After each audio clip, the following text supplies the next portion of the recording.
Positive thinking, negative thinking, right thinking. The starting point of making permanent and lasting changes in your life begins with understanding the difference between positive thinking, negative thinking, and right thinking. Think of the person who sits down to play the piano.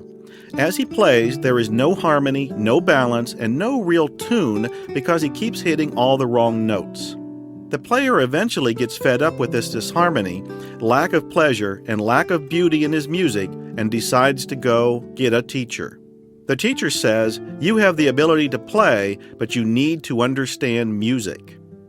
Each of us has the ability to play the game of life with balance, harmony, and joy, but we need to know the rules and the principles. What we want to do here is to work on recognizing, remembering, and using the principles to improve the quality of our lives. Life works according to principle and physical law.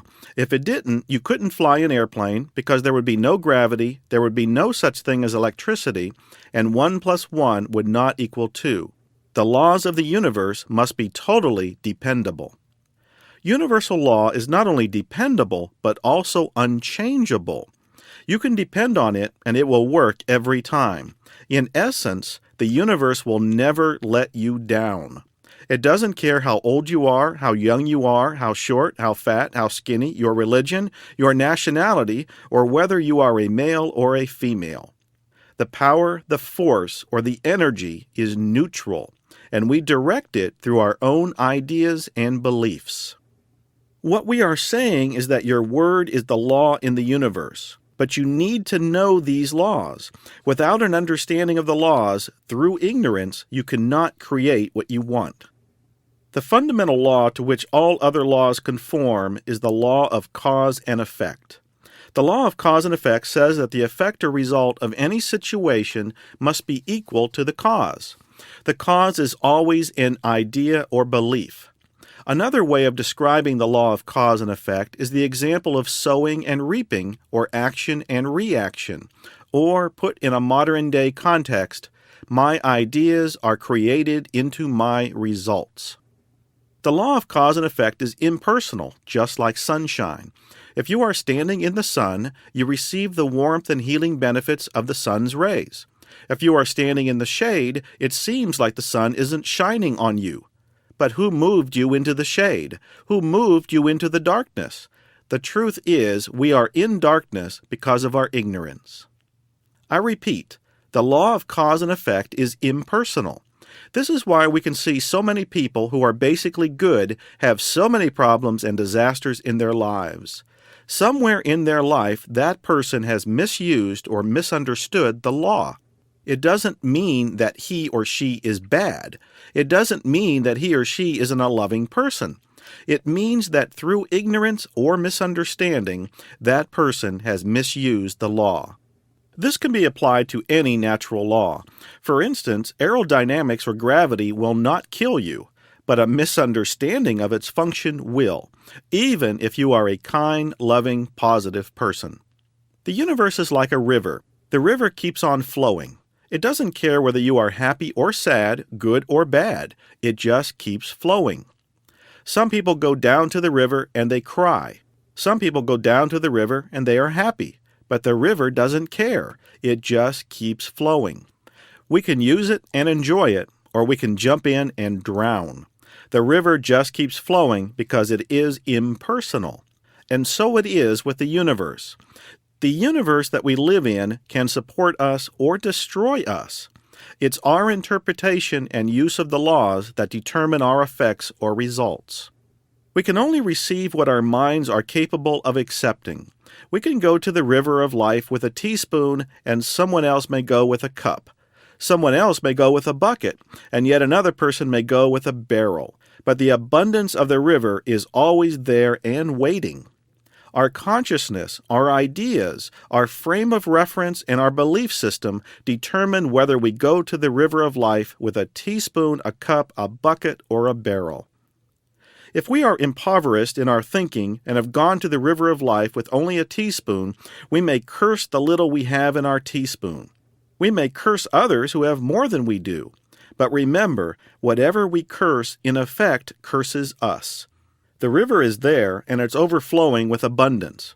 We can come to the river of life with a teaspoon, a bucket, or a barrel anytime we want to. What we take from the river of life is up to us. The only limitation is in our own mind. The truth is, we can have anything we want if we'll give up the belief that we can't have it. It's as simple as that. All our experiences have led us to believe certain things about ourselves.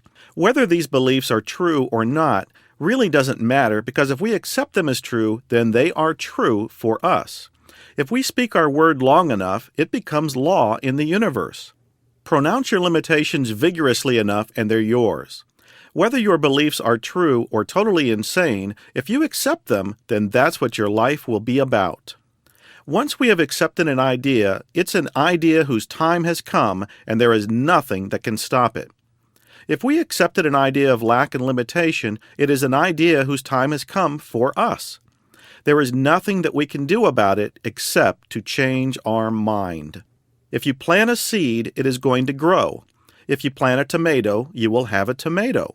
The tomato won't change its mind and become a cucumber because it thinks a cucumber is better for you. The soil will give you tomatoes as long as you keep planting them, even if you are allergic to tomatoes. Look at the beliefs that form the groundwork of your life.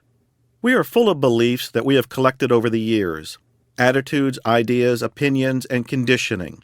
And we are so full of what we know that when challenged, we dig in our heels and often think, "Don't tell me anything new.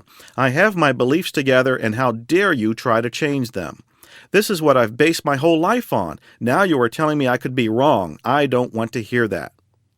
So we live with a set of beliefs called religion, a set of beliefs called politics, a set of beliefs about ourselves, a set of beliefs about the kind of people that we like or don't like, and a set of beliefs about everything else. Many of the things that we believe, garnered from experience, groups of people, or individuals, are not true, but they are the things that we have imagined to be true out of our need to survive.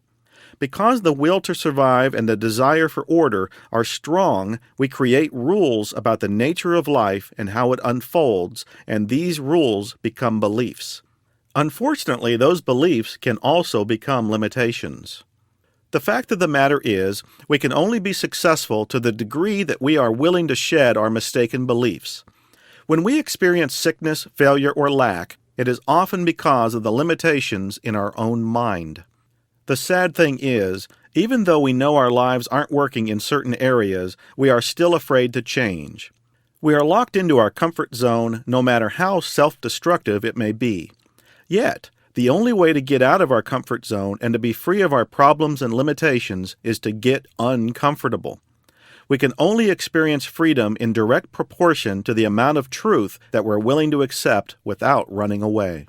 We must stop kidding ourselves, stop blaming others, and stop avoiding unpleasant decisions, and start facing the truth that we may have accepted unworkable beliefs that are the direct cause of the events in our lives. It is not a question of going from negative thinking to positive thinking.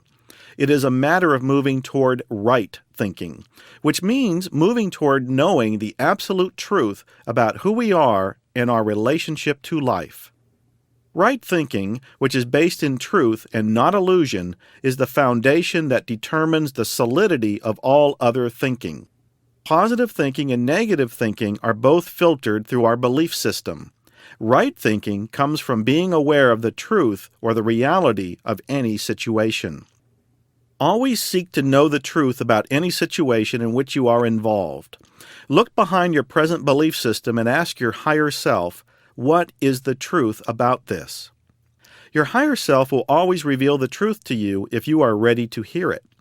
When you act upon that truth, you are using right thinking. It's not a matter of being positive or negative, but simply being yourself. And when you are yourself, which means you're allowing your higher self to reveal the truth, every situation you are involved in will resolve itself perfectly. This might sound magical, but it is only the law of cause and effect in action. Of the terms that describe man's difficulty, the term self-defeating is perhaps the most accurate. The aim of all great teachers was to awaken men and women to their self-defeating behavior. People say they want to grow up, assume life's responsibilities, but most of the time what they really want to do is remain a child. They are not willing to change. Instead, they give reasons or excuses as to why they can't be, do, or have what they want. The way out of this is to start by eliminating excuses. If we believe that someone or something outside of ourselves is the cause of our problem, we will always look outside of ourselves for the solution. In order to find the true answers to our problems, we must begin by looking at ourselves in a new way, which will cause us to see people and events in a new way. The outer world is in many ways a reproduction of our inner world. Realize this. How many troubled people do you know who have not given the slightest attention to this fact? No amount of determination, no amount of willpower, inspiration, or motivation will solve our problems if we look outside of ourselves for the answer. The mind attracts whatever is familiar to itself. The frightened mind attracts frightening experiences. A confused mind attracts more confusion. This phenomenon is the principle by which animals are attracted to their own kind. The subconscious mind, which is the prover, will always prove you are right. If you believe that you can't be, do, or have something, you will create the circumstances and find the people to prove that you can't. For example, thinking that you are a fat person will keep you fat. You may lose weight and override the belief, but as soon as you relax and are off guard, your subconscious will take over and automatically support your belief that you are a fat person again. Remember, the job of the subconscious is to prove that your belief is correct.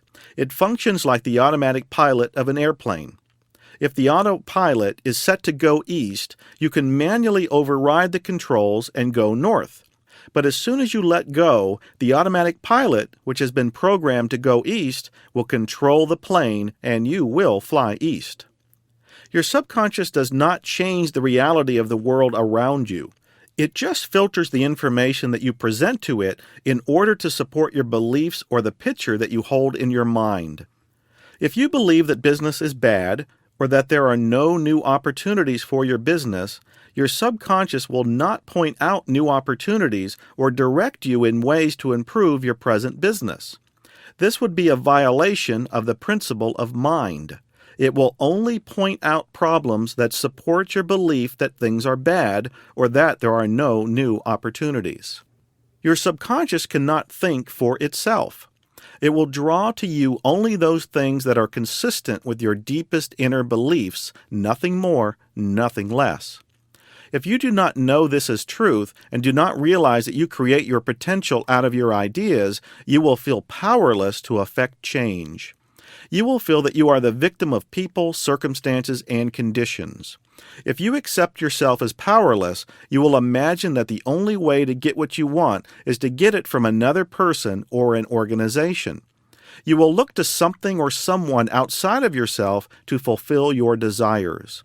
When you come to the understanding that everything that you want can be created through your mind, through the use of right thinking, which is simply clear thinking, you come to the realization that only you can give yourself what you want. To create what you want, you have to trust the power within you.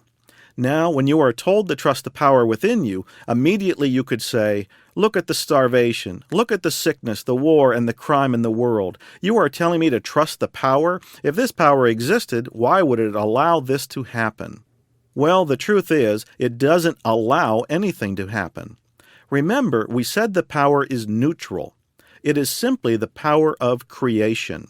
It is the impersonal force of life. We can use this power or life force to create anything that we want in our lives. Even if we choose from ignorance, it doesn't matter. It will support us in our ignorance until we learn from it. The effect will always be equal to the cause. If we're in a ditch, it means the power is supporting us in being in a ditch. If our life is immensely successful, it means that the power supports us in our success. It all comes out of our ideas. We said earlier that our ideas are created into our results. To put it another way, it is done unto you as you believe, not as you want, but as you believe. There is a vast difference between the two. When you think, the universe moves. This means that when you put an idea out into the universe, people, places, and things come into your life to fulfill that idea. When we think, we actually cause things to happen. Look at what this power has done in the universe. Look all around you and see all the marvelous creations, infinite in number. The best news of all is that same power is within you. And the more open, responsive, and receptive we are to this power, the more fulfilling and magnificent our lives will be. If this is true, then how does the power work? You and I are indirect users of the power. Let me explain. When you started your car today, what did you have to do? Well, you had to turn your key, which turned a small starting motor, which in turn started the engine. The starter motor was powered by electricity. Now, what was the direct source of that electricity? Was it the battery? No, it wasn't. A battery is not an independent source. It has to be charged up. Your higher self is essentially a battery within that receives its source of power or energy from the universe. It then stores that power for you to use for the purpose of creation. In science, we have Ohm's law, which states that C equals E divided by R. C equals the amount of electrical energy that is available for your appliance at the place where you're going to plug it in. For example, C equals the amount of electricity to run your toaster. The power to run the appliance is the result of E, which is the direct power source, divided by R, which is the resistance the power meets while getting there. Now, suppose the main power line coming into the building where you live is 750,000 volts, but it comes into your house at 110 to 220 volts to run your appliances. To do this, transformers are used on the power line to reduce the power coming into your house to make it safe for application. This is just like the power available to you. You have the ultimate power of the universe available to you, but it also has infinite wisdom, which might be referred to as a transformer. While our higher self is plugged into the ultimate power of the universe, this power also has enough wisdom to put some transformers in between to insulate it so we don't get too much before we are ready for it and burn ourselves out. Now, if you wanted to bring in more power, what would you do? Well, you would create less resistance, and you would change the wiring to accommodate the additional flow of power. This power is like the water in our earlier example in the sense that a larger container is needed to carry greater quantities. You cannot expect that just because your higher self is plugged into the ultimate power, intelligence and wisdom of the universe, that you can just turn it on, because if you did, you would blow yourself right out. So in order to get our lives to work and take greater advantage of this energy, we have to build a bigger channel for creative intelligence to flow through. To enlarge this channel, we have to expand our consciousness. Expanding our consciousness involves expanding our ideas and beliefs about ourselves and our relationship to this power. And as we do this, we begin to experience more of this ultimate power, and our ability to create greatly increases. You and I are creative beings, and we always have the capacity to create more. In fact, we are always creating, consciously or unconsciously. By knowing who we are and the process by which we can expand the power within, we can begin to move our creation from the unconscious to the conscious. When we begin to create on the conscious level, we can now make choices. When we can make choices, we're no longer the victim of our unconscious reactions, which are determined by our past experiences, conditioning, and outmoded beliefs. If our thoughts do not support what we want, rather than trying to eliminate our negative thinking, all we have to do is center on right thinking and concentrate on the belief system at work. Right thinking is the thinking that is based on truth, and it is right because it will support us in what we are trying to achieve. Your higher self always knows what is best for you. All you need to do in the beginning is to know that you want something better than you have right now. Just keep that thought. Never settle down into self-satisfaction because there is no growth without discontent. While it is important to live in the present moment and accept what is, it is also important to grow from where we are. Study your dissatisfaction very carefully because it will tell you something about yourself. Your life is an ever-changing canvas. What are you going to paint on it? Are you going to paint lack and limitation? Because if you do, your canvas is going to reflect lack and limitation. Have you ever gone to the circus and noticed that the great big elephants are tied to a wooden stake with just a thin rope? Also, the baby elephants have a big chain around their legs that is tied to a long metal stake that goes deep into the ground. This happens because the baby elephants must be chained up when they are very tiny to keep them from trying to get away. If the stake is driven far enough into the ground and the chain is strong enough, the baby elephant won't be able to budge. Eventually the day will come when the baby elephant stops tugging and never again tries to pull away. Someone then replaces the metal stake with a wooden one because they know the elephant has been conditioned to believe that he cannot get away. By creating our own limitation through our belief system, we do the very same thing. We become limited not by reality, but by reality as we perceive it to be. I once had a cat that seemed to believe that he couldn't jump onto high places, so he wouldn't even try. As the cat got older, he grew senile and simply forgot he didn't know how to jump. One day I came home and the cat was sitting on the highest shelf on the bookcase. He had knocked over all the books and art objects. You see, in the cat's senility, he forgot what he couldn't do. What would happen if we became senile in a positive way? We would quite possibly forget all the things that we can't do and just do them. Understand that if your life does not work the way you want it to, it is because you have accepted false beliefs that keep you from being all that you can be. Unfortunately, the majority of people on this planet feel stuck. When we look at the world and see the suffering, misery, and impoverishment, when we see so many well-intentioned people doing without, the world looks insane. We see people giving up, believing that they have to take from others in order to have anything for themselves. Rarely do we look within for the answer to this confusion. Rarely does the individual really look to see what the rules of life are. So what happens is that in our ignorance of ourselves and of life, we hassle, fight, and strain to get what we want. And it ends up not working anyway. You see, life is a game. Some people play the game of struggle. Some people play the game of sickness. Some people play the game of poverty. Some people play the game of being right all the time. Some people play the game of being late. But some people play the game of happiness, abundance, and health. It just helps to understand that each individual plays a game that he or she sets up, and that no one game is necessarily better than another. If the game was not bringing us some sort of a payoff, we'd stop playing. Look at your own life. Try to see the secret satisfaction that you get out of not being fully in charge of your life. What kind of secret satisfaction could there possibly be in feeling victimized? How could anyone enjoy feeling weak or poor or inadequate? Well, the answer is in the payoff or pay value. For example, if you play the weak game, others will have to love you, take care of you, and protect you. It is the ultimate way to get attention.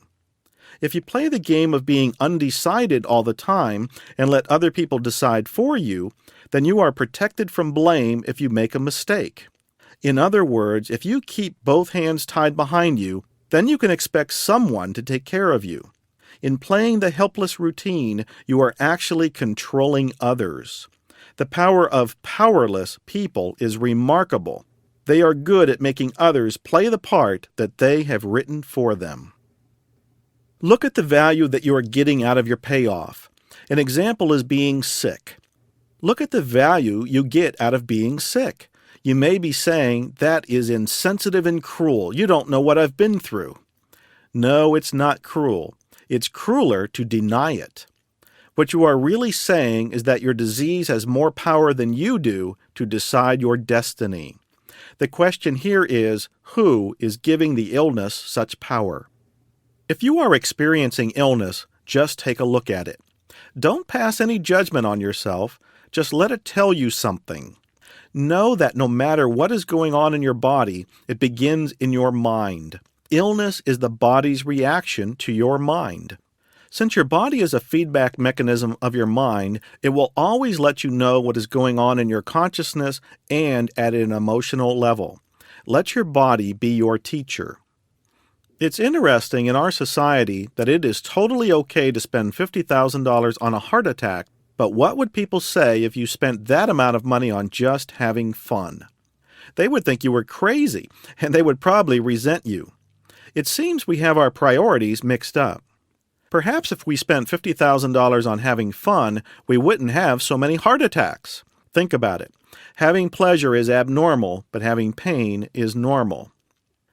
Why are we waiting to be healthy, to be happy, to be alive, to be wealthy, to start a new business, to fall in love, to communicate, to clear up the relationships we are in? Waiting is a trap. We wait for interest rates to go down, for the economy to get better, for a person to change, for the holiday to pass before starting a diet. But there will always be a reason to wait. The truth is, however, that we can only have two things in life, reasons or results, and reasons don't count. I knew a beautiful, intelligent young woman who had everything to live for and yet tried to kill herself several times with alcohol and drugs. Do you know why? She always felt some quality of life to be missing and didn't know she could create her life the way she wanted. Instead, she was waiting for someone to bring her happiness to her. But that miraculous person never showed up. This desire to have other people provide our happiness, or the belief that we can provide others happiness, accounts for an endless procession of social schemes and organized drives for a better world. Man's major illusion is that he can build a society that functions on a higher psychological and spiritual level than what he presently knows. Many people urge us to work for a better society or a better world. This is a great error. Since we cannot create anything higher than our own level of understanding, society as a whole doesn't get much better. Society's systems for social change can only add a new burden on top of an old burden. Our overwhelmed mind has no idea what to do with all the social schemes thrust upon us. But in our desperation to make things better, it forces us to try to make sense out of nonsense. The problem is that we're trying to right the world's wrongs from the outside in. We attempt to reform the outside world by forcing outer conditions to change. Unfortunately, this outside-in approach is doomed to failure because we are dealing with the effect instead of the cause. We need to remind ourselves and every individual on this planet that we can and must change the world from the inside out. We have overwhelming proof that the outside-in approach does not work. The long-term solution to poverty, lack, and limitation lies in our ability to turn our inner potential into reality. The only way we can truly heal the world is to heal ourselves first. We can't look around us for help. We have to look within. This is not a new message, but I think we need to remind ourselves of who we are and what we are capable of. We need to take responsibility for everything that has happened to us.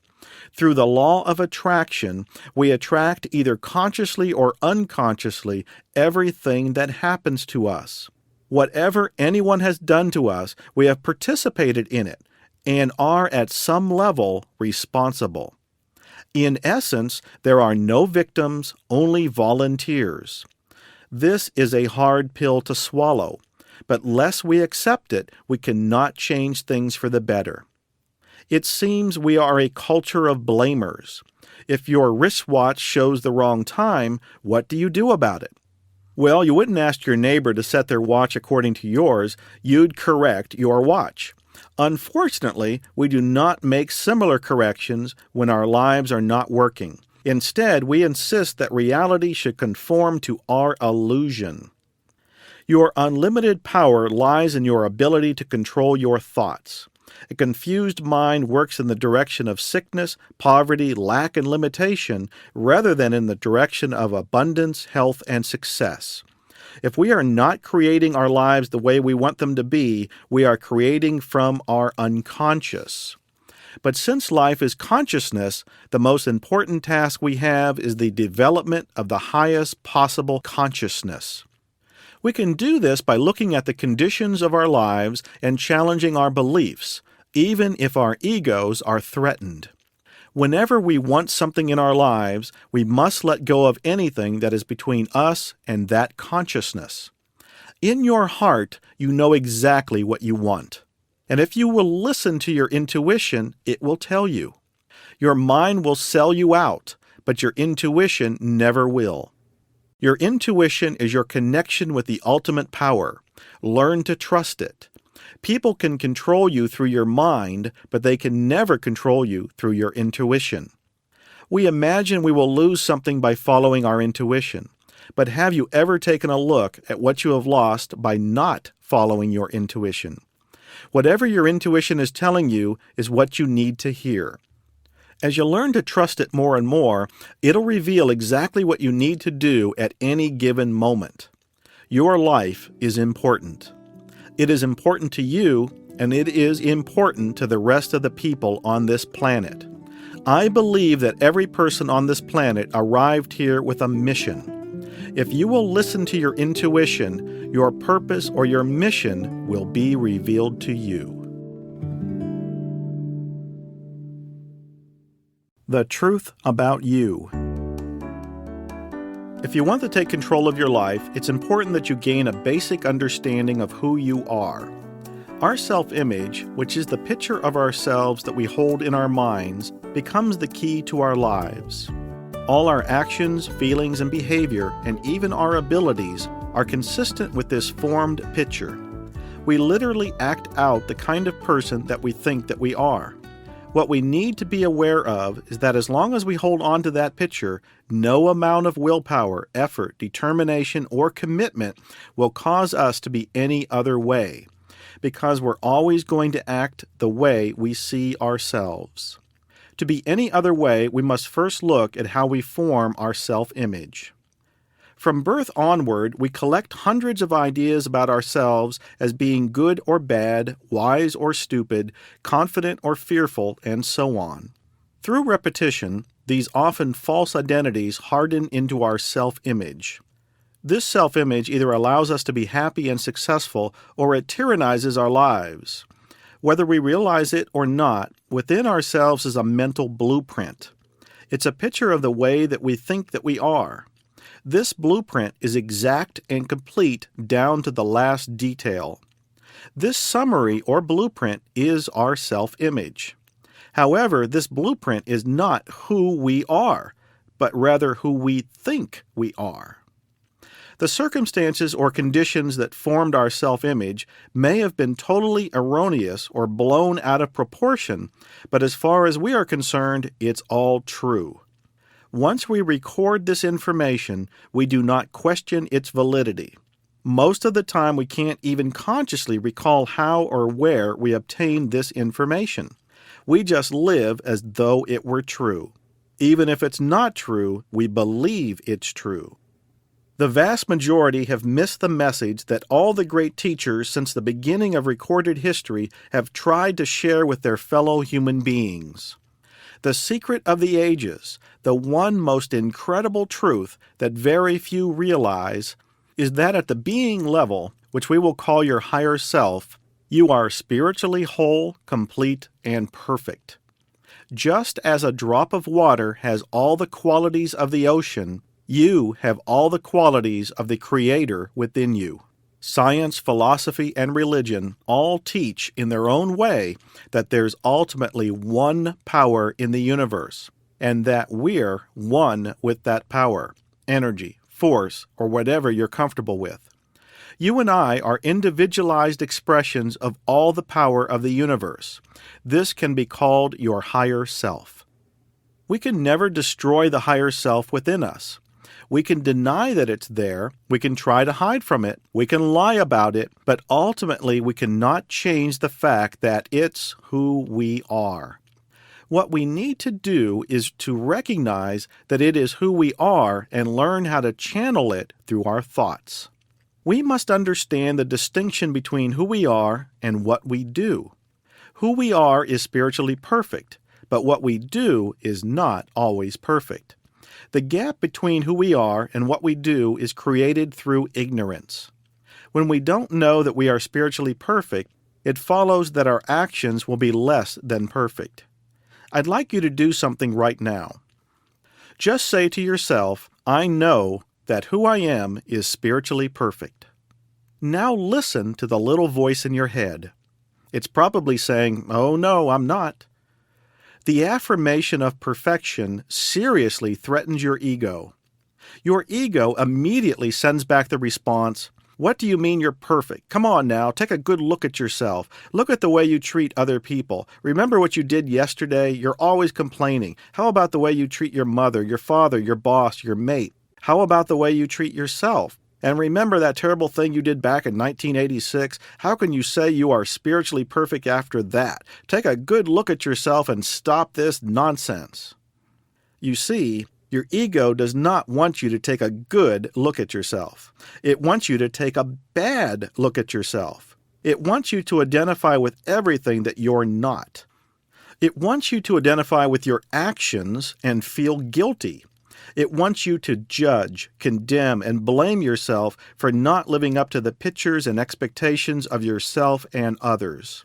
To get out of this trap, simply recognize that it's just your ego trying to trick you.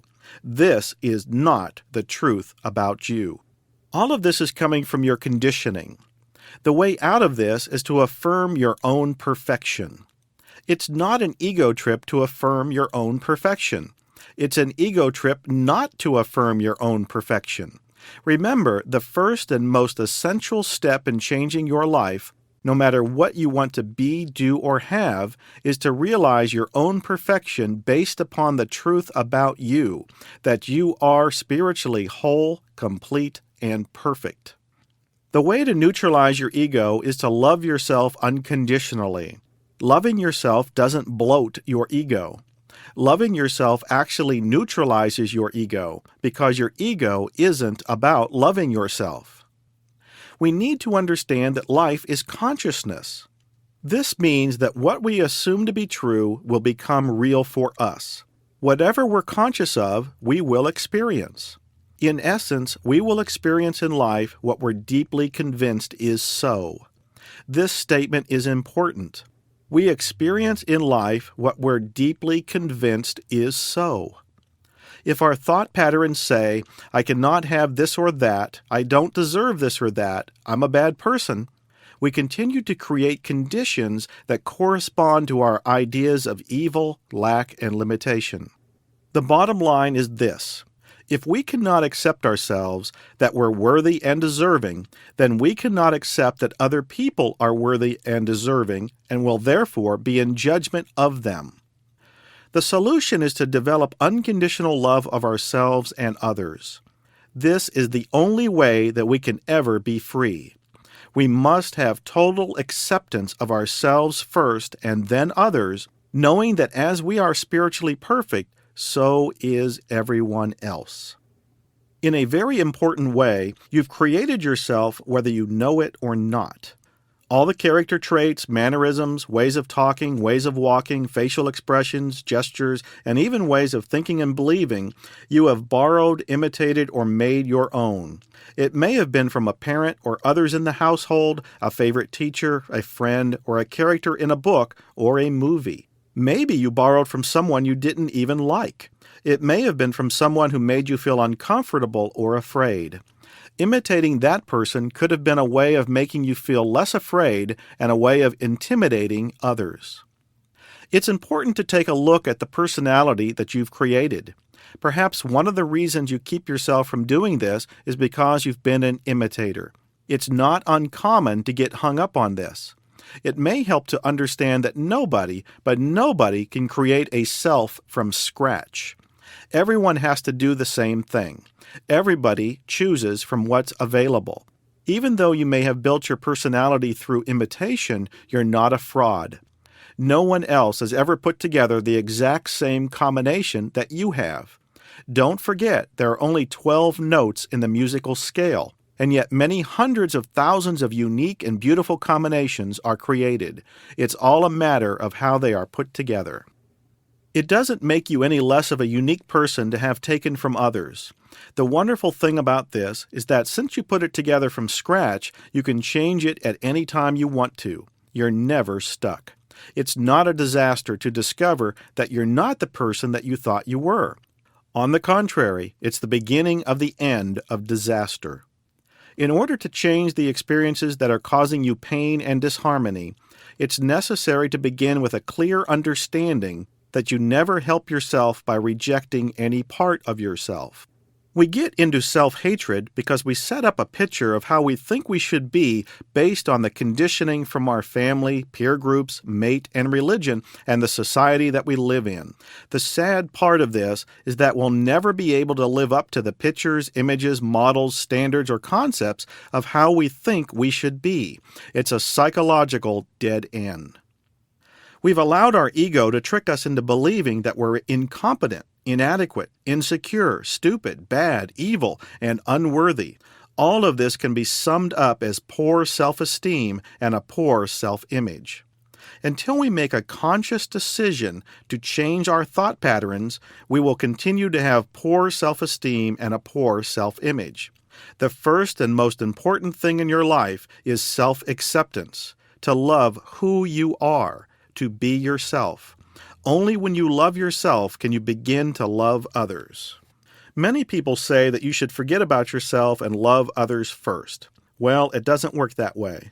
The truth is, you must first accept yourself with all your mistakes, all of your so-called sins, all the times you looked like a fool, and all the times you've acted inappropriately. You must be able to stand before the entire world and make no excuse for yourself. When you can do that, you're coming from a position of unconditional love. How you see yourself creates your behavior, and this behavior creates your environment or your results. When you attach your self-worth to your accomplishments or to your behavior, you're setting yourself up for disappointment. No matter how hard you try, someone is going to think you're not okay. Remember this. You'll always be a failure in someone's eyes. You'll never win them all over, sometimes not even a majority. Take a look at how much of your life is about winning approval and realize this important truth. You'll never get it. You simply can't please everyone, so learn to please yourself and enjoy who you are. It's worth repeating that who you are is spiritually perfect. But what you do is not always perfect.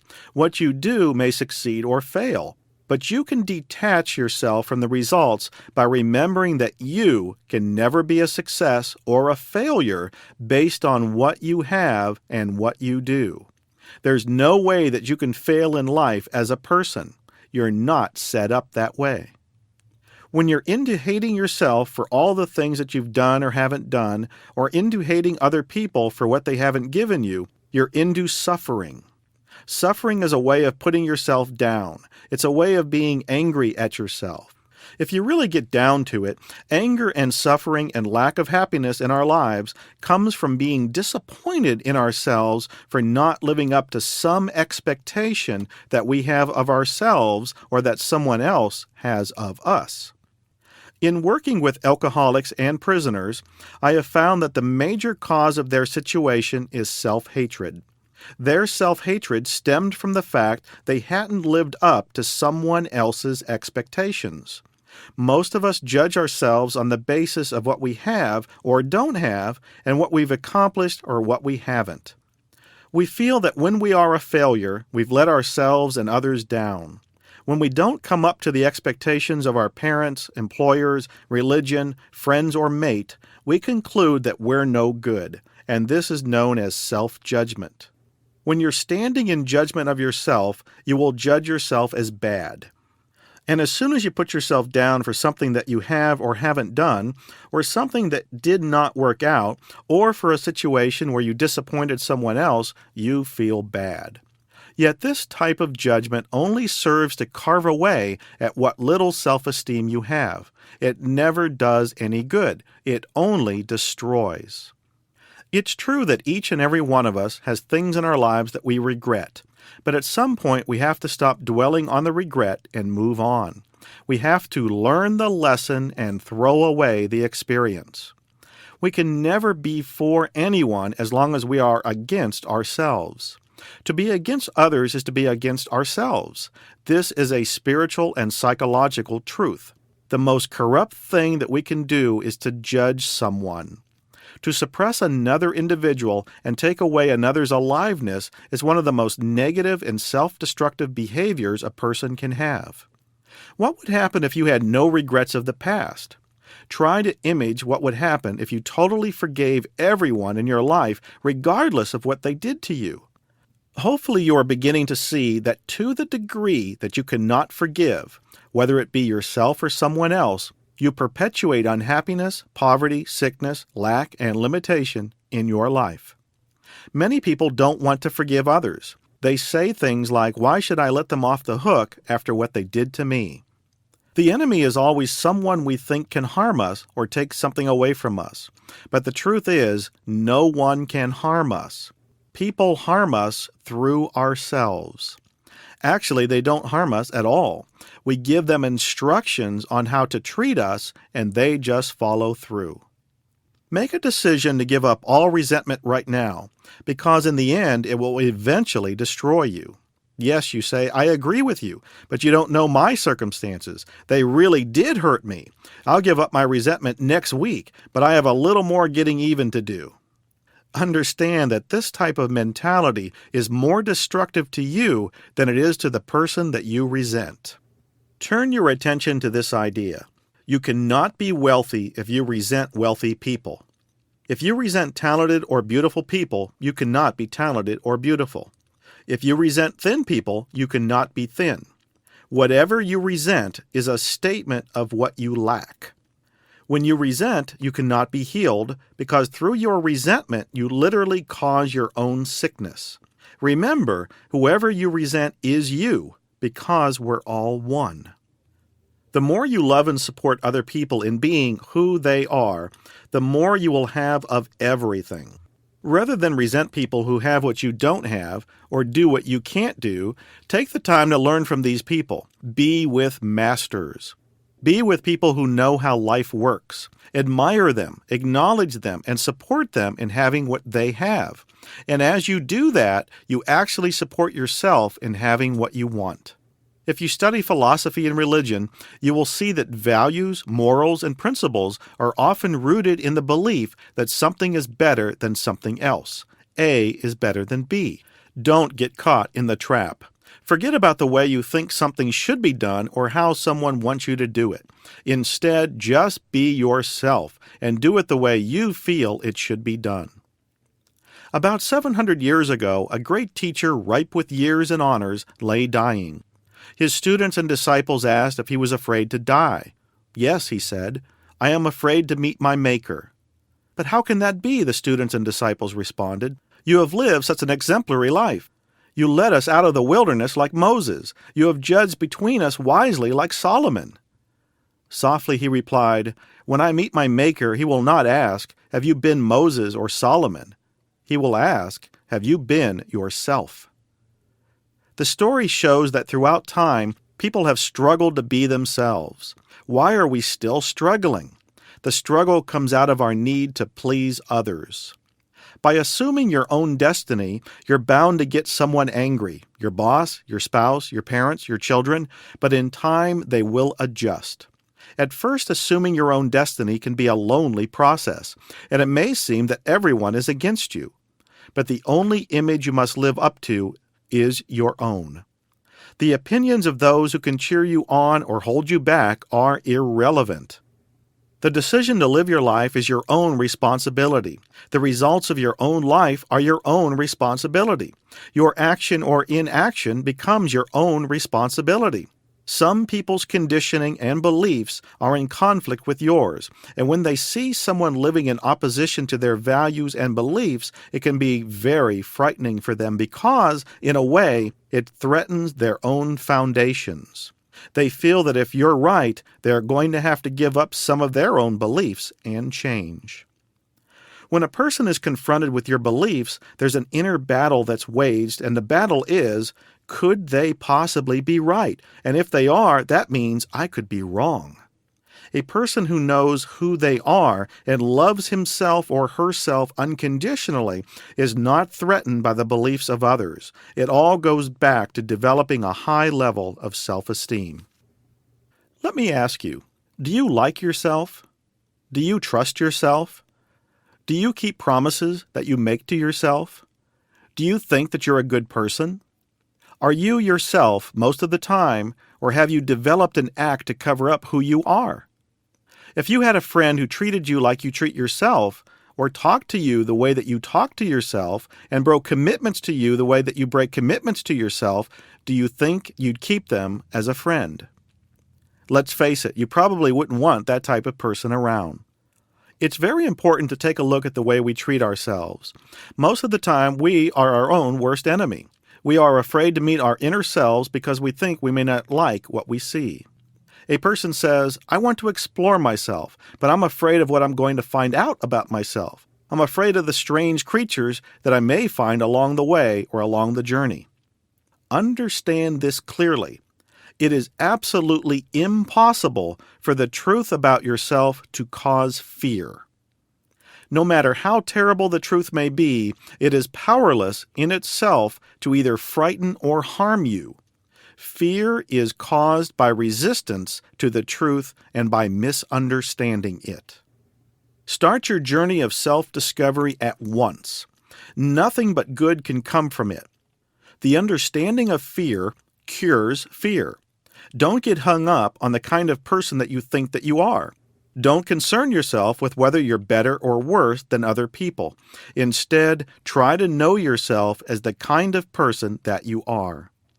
If you look at a half-finished house that you're building, you don't condemn it for its unfinished condition. You don't say it's inferior to another house, nor are you concerned with its appearances. All you do is realize its need for additional work. Adopt this way of thinking toward yourself. Whatever your present condition, just realize the need for more construction. Be patient with yourself, but be firm toward the necessary work that needs to be done. When you're an expert on yourself, you're an expert on everyone else. A conscious person knows himself. He knows his own nature, and therefore he knows everything about other people who have the same nature. Know yourself as you are, and you will know others as they are. Never be afraid to expose a weakness in yourself. Exposing a weakness is the beginning of strength. Remember, everything you learn about yourself is good news. No matter how difficult or surprising it may be, it's always good news. Keep this in mind, especially in times when a new truth clashes with a belief that you know you must abandon but are reluctant to do so. A wise person is willing to give up a pebble in exchange for a diamond. Have the courage to do this, and self-change begins. Self-worth comes from self. That's why it's not called other worth. If your worth comes from others, you'll never love yourself. You don't have to have permission from others to change your life. Don't ask, is this right for me to go against everything that I've been taught to believe? Instead say, let me see how much intensity I can put into my search. Your own desire for personal freedom is the only search warrant you will ever need.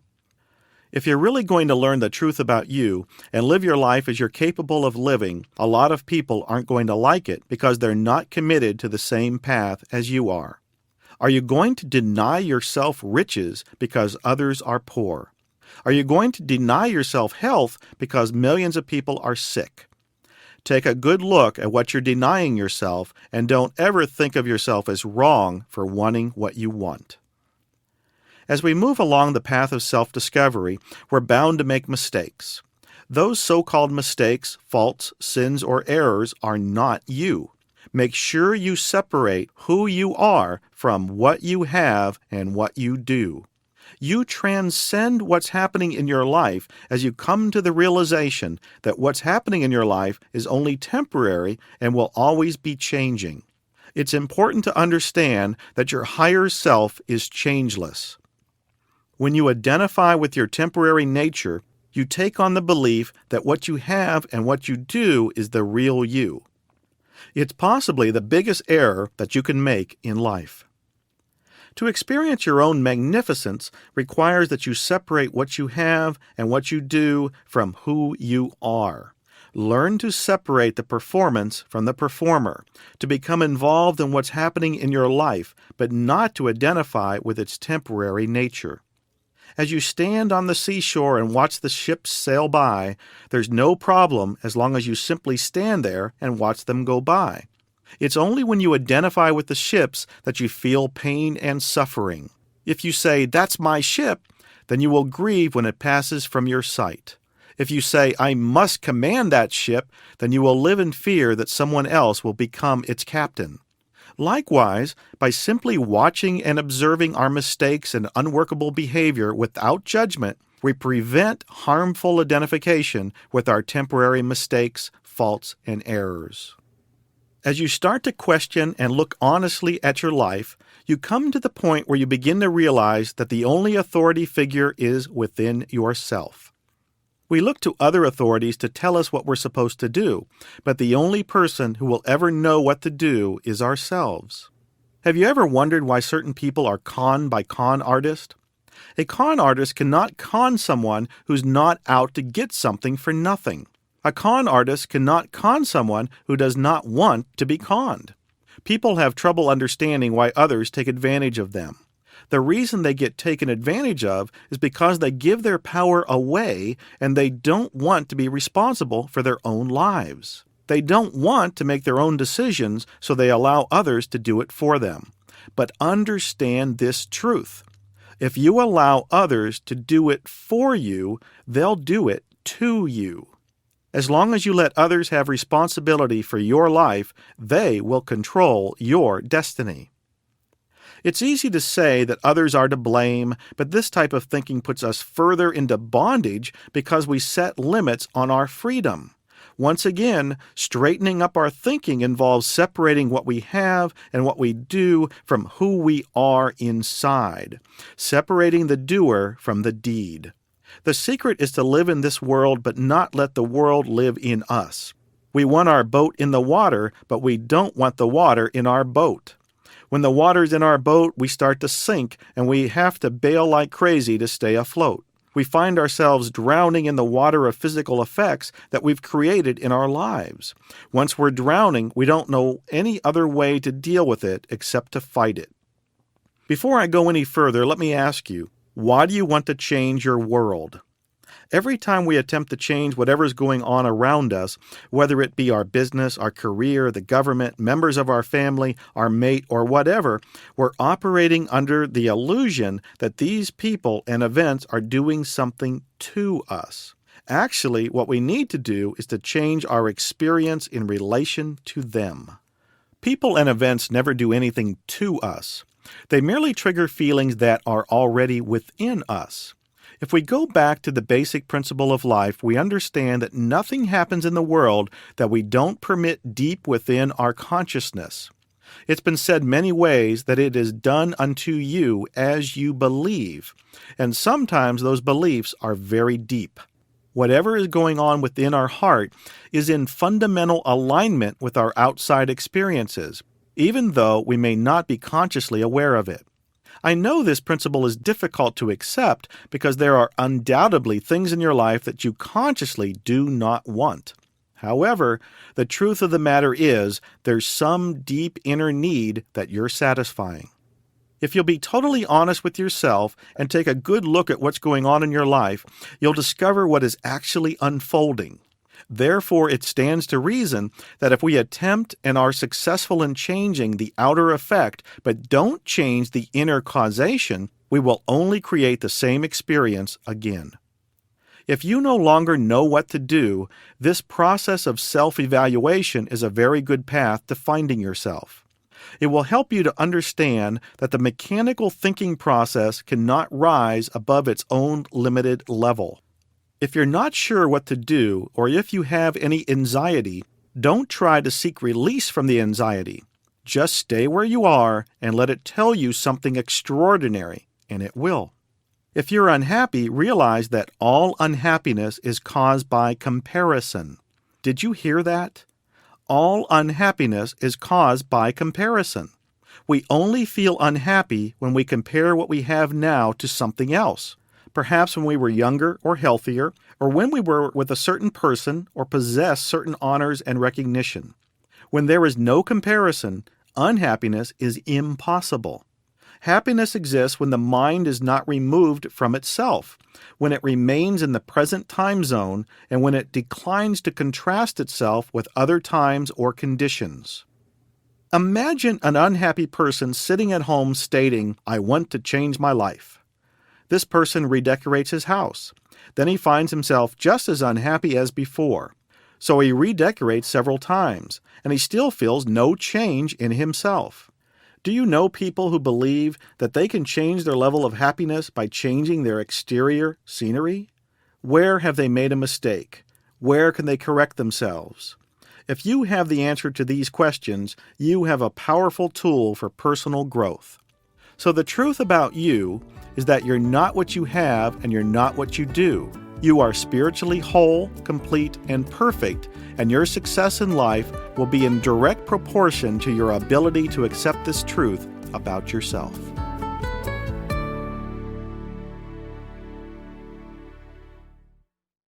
What are you telling yourself? It's a demonstrated fact of life that you and I do not behave in accordance with the reality of what we can do, but in accordance with the reality of what we believe we can do. It stands to reason if we change the way we believe, we can change the way we act. Human beings record what they are thinking about. As infants, our thoughts were emotions, and so we recorded emotion. Then we began to put pictures with emotion. Then we labeled those pictures with words. As adults, we now think in one or all of those three-dimensional forms, usually in the form of words first. This is referred to as self-talk. Self-talk is a process by which words trigger pictures that bring about emotions. Every emotional thought leaves a record in the neuron cell structure of the brain. We do not record what is happening. Rather, we record what we think is happening. It is this record of interpretation that begins to shape our personality.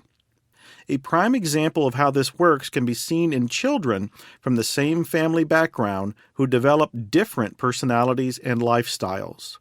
It was not what happened to them as children that was recorded, but what they perceived was happening. It was their interpretations that formed their different personalities and attitudes, even though they came from the same family background. One thought alone does not form our self-image. It takes an accumulation of experiences or thoughts to build our self-image. The key to freedom is to control what we think about and our perception of reality as we see it. Other people can hand us opinions about ourselves. They can tell us how great we are, or they can put us down. That information is not recorded and does not become part of our belief system until we accept it with our own thoughts. We are not as successful as we can be because of our opinion of ourselves. As we see ourselves or believe ourselves to be, we act in accord with that belief, whether it is true or not. Whenever we get a strong belief, whenever we think what we know is the truth, we then lock onto that belief as a defense against conflicting beliefs. We cannot hold conflicting beliefs in our mind without anxiety or distress. So what we do is gather supportive data and information to prove we are right and not crazy for believing what we believe.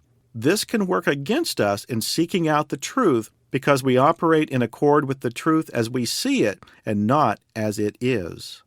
Sometimes we hold on to opinions, attitudes, and beliefs that no longer serve us. This is why we must examine our beliefs on a regular basis to see where we might be lying to ourselves or blocking out information that may be more relevant. Why don't we do this? We lock out the truth because we don't want to be wrong, make a mistake, or feel bad. Self-talk is the constant conversation we carry on with ourselves as we perceive what we think, see, and hear. It is the three-dimensional form of thought made up of words, pictures, and emotion. We build and modify our self-image with our self-talk, using words that trigger pictures that evoke a feeling or an emotion.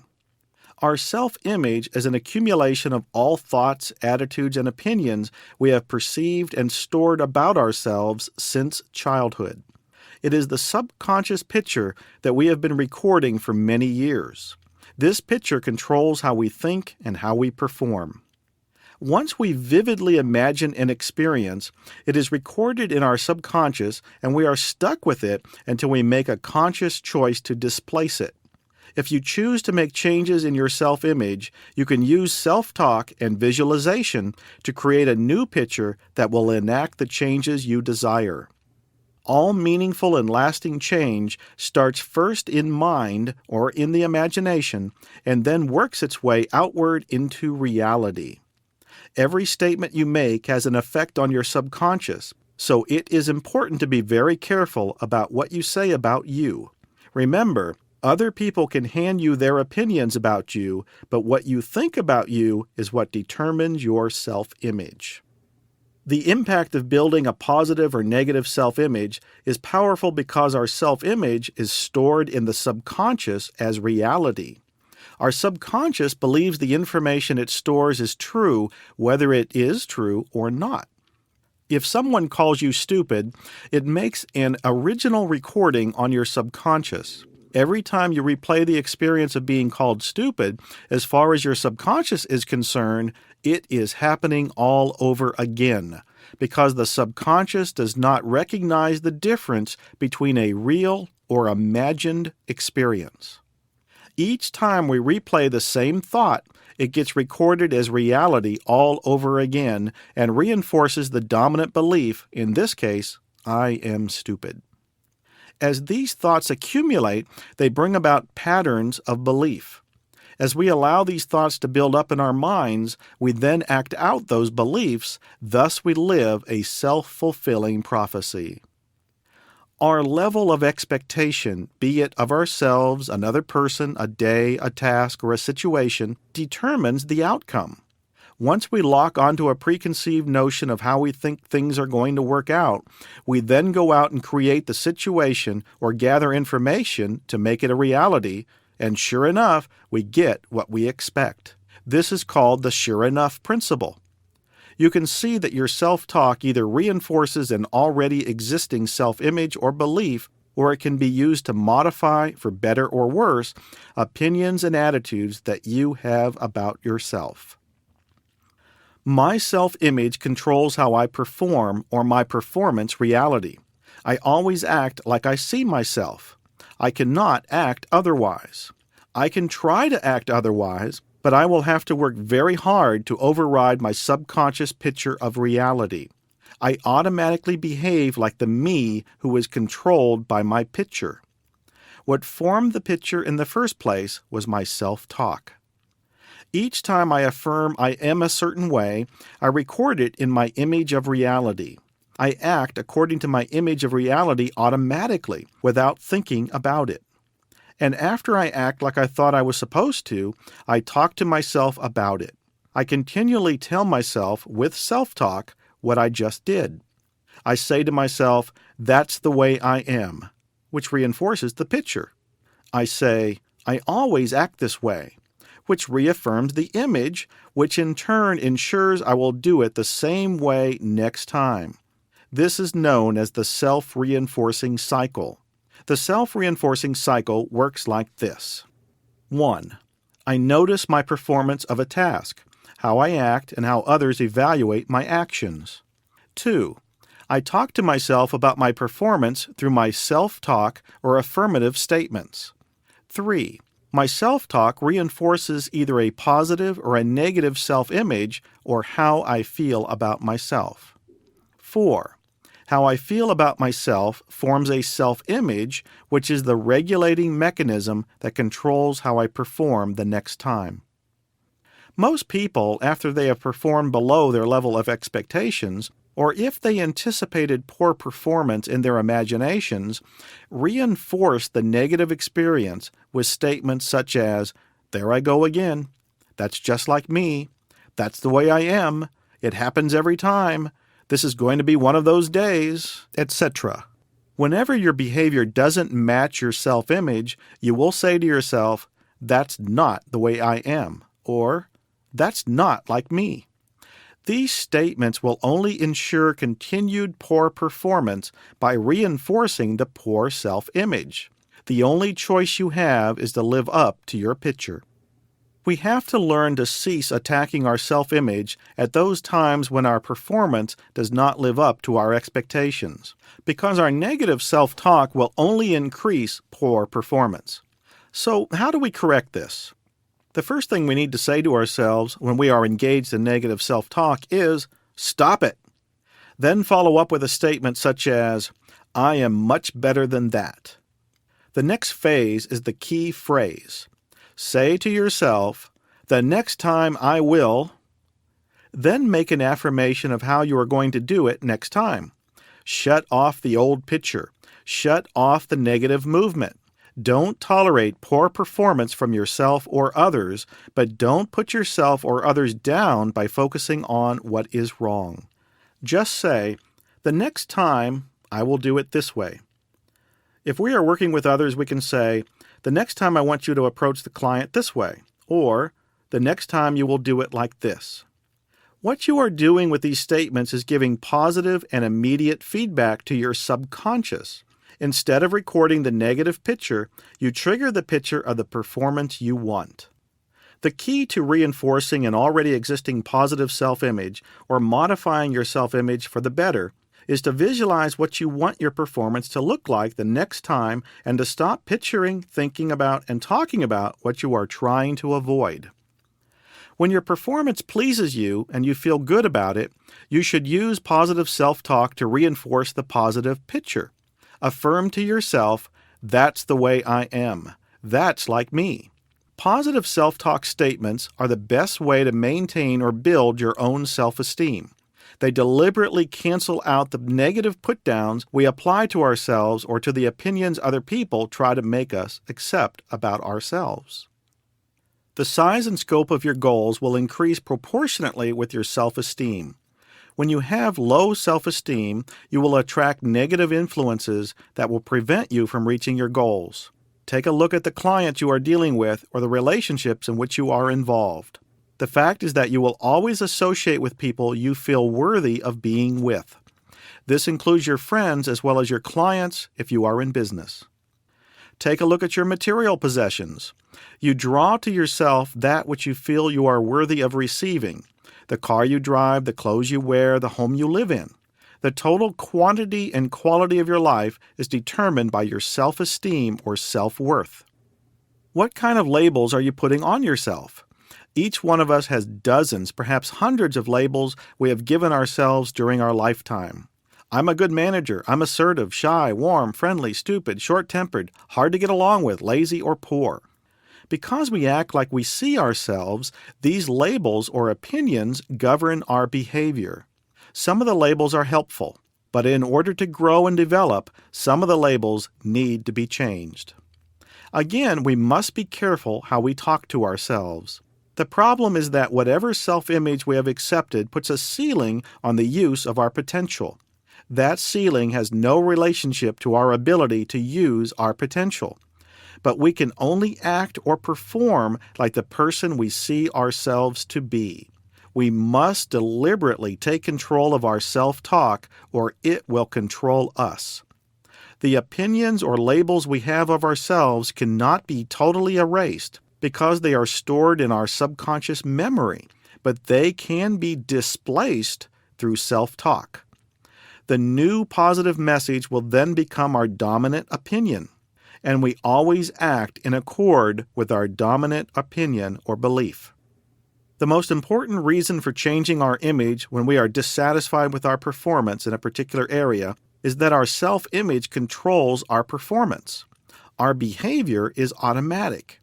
Until we change the picture we have of ourselves, we will automatically continue to reenact the same performance. Our self-image regulates the use of our potential. Anytime we move away from our self-image, anxiety and tension will set in because we are constantly working to act like the self we perceive ourselves to be. Our self-image is what we believe we are capable of doing right now.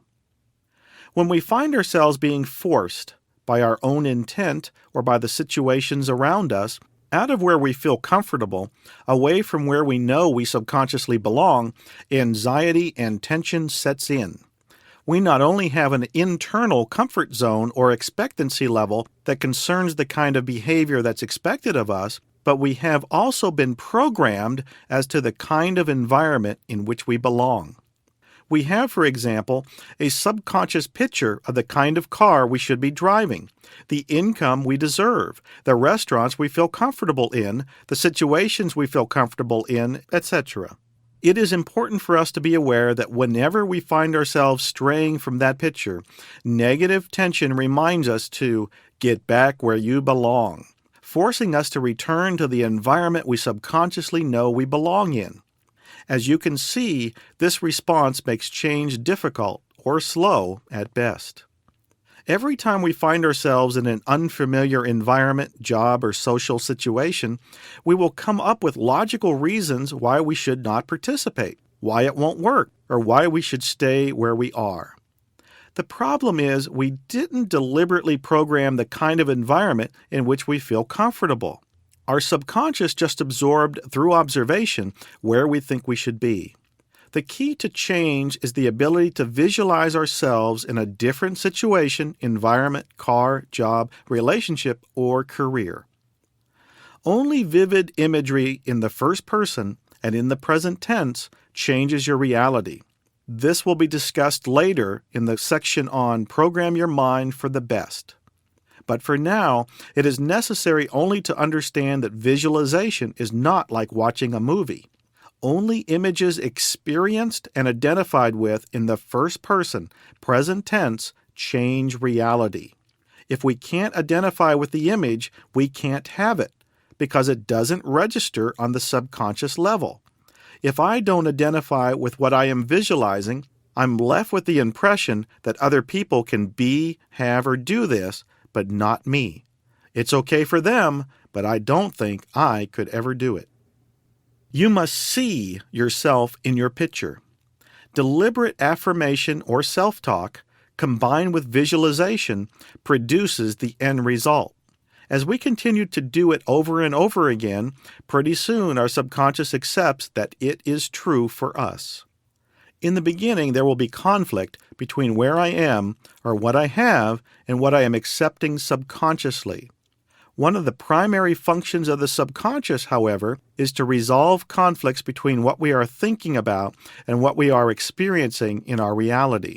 And because our subconscious is creative, it will begin to create what we are thinking about and what we are visualizing. The real key here is in not trying to be different from your picture.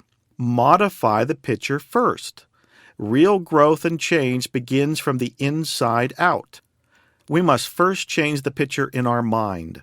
As we do this, our comfort zone will expand automatically. This becomes our new truth.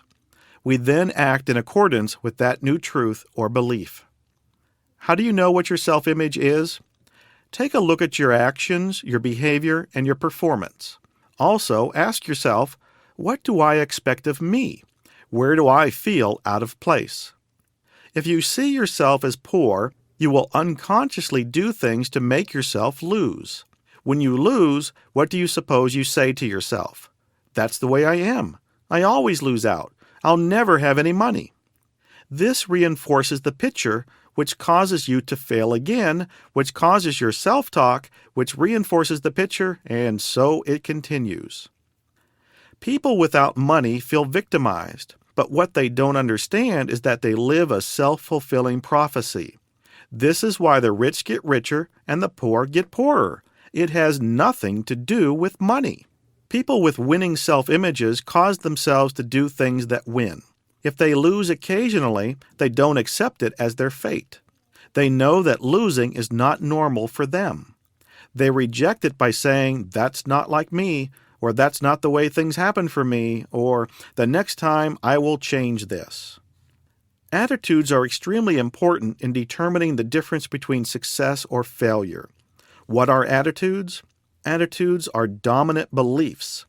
In and of themselves, attitudes are neither positive nor negative. The evaluation of an attitude is always in relation to our goal. Once we set the goal, an attitude either supports us or keeps us from obtaining the goal.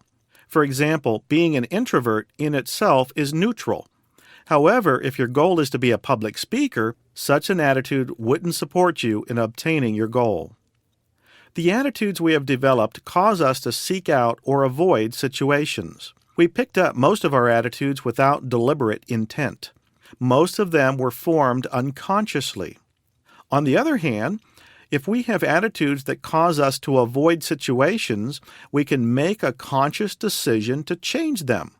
All we need to do is to make a new affirmation, visualize the end result, what we choose to have as a response, and repicture ourselves as being a person who has that emotional response. You can visualize yourself seeking out, or in some cases avoiding, if you choose, a particular action in your daily life. Attitudes allow us to grow or prevent us from growing, depending on how we use them. The subconscious is a system of checks and balances. It always makes sure our image of reality comes true. It works to keep us from going insane. Because our subconscious records our habits of thought, regardless of whether they are good for us or not, we need to begin to evaluate whether we are operating on valid information. Is this information appropriate for our goals today? Is it appropriate for where we choose to be at this time? In dealing with the world around us, our actions are based on those habits of thought accepted by our subconscious. We need to examine our habits of thought to see if they are relevant to our success and which ones further our progress towards our goals and which do not. We will either stay where we are or, through our own deliberate intent, convince ourselves that it's in our best interest to change. If we choose to change, we must visualize ourselves into that new belief.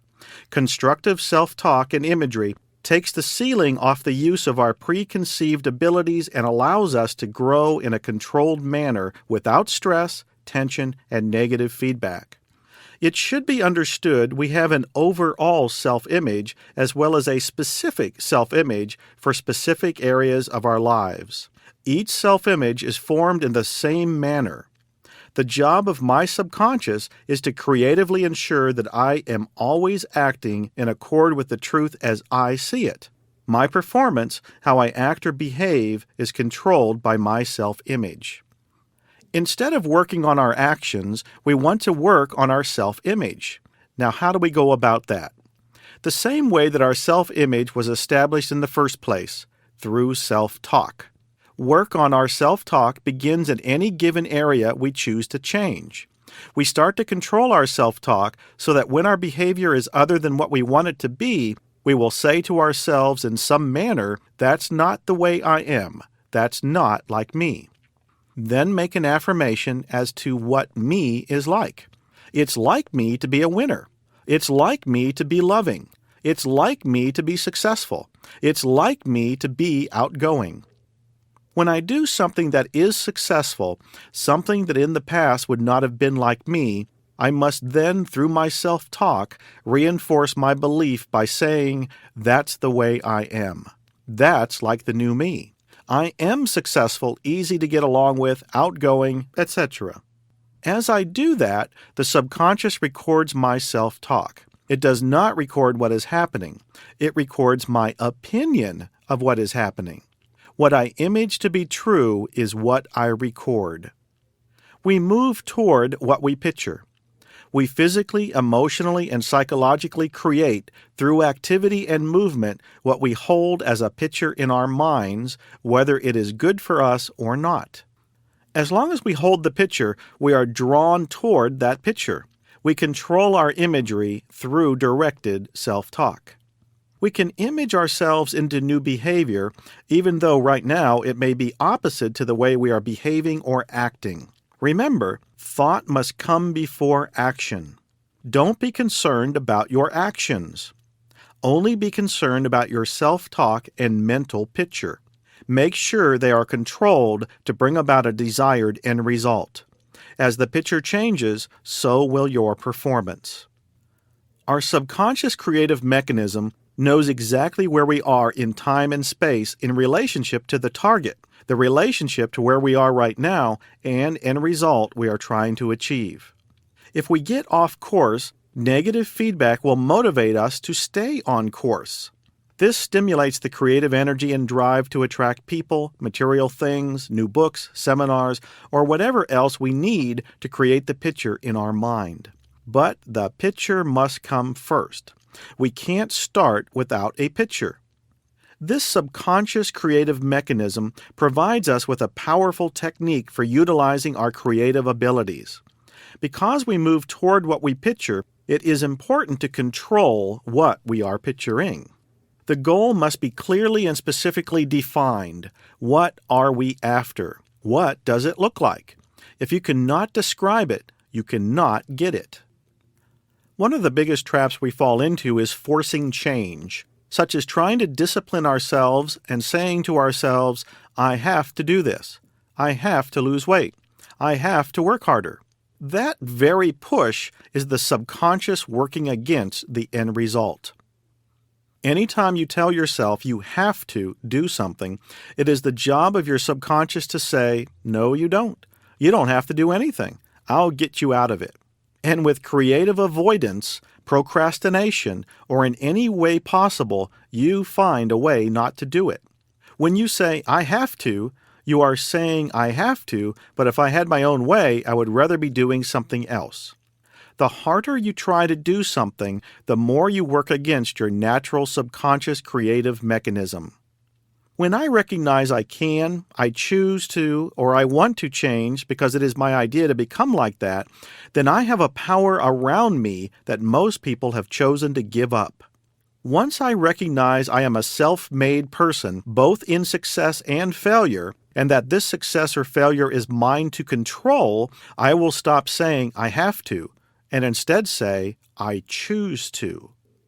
I can be as my image tells me I can and move constructively toward that end result with an exciting, magnetic energy and drive.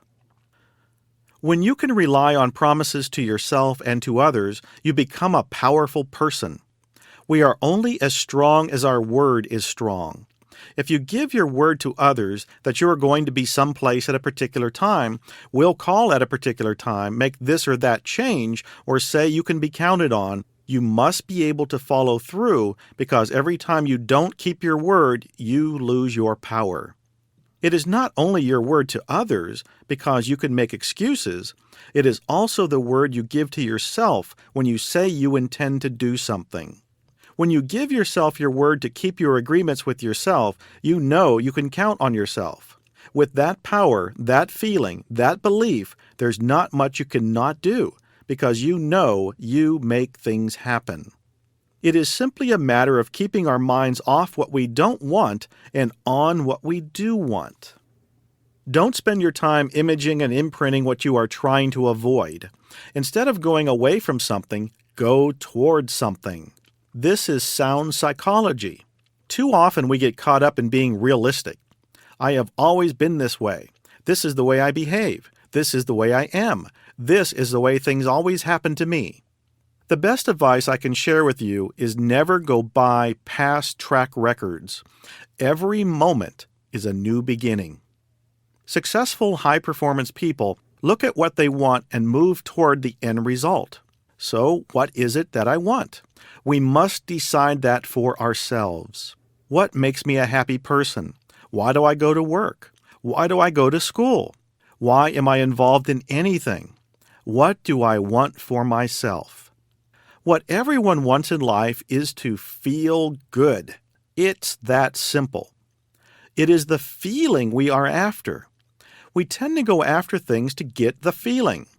The things are just an excuse to play the game. What is it that is going to turn me on? What do I enjoy doing? This is the key question. Once I know that, and the answer is going to be different for each person, I can fit in all the other pieces to support my goal. I have come to the realization that when I develop a philosophy of my life and do my best to be true to that philosophy, then all the questions about what I want to do are easily answered. If you have an overall view, you will know the specifics. Then you will draw the people you want to draw to you. You will know what you will want to do in your work and in your relationships, because everything and everyone necessary to support your philosophy will come into your life. It is also important to be willing to change your philosophy if it does not support you in being all you can be.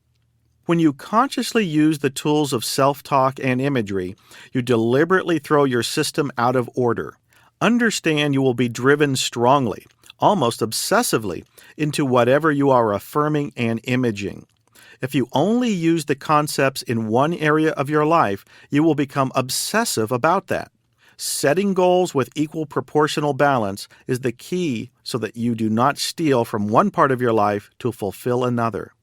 Start by knowing where you want to go and begin to talk to yourself about it.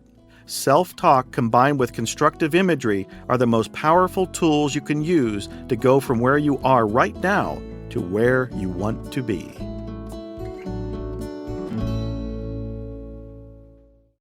Believing is seeing. In this section, I want to give you some tools for becoming a powerful goal setter. The concepts and ideas in this section may change the way you approach your whole life from now on. There is a general belief that is commonly accepted in this culture. The belief is that seeing is believing. In essence, we must be realistic. If I can see it, then I'll believe it. We have already learned that human beings behave not in accordance with the truth, but in accordance with the truth as they perceive it to be. People who must see it before they can believe it, or must have concrete feedback before they will take risk, find it very difficult to grow and change. Most of their lives are spent waiting for something to happen rather than making it happen.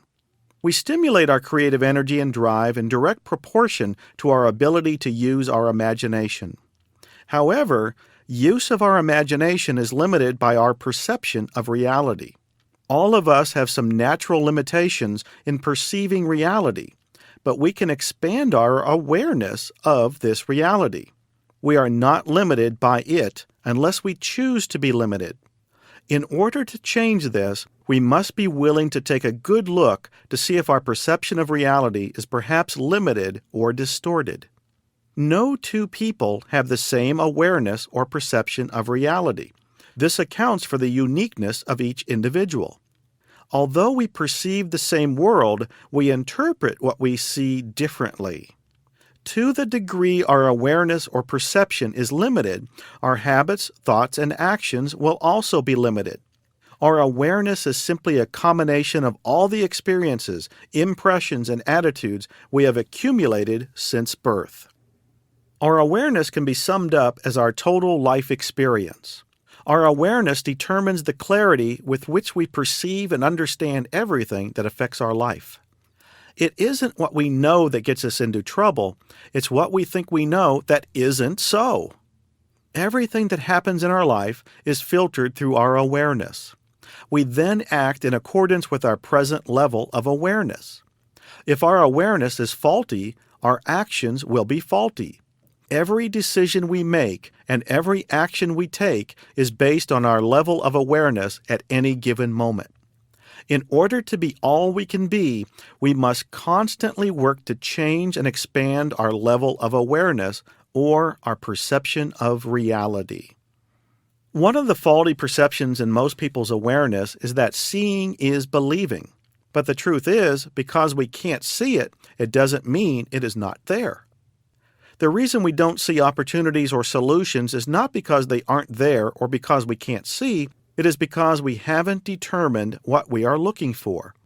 Rather than wait to see before believing, we must first set our goals before reality will change. When we set a goal, our brain-mind functioning together, which is a natural filtering device, will work to our advantage to attain our goal. The first thing we must do is ask, what is of value to me? What attitudes or opinions are important or valuable to me?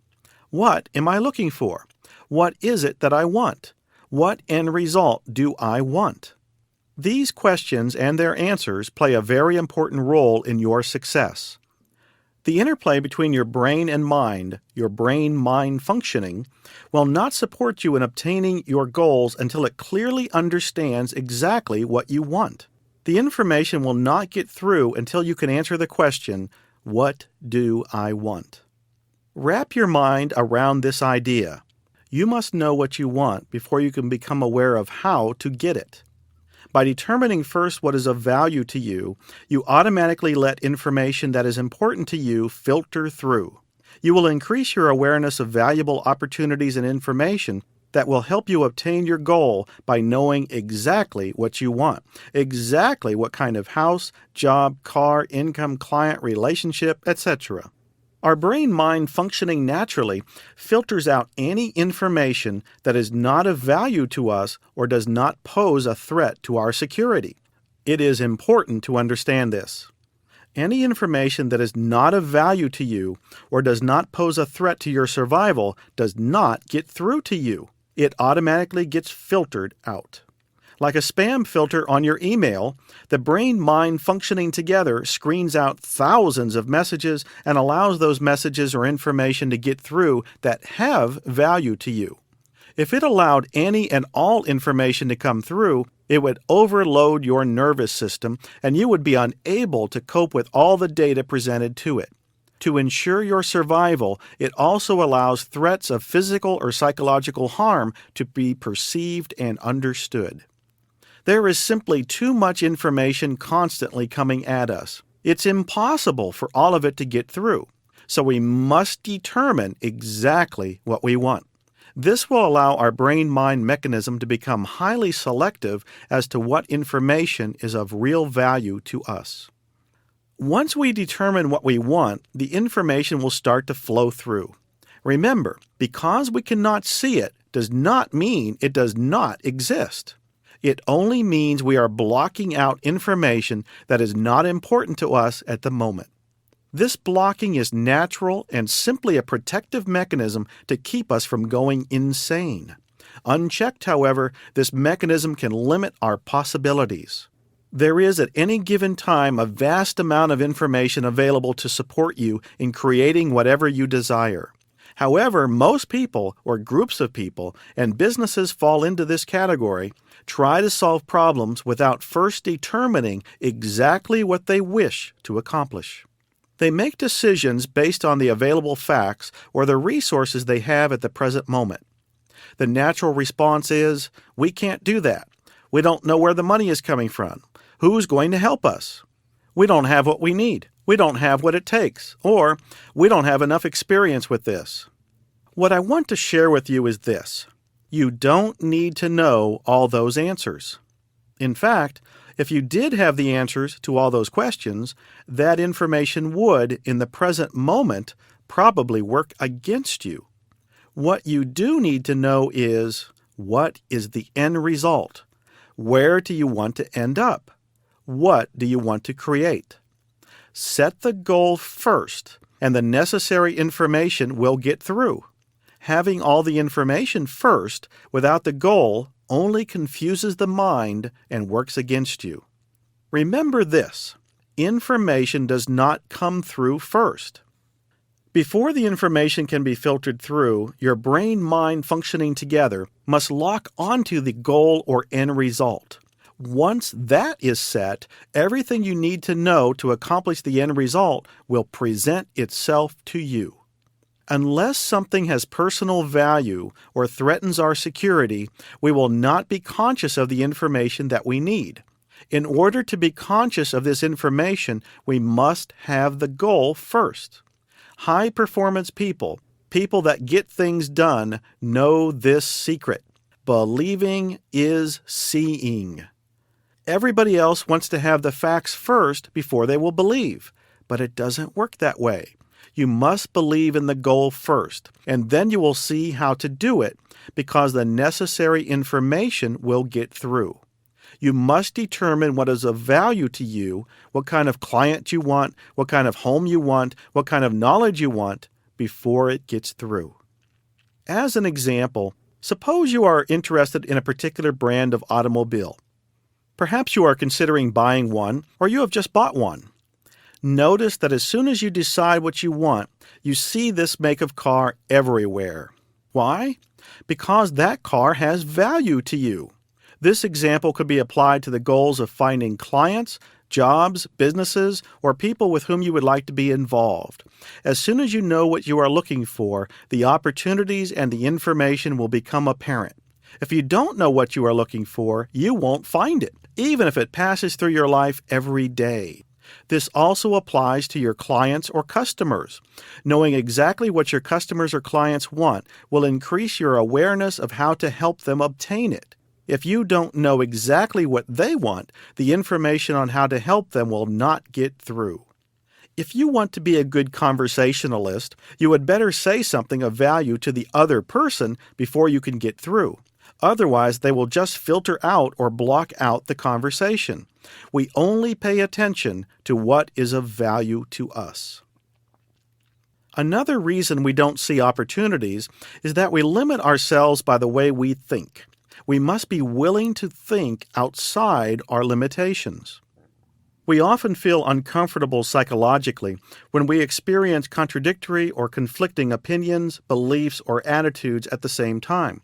It is possible to hold different attitudes without emotional disharmony as long as a situation does not occur in which these attitudes are brought into direct confrontation.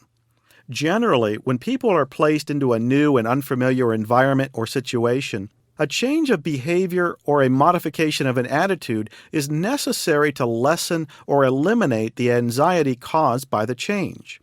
We are always seeking to maintain psychological balance by attempting to get things to fit together inside of ourselves. The most common way to relieve conflicts is through rationalization. Rationalization is what people use when they attempt to explain their logic or reason for their actions, opinion, or conduct. In order for a person not to look foolish or make embarrassing mistakes, he will gather people and information that support his opinion or justify his conduct. An example is when we meet a person of the opposite sex and we are attracted to a particular trait in that person, the tendency is to subconsciously see only the good features and block out the negative traits. This justifies our reason to have a relationship with that person. Before a person makes a commitment or a decision, he will usually go through a stage where he evaluates the overall situation. During this time, that person will usually be open to new information. However, once he makes a decision or a commitment, he will start to gather only people or facts that make him look good or make him right for believing and acting the way he does. This process is called clustering. Unfortunately, when we seek to prove we are right for being the way we are, or choosing what we choose, we block out information that may be useful to us in making rational decisions, essentially blinding ourselves to our other options. When we lock onto an idea or a reason as to why something won't work, the solution does not get through. Because we can't see a solution does not mean that it is not there. If you tell yourself that there is no way to expand your business, no way to complete this or that project, no way to get something done or get what you want, you focus on the problem instead of the solution. You can use your subconscious to help you gain answers and solutions, or you can use the same subconscious to come up with reasons or rationalizations why it can't be done. The choice is always there, and the choice is always yours. An example of this is when you want to buy something. Most people shop around for the lowest price. Once they've found the item they want, they usually will try to come up with creative ways to cut back on expenses or do without something so they can afford it. But what they don't realize is that they could use the same creative energy to figure out a way to keep what they have and earn more money to buy what they want. In other words, they can use the same creative energy to move backward or move forward.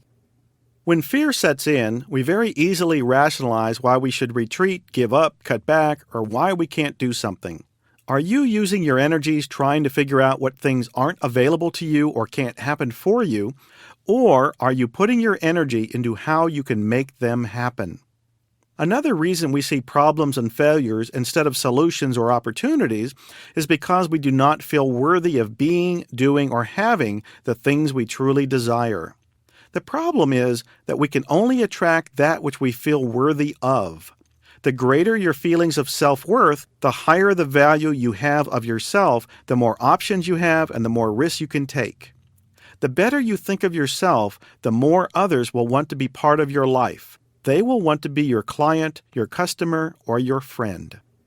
A person with a strong sense of self-worth says, "I can handle anything. I don't know how to handle it yet, but I didn't need to know how to do this until now. Now that it is here, the information will come through." Everything then becomes an opportunity to learn and do more. Sometimes the information we need will come through other people. It can come in the form of a suggestion or even a criticism. However, if we have poor self-esteem or self-worth, we will not be able to accept suggestions or handle criticism from others. Our response will be defensive, such as, "Why should I listen to my subordinates? Why should I listen to my children? What can they possibly know that I don't know?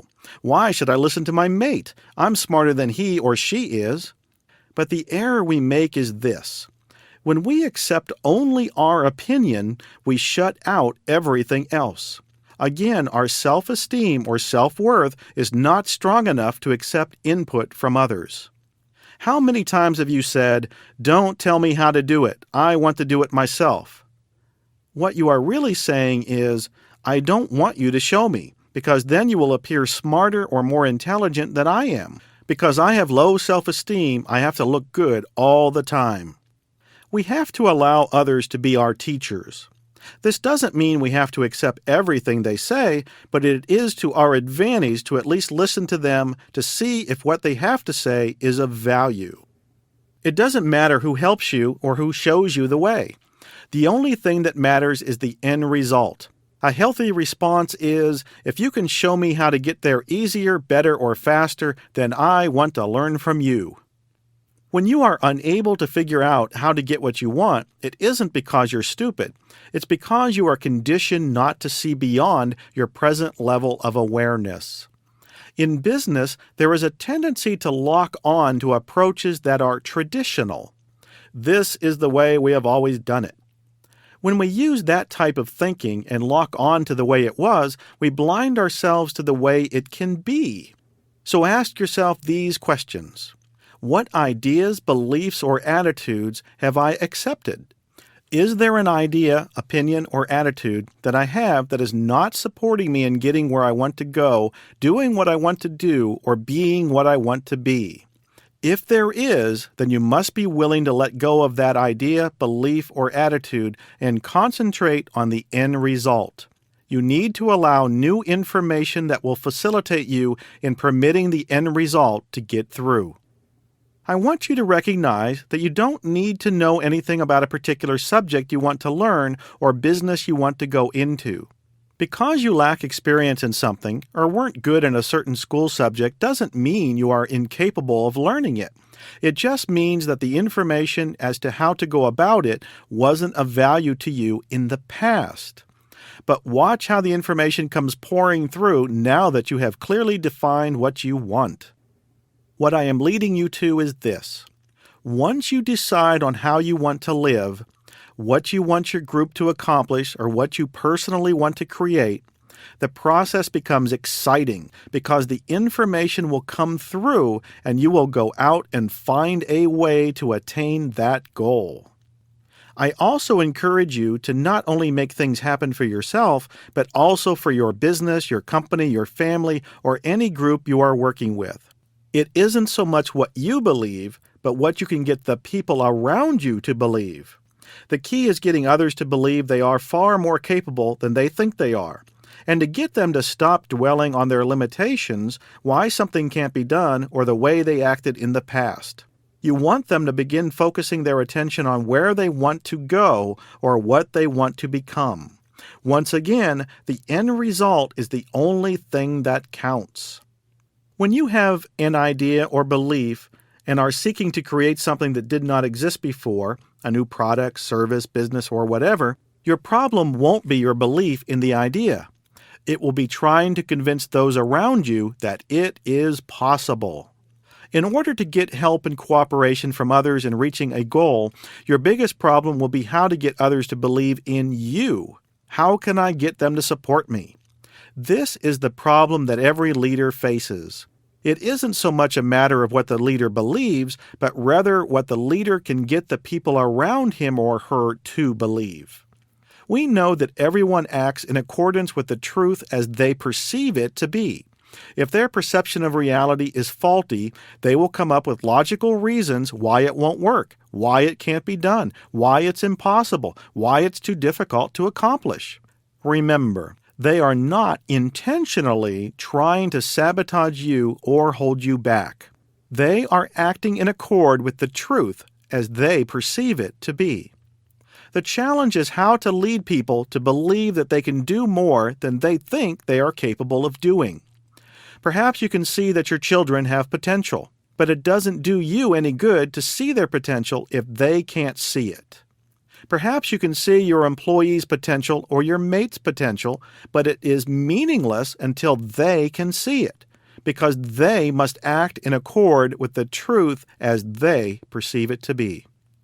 Good leaders, parents, and mates are able to help others to change their level of expectation to change what they believe is true. They are able to motivate them to believe in something that they did not believe before, and then help them to self-talk and image that belief into reality. In order to do that, you can't just ask them to blindly follow you. People today are too sophisticated for that. As children, we do it because we live on faith. But very soon we become logical adults and we want logical reasons. We have to teach others how to create from an idea, how to use the tools that we are learning throughout this recording.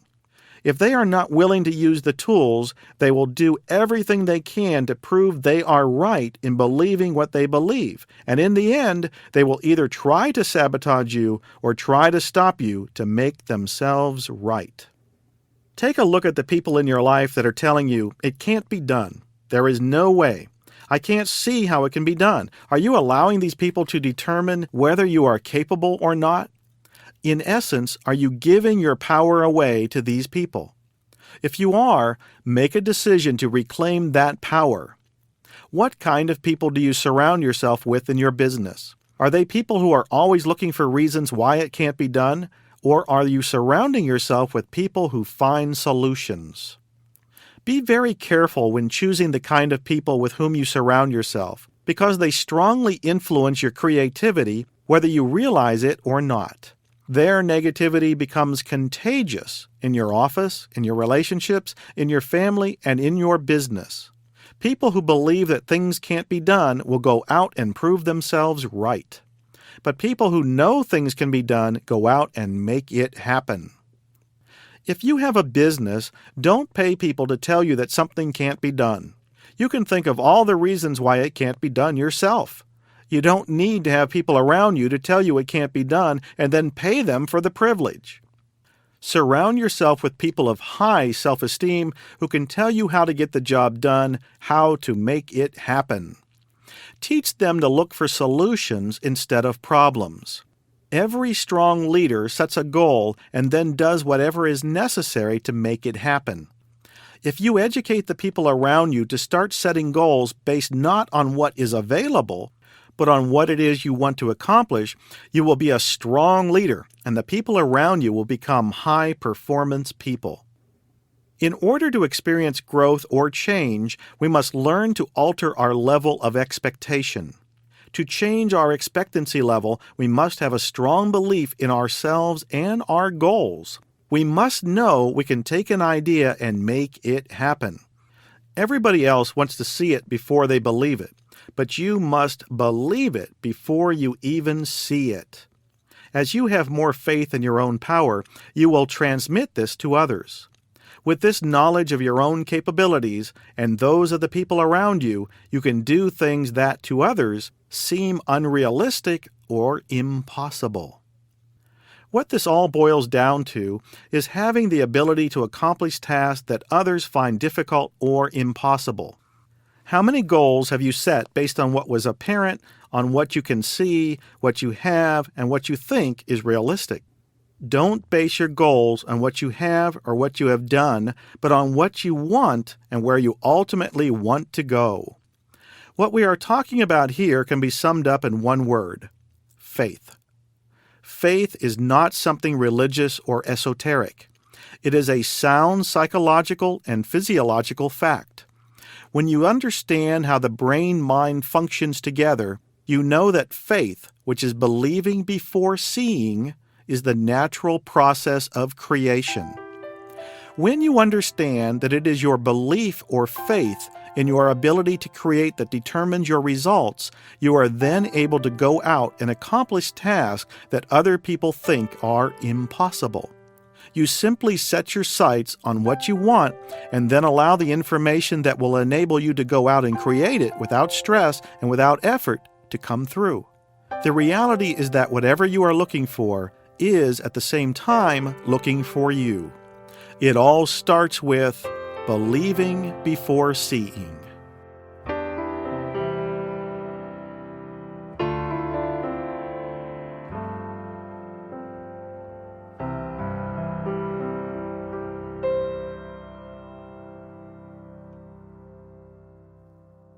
Write your own script.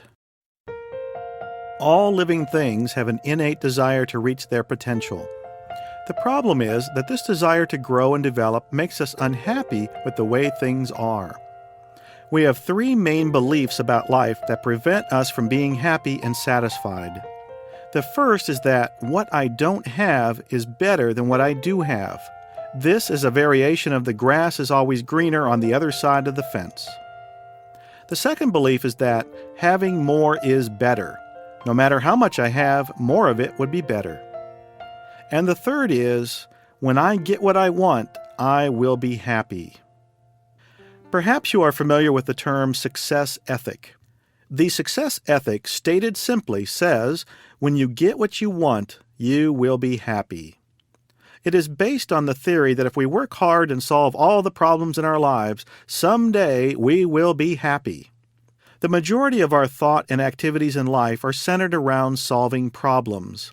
As we've learned, whatever you think about becomes your reality. And so, what do you think about most of the time? It is usually problems. Indeed, the first thing that many of us think about when we get out of bed in the morning are all the problems that we have to solve and how hard we have to work.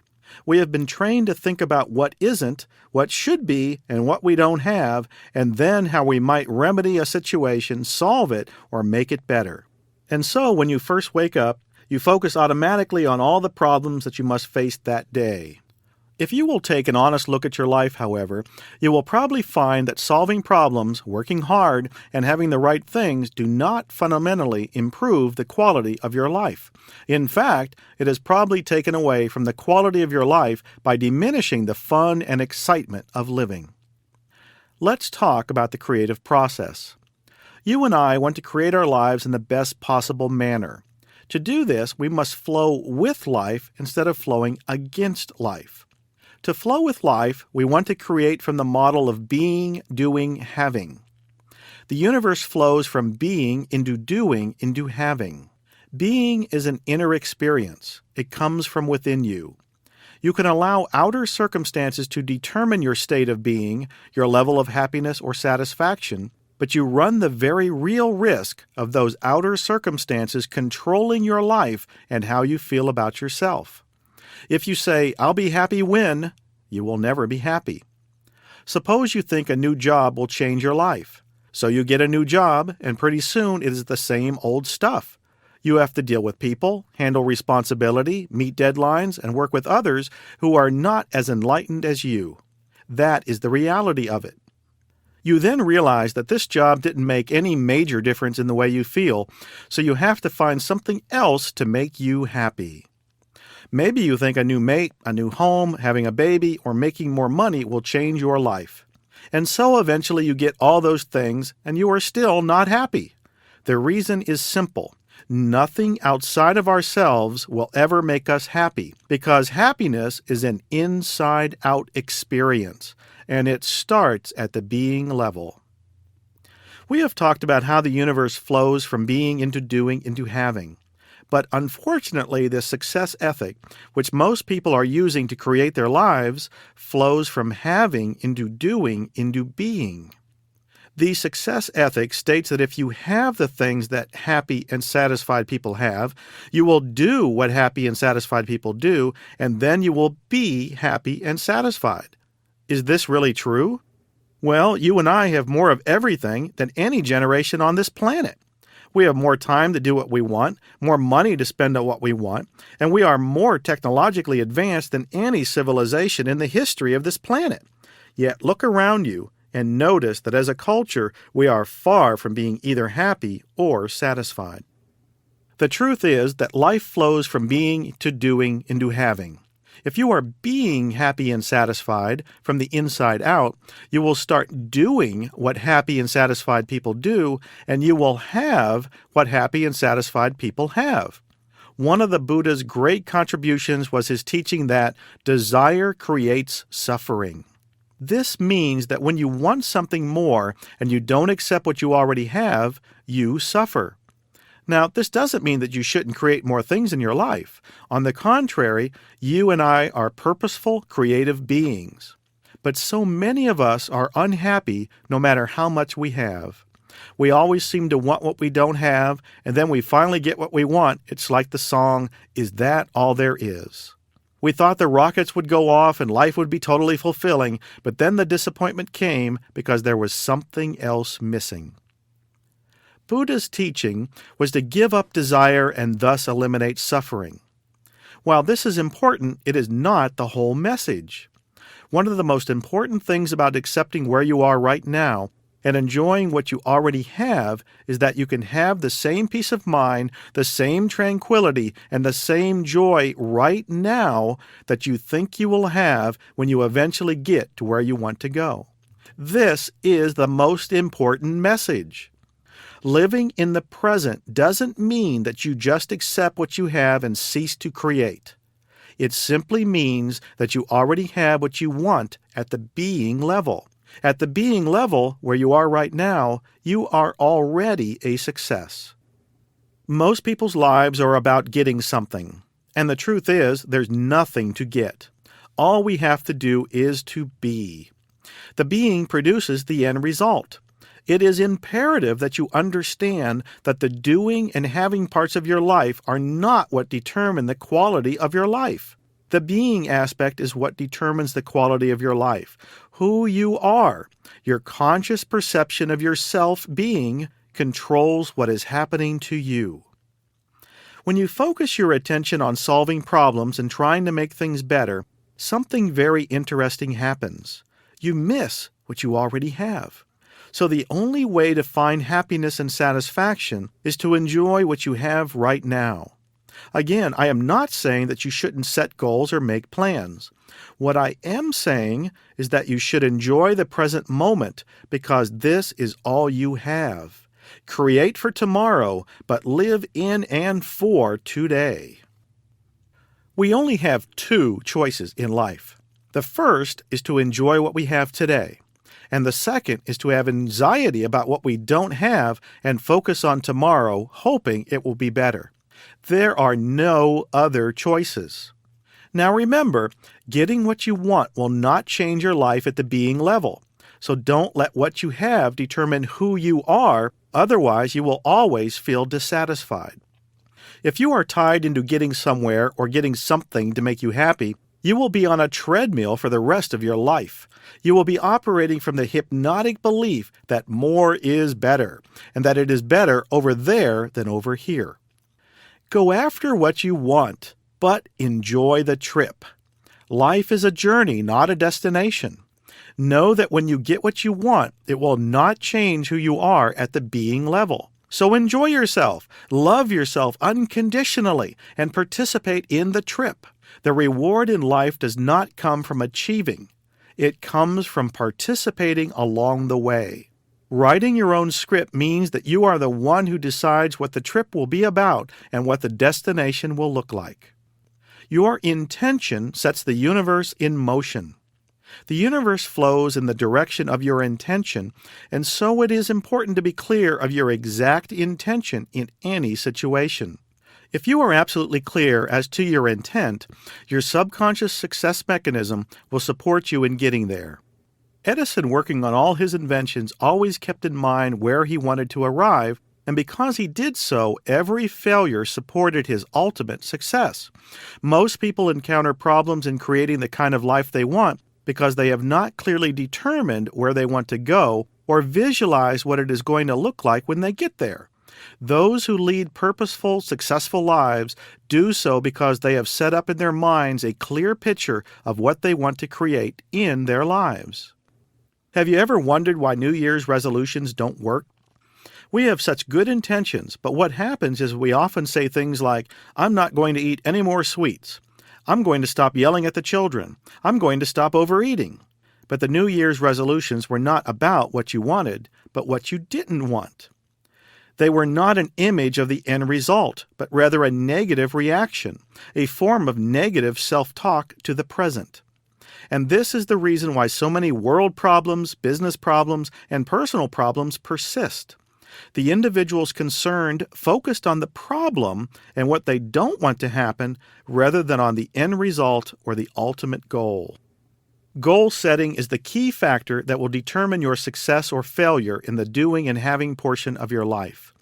Did you ever take a business trip without at least having some idea where you were going? Did you ever play tennis without knowing where the tennis court was? Have you ever left your house to do your weekly shopping without having at least some idea of where you were going to shop? Have you ever taken a holiday without knowing where you wanted to go? Isn't it strange that while the holidays we take merit goals, and the games we play merit goals, and even the shopping we do merits goals, we rarely establish goals for the most important journey of all, our own life? Oh, but you say, "I don't want to be pinned down. I want to be spontaneous. I want to be free to change my mind." Well, sometimes we mistakenly think that freedom means avoiding commitment. We fear that if we commit to something, it will own and control us. And so we avoid being the cause of our life and avoid making commitments. We say, "I want to be free." But notice how our avoidance of commitment and responsibility keeps everyone around us in prison, not really enslaved, but in confusion, not knowing what they can count on until we make the decisions. In such a relationship, no one can truly win. True freedom actually lies in our ability to make choices and commitments. The question we have to ask ourselves is, what do I really want? Start from the position that, at some level, you absolutely know what you want. At some point, you have to make a decision. Keep this in mind. If you don't decide, someone else will decide for you. And their decision may not be what you truly want. You've heard it said that no decision is a decision. Hidden within indecisiveness is the goal of always being right. As long as we don't know what we want, we will never be wrong, never make a mistake, and hence we will never be disappointed. We have been programmed since childhood not to make mistakes. By being indecisive, we can remain a child. The moment we decide to take charge of our lives is the moment we really leave home. Once we start making decisions for ourselves, we are on our own. It is safer not to make decisions, to be passive, childish, and to take our cue from others. Making a decision always reveals something about you. Making a decision tells people who you are. And so, making a decision is essentially divulging a great secret. If your purpose in life is not to reveal who you are, then you will always remain undecided. Another reason for indecisiveness is the fear that we may have to give up something. For example, if you want to take a vacation to Hawaii, it means you have to give up going to the Bahamas at the very same time. To choose one goal means you may have to give up others. If you decide on a certain way, it means you may have to give up other paths. It means you can't be everything, do everything, and have everything at the same time. It means you can't please everybody. When you make a choice, you run the risk of rejecting the values of certain people. They may see you as you really are, not the way they want you to be. In other words, not like them. So by doing nothing, you may be able to retain the love and approval of different people whose values contradict each other, and your indecisiveness helps you to avoid trying to reconcile situations that can't possibly be reconciled. Everything in life is a matter of choice. There are only two things we have no choice about. We cannot avoid these two things no matter how hard we try. The first is that we must die. Death is an absolute certainty. And the second thing we have no choice about is that we must live until we die. Now understand this. Everything else in your life that you think you have to do or are forced to do is a choice. You and I do everything because we choose to do it. We can't change the fact that we are going to die or that we must live until we die. But we can change anything else because everything else is a choice. Look at all the areas of your life and realize you do everything in your life because you choose to do it, not because you have to do it. Remember, the only two things you have no choice about is you have to die and you have to live until you die. Period. Look at where you are in your life right now. Where you are is where you want to be. Consciously or unconsciously, you have made a choice. If you want to go anywhere, you must first understand where you are right now. Many people lie to themselves about where they are, and they deny their situation in life. But it is absolutely essential that you acknowledge where you are before you can move on. Is your life working the way you want it to? Are you where you would like to be? Do you have the things that you would like to have? If the answer to any of these questions is no, then take a look at your payoff for being where you are. What pleasure do you get out of denying yourself? What pleasure do you get out of being unhappy? What pleasure do you get out of being uncomfortable and not belonging? What pleasure do you get out of thinking in terms of lack and limitation? It is important to remind yourself that everything that you do in life, whether it is positive or negative, is attached to a reward or a payoff. So look at your payoff. Observation is the first step in changing anything. When you observe, you are taking the first step toward freedom. And as you observe, you begin to see your own patterns of thought. You have to tell the truth about where you are before you can move on. If you are in pain, admit it. If something is not working, admit it. This is the fundamental principle of Alcoholics Anonymous. You must first acknowledge that you are an alcoholic before you can recover from alcoholism. So look at where you are right now and then decide where you want to go. Let your mind be open to new possibilities. Remember, at the being level, you are total power and you can create anything that you want. Think about what turns you on. When was the last time you really felt turned on? When was the last time you felt enthusiastic or stirred up by something? How about a half a dozen times before that? If you can answer these questions, you have some powerful clues to what you really want. If your response is that you almost never feel turned on, then you are living in denial. When you are free to choose, how do you spend your time? Is there some kind of activity that keeps you interested? Whatever reason that you might give yourself for doing it, you have an important clue as to what you really want to do. On the other hand, if you find yourself in your free time doing nothing but sleeping, daydreaming, or watching television, that is a pretty good sign that you've not allowed yourself to experience what you really want. If you were relieved of all practical considerations, including financial considerations, and if all the possibilities were open to you, what would be the first thing that you would do? What would be the next thing that you would do? What would you do with your life if this happened? This question can be fun because it helps to make your fantasies conscious. Perhaps you even have a fantasy that keeps coming back. Take a look at those fantasies and choose something. You can always change it if you don't like it. You are only committed to it for as long as you want to be committed to it. So make a choice. Start creating what you want in your mind. Have the total experience in mind first. Feel that way, be that way, and imagine it happening just the way you want it to happen. A lot of us are trying to become successful, trying to become happy or wealthy or lovable, or to gain something from life that life doesn't presently hold. But we are what we hold, and it comes out of us. Goal setting is simply making choices. It is knowing where you want to go. Said another way, if you don't know where you want to go, you will probably end up someplace else. If we are not achieving what we are capable of achieving, it is because our goals are not clearly defined. Writing our own script means developing a definite workable plan designed to implement action. Your success will be determined largely by your plan of action. Writing your own script also means, quite literally, that your plan should be written down. The kinetic action of writing will further impress your subconscious. Your written plan will give you the courage to follow through and help you to eliminate obstacles, distractions, and interruptions. It will also serve as a yardstick for progress. You will be more aware of how far you have come and how far you have to go. Many psychological studies have shown that a person's motivation is at its highest when he or she has some way of measuring accomplishment. Writing will crystallize thought, and thought motivates action. It reinforces your commitment to the attainment of what you want.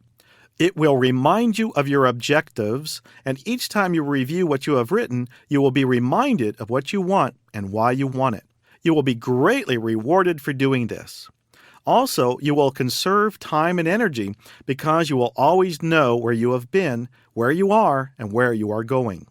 And when obstacles get in your way, your written plan will help you to reevaluate and get back on track.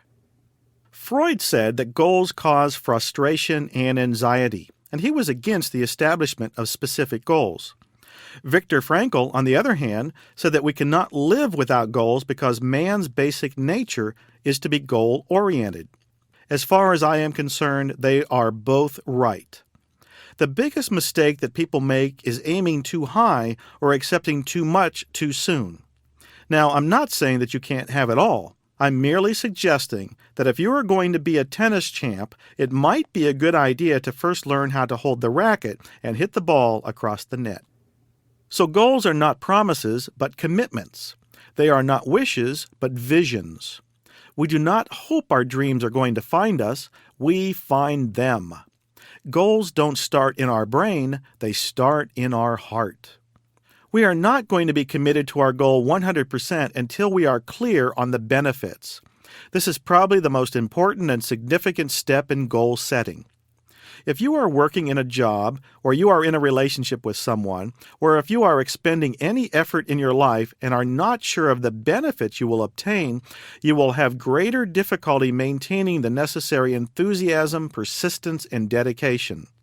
When you are not sure of the benefits, it is very difficult to dedicate yourself to something.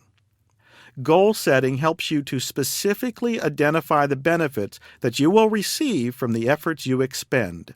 You will not be able to hold a high degree of commitment towards the accomplishment of anything unless you are absolutely clear on the benefits.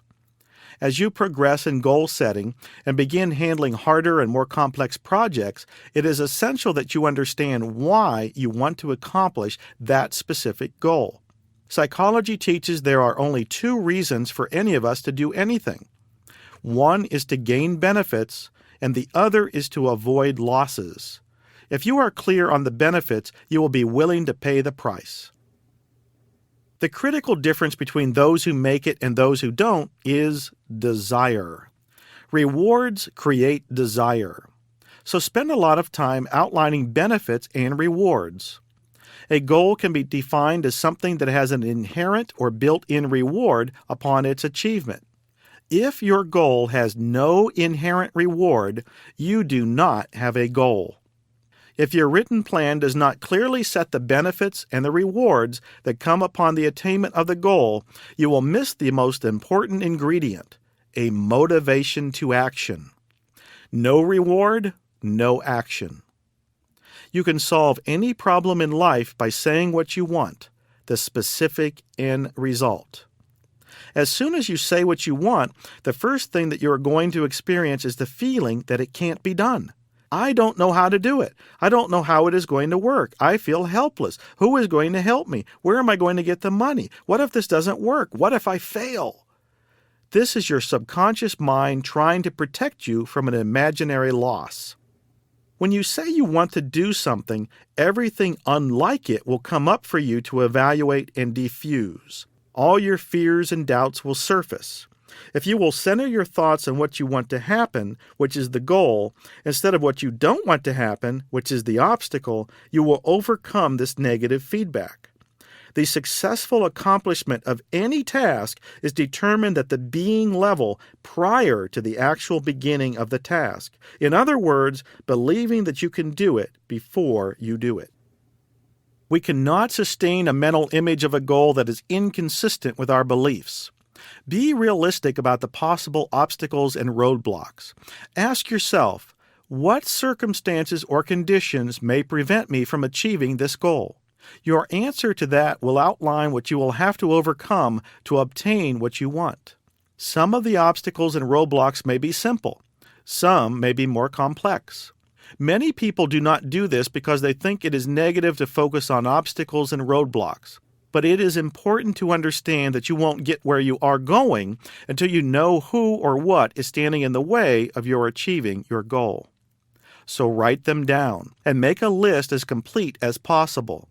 Some of the obstacles will just take care of themselves without your attention.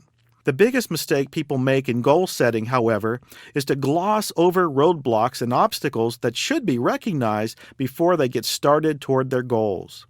You may not be aware of them all, but the more prepared you are, the easier it will be to handle them. As you complete this process, the natural tendency will be to become a little discouraged, and perhaps you will lose some of your enthusiasm. You might start to focus on all the effort necessary to overcome your obstacles and roadblocks. If this happens, stop for a few moments and go back over the benefits. Know that what you want is worth the obstacles that may have to be handled along the way, and then get started. Know in your mind that you always have the choice to stop or to continue with your plan. You can change your mind at any time you want. But for the moment, the important thing is to get started. Don't get locked up into the ultimate goal. Just concentrate on the next step. Take it one step at a time. Most people become overwhelmed by the overall goal and give up. Use the overall goal as a point of reference, but concentrate on the steps. The one step at a time principle is important in achieving goals. Even the largest goals are obtained one step at a time. Once you are aware of the obstacles, you will find the awareness alone will go a long way toward finding the solution, because knowledge is power. The solutions and cost of overcoming the obstacles will become quite obvious.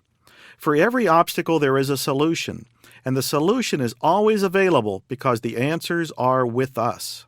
You do not have to look outside of yourself for the answer. If you know this, you will be guided to the right person, the right place, the right book, or the right situation that will help you to overcome your obstacles. Develop this belief system. I know what I need to know. You know what to do, and you know how to do it because your higher self or internal guidance system will guide you every step of the way. All you have to do is be open, responsive, and receptive to the answers.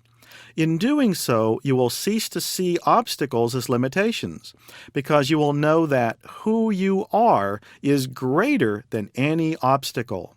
When you combine your wants, benefits, obstacles, and solutions together in writing, you will gain a tremendous feeling of power and excitement. It will also help you to see that most of your limitations are self-imposed.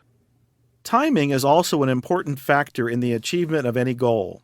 Parkinson's law states that work will expand to fill the time allotted for it. For this reason, among others, we have to have a time frame or time limit on our endeavors. Unfortunately, this is one of the steps that most people consciously or unconsciously delete from their plan of action. A deadline for action is of the utmost importance. It is the essential activating mechanism. When you set a deadline for the accomplishment of a goal, not only do you act on the deadline, but also the deadline acts on you. So any goal must state a specific date upon which it will be accomplished. Therefore, a statement such as, "I hope to lose 20 pounds during the next 6 months," should be revised to state, "I will weigh exactly blank number of pounds on or before whatever the date is." This statement says exactly what you are going to accomplish and when you are going to accomplish it. It doesn't emphasize the loss of something, but rather the attainment of a specific goal, the weight of X number of pounds. If you work within a time frame, your thinking, action, and reaction will be more precise, and you will act with more urgency. It will enable you to eliminate distractions, think more clearly, and be more creative. The reason for this is simple. You won't have time to worry about non-essential activity. Balance is important when working with deadlines. Your deadline should be the slave, not the master. If through some unforeseen circumstances your deadline is delayed or has to be changed, just relax, readjust, and reset the deadline. There will be times when you may have temporary setbacks, but learn to distinguish a setback from a defeat. A setback is temporary. A defeat is permanent. If you are willing to handle the setback, you will not have to be concerned about the defeat.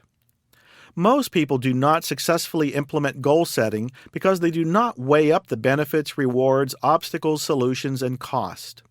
If you will commit yourself to working through all of those steps, you will stay on track, and you won't get overwhelmed by the size or the details necessary to your goal's achievement. You will learn to keep your attention on the specific steps that, when put together, will allow you to achieve the entire goal.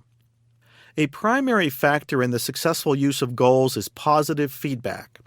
Without positive feedback, you will not continue to use goals. So always keep a list of the goals that you accomplish, including the obstacles you overcome along the way. Buy a special notebook for this purpose and refer to it often. As you complete your goals, file your written worksheets in the back of your notebook and review them periodically. Keep adding to your list of accomplished goals. Every time that you look at this list, you will gain further confidence in your ability to obtain what you want through the process we've just discussed. On the surface, this may seem like a lot of extra work and effort. However, I can tell you it is a lot more work and effort to go through life not having the things you really want. Do not be fooled by the simplicity of this process, and do not underestimate the power behind it. To do this would be to sabotage your own potential. Writing your own script and following through with action is a habit that will reward you for the rest of your life.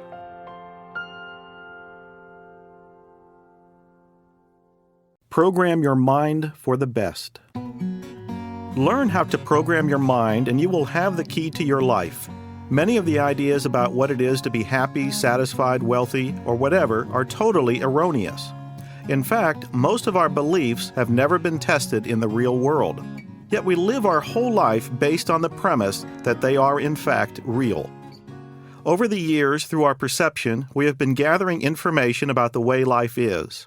The problem we face is that the information we have been gathering wasn't always the truth, but our version of the truth.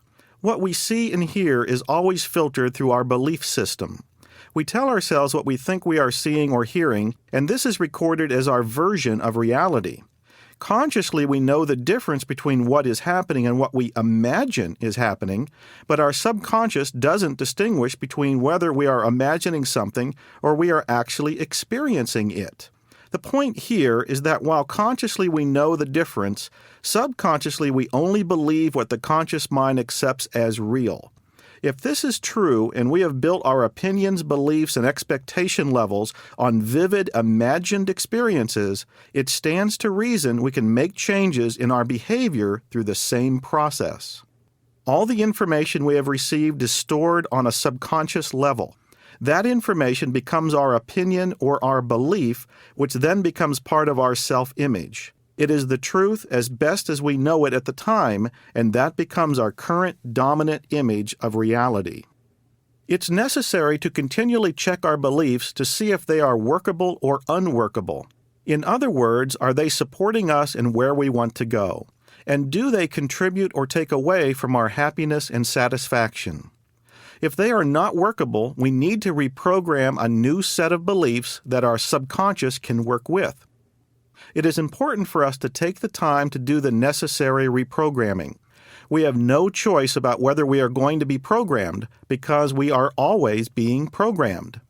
The choice is this: who is going to do the programming? Are we going to do it, or are we going to let someone else do it for us? The fact of the matter is, there is no one else in the world who wants for you what you want for you. It is of the utmost importance that you do not allow others, no matter how well-meaning, to do your programming for you. Your subconscious will achieve anything you believe to be true for you. All religions are based on belief. Belief is the cornerstone of all the great achievements since the beginning of time. We need to remind ourselves that belief is the master, and we become the slaves in that the belief dictates the actions we take. But we can change our beliefs, and the exciting thing about this is that if we change our belief, which is the cause, we also change our experience, which is the effect or end result. We always have a choice about what we want to believe. We are never permanently stuck with old, unworkable beliefs. It can reasonably be said that belief is the most powerful force in the world. Belief is what allowed Helen Keller to overcome the incredible obstacles of being both blind and deaf.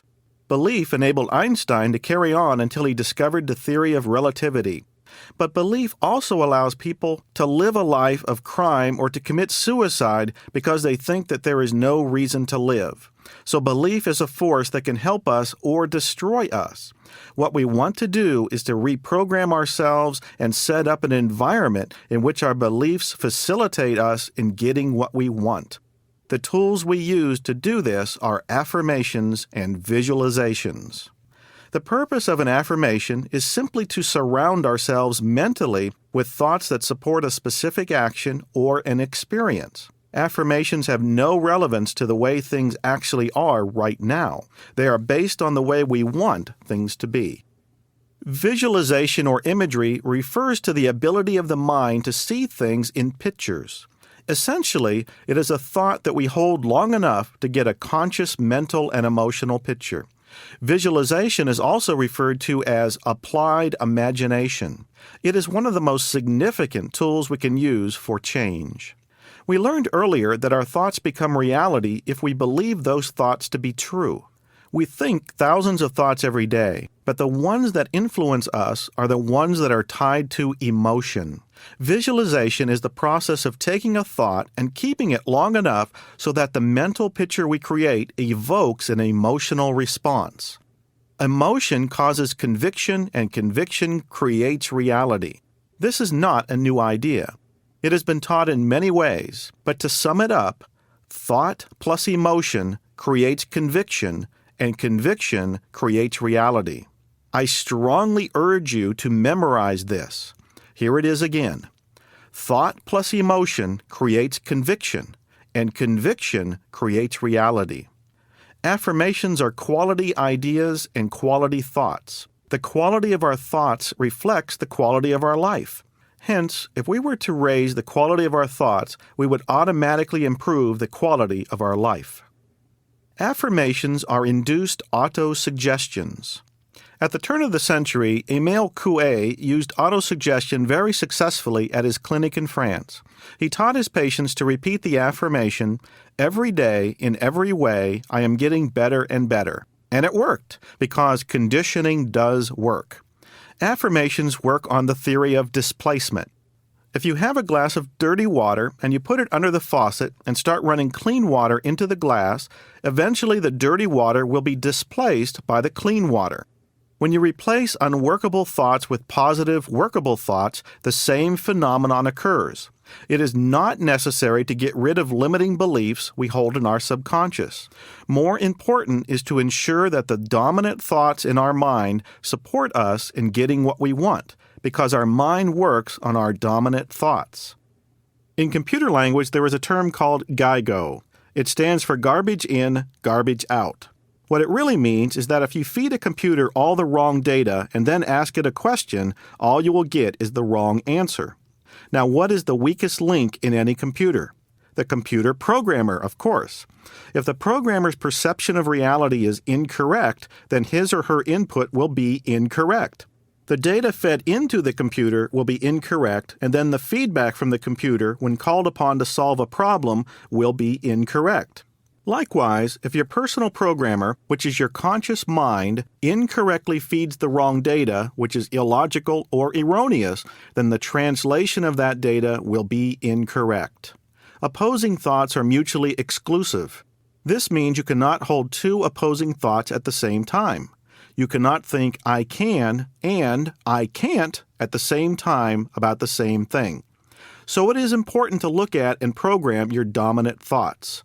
Emerson said, "We become what we think about all day long." And that's very true. You and I are walking, talking evidence of our beliefs. As we've discussed, affirmations are one of the most effective tools in programming your subconscious for success. Affirmation literally means to validate or confirm. So when we think a thought over and over again, we are validating or confirming it as the truth. What we are doing is firming up our belief by making a tape in the neuron structure of our brain, which is processed through our subconscious aspect of mind. Once our subconscious mind has accepted a belief, it is an idea whose time has come. Using affirmations on a daily basis is one of the easiest things we can do to change our lives. Most of the people I know that have trouble with affirmations spend too much time judging whether or not they are doing their affirmations correctly. You will learn an easy method to imprint your affirmations in Section 7, but all you need to know right now is that it is easy to do. To achieve the best possible results, it is necessary to combine our affirmations with imagery. It can be said that every thought we think is a picture within the mind. If I mention a dog, you see a dog in your mind's eye. If I mention an abstract word such as courage, you must mull it around in your mind until you are able to reduce the abstraction to a mental picture of what courage means to you. You've probably made the statement, "I'm unable to get the picture," when communicating with someone. If you are confused and don't understand what someone is trying to tell you, you are unable to get the picture. Imagery or visualization is a process of holding a thought in your mind until it creates a mental picture or image. The mental picture or image allows you to be there, to experience it in your mind. This is known as applied imagination. The difference between affirmation and imagery is that affirmations are conscious thoughts you choose to think about. Imagery goes a step further. It takes those thoughts and dwells upon them until they generate emotion and belief. Imagery or visualization is not daydreaming. Imagery is a conscious process that has predetermined attitudes and beliefs that are used to support achieving a certain end result or goal. The purpose of visualization is to build the necessary confidence to take action. Daydreams are generally a diversion from reality and are not predetermined conscious thoughts that support attitudes or beliefs. The reason imagery works is that the human brain and nervous system, working in tandem, form a stimulus-response mechanism, which reacts automatically to problems and challenges. Visualization records memory and develops beliefs and attitudes without the actual event even taking place. It allows us to record in our subconscious mind the data we wish to have as our version of reality. Remember, what we believe to be true is true for us. This is possible because our subconscious mind cannot distinguish the difference between an actual experience and one that is vividly imagined. If we imagine something with vivid intensity through the direction of imagery, our subconscious accepts it as though it were actually happening. Once our subconscious accepts what we are imagining, everything we experience after that will relate to the newly formed belief or image. The key to successful imagery is to put as much emotion into the picture as possible. Arouse a deep inner desire. Be enthusiastic and keep running the picture over and over again. Your present beliefs were formed by thought plus feeling. So, if you put enough emotion into your new thoughts, they will automatically cancel out the old thoughts through dominance. New thoughts programmed with repetition and imagery become dominant thoughts. Dominant thoughts and beliefs are the ones that control our behavior. Each one of us has proven that this works. When you worry about something, you picture the negative future outcome vividly in your imagination. You play it over and over again. You are not using any effort or willpower. You just keep talking about and picturing the end result. Whatever you are picturing has not happened yet, but you keep forming the picture and the imagery of it happening. The fact that you have accepted that the negative outcome is possible and have constantly been replaying the picture and thinking of it as an already established fact makes the image appear more and more real.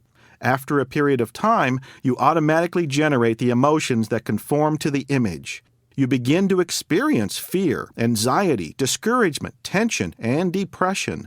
All of this turmoil was created out of an imagined experience. Whatever you expect to happen is determined by the thoughts you dwell upon, plus the intensity of the emotions behind those thoughts. It is worth repeating that our subconscious does not question the validity of the data we present to it. It merely processes it and attracts to us what we believe to be true. If we are using imagery to change habit patterns, we must see ourselves acting and reacting the way we want to be in the future. It doesn't matter how we acted today or yesterday.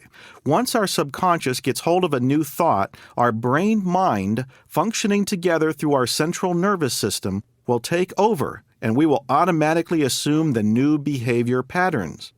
The key is to be able to picture or imagine the end result so vividly that it appears real.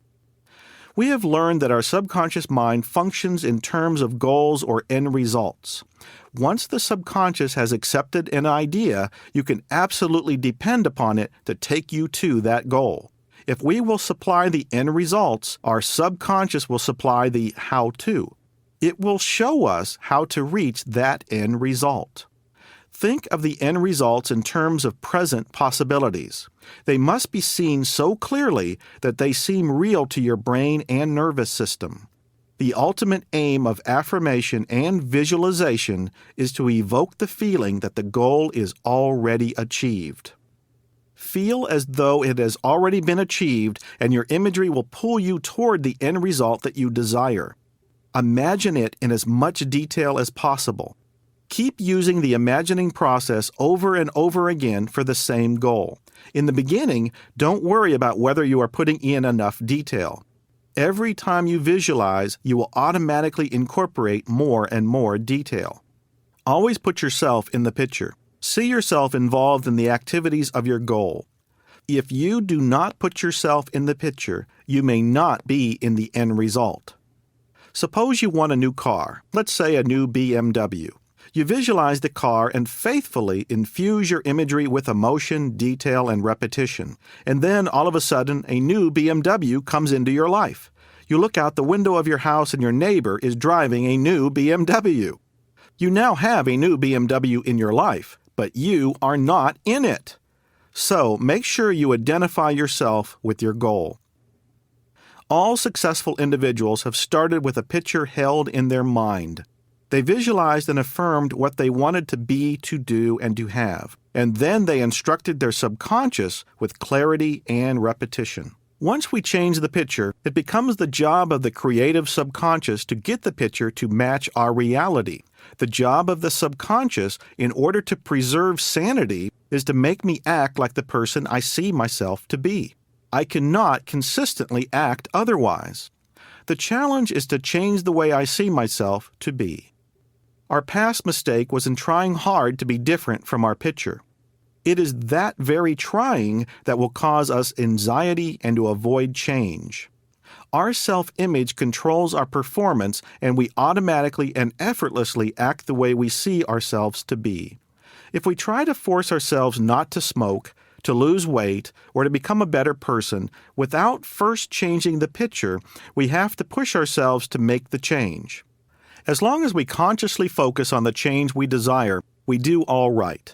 But the moment we forget to exert conscious effort, we go back to our old habits. because we are always going to act like we see ourselves. When we force ourselves to change, we place tremendous stress and tension on our nervous system because we are forcing ourselves to be different than our subconscious picture. The moment we let go, we return to our dominant picture or controlling mechanism. Using affirmations and visualizations reprograms our picture. If we do this, we no longer need to force change. It is also important that while you are visualizing yourself like the new person, you just go on behaving like you always behave. Don't force yourself to be like the new person. Don't try hard to be like what you are affirming or picturing. Just be like you.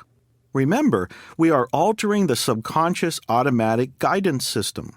We are not concerned about our current behavior or performance. If we change the picture, the change in our behavior and performance follows automatically. Just go on acting daily like your old self. If you are using affirmations and imagery, the new you is changing little by little. Pretty soon you will automatically be like the person you wish to be. It is worth mentioning again. Do not try to change your performance or behavior. Change the picture first. The biggest mistake that most people make is that they try to outrun their picture. Some people have difficulty getting a clear picture in their mind. There are people who hear more or feel more than they actually visualize, so they don't get a good, clear picture. These people are the non-visionaries. If you are a non-visionary, you will probably have a heightened subjective sense of feeling. If this is true for you, just concentrate on the feeling. Sometimes we don't get a good, clear picture because we are not relaxed enough. In Section 9, I will give you a relaxation technique that will help you to relax your mind and body so that your subconscious is more receptive to your affirmations and imagery. What you are doing with affirmations and visualizations is preparing yourself for the appropriate person you choose to be. It helps to take a look at the areas of your life that you are avoiding or having difficulty with. Then visualize yourself in the situation you are avoiding or having difficulty with, acting in a way that would be more appropriate for you to be. Visualize the skill level, the characteristics, and the qualities you want to express. Soon you will act and behave like your new picture. Once it takes hold in your subconscious, you don't need to affirm it or visualize it anymore. Just go out and be you. What you have done is to control and consciously decide what the new you would be like.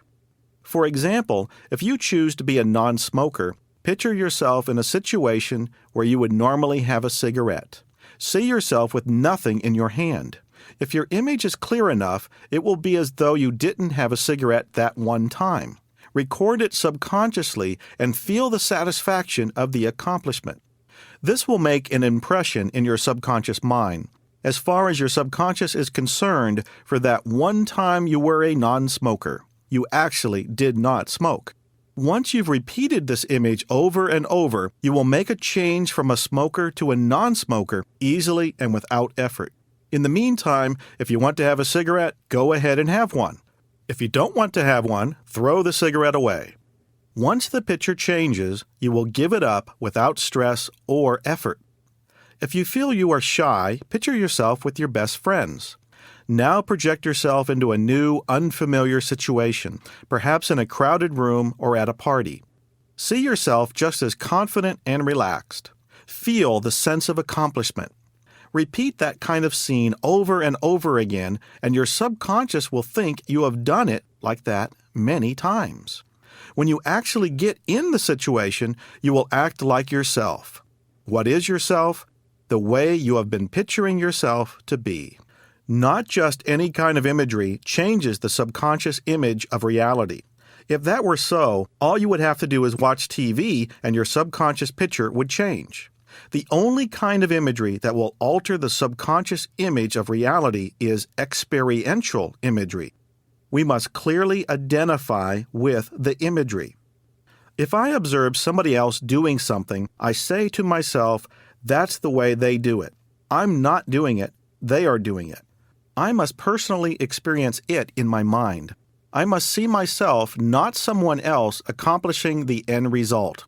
If you can't see yourself being, doing, or having it, you won't get there. All permanent and lasting change comes from the inside out. Any other change is temporary. You have been using affirmations and imagery all of your life. What you want to do from now on is to learn how to control them so they will work for you instead of against you. The actual process of applying affirmations and imagery is called imprinting. You now have a sufficient overview concerning affirmations and imagery to learn the techniques of imprinting.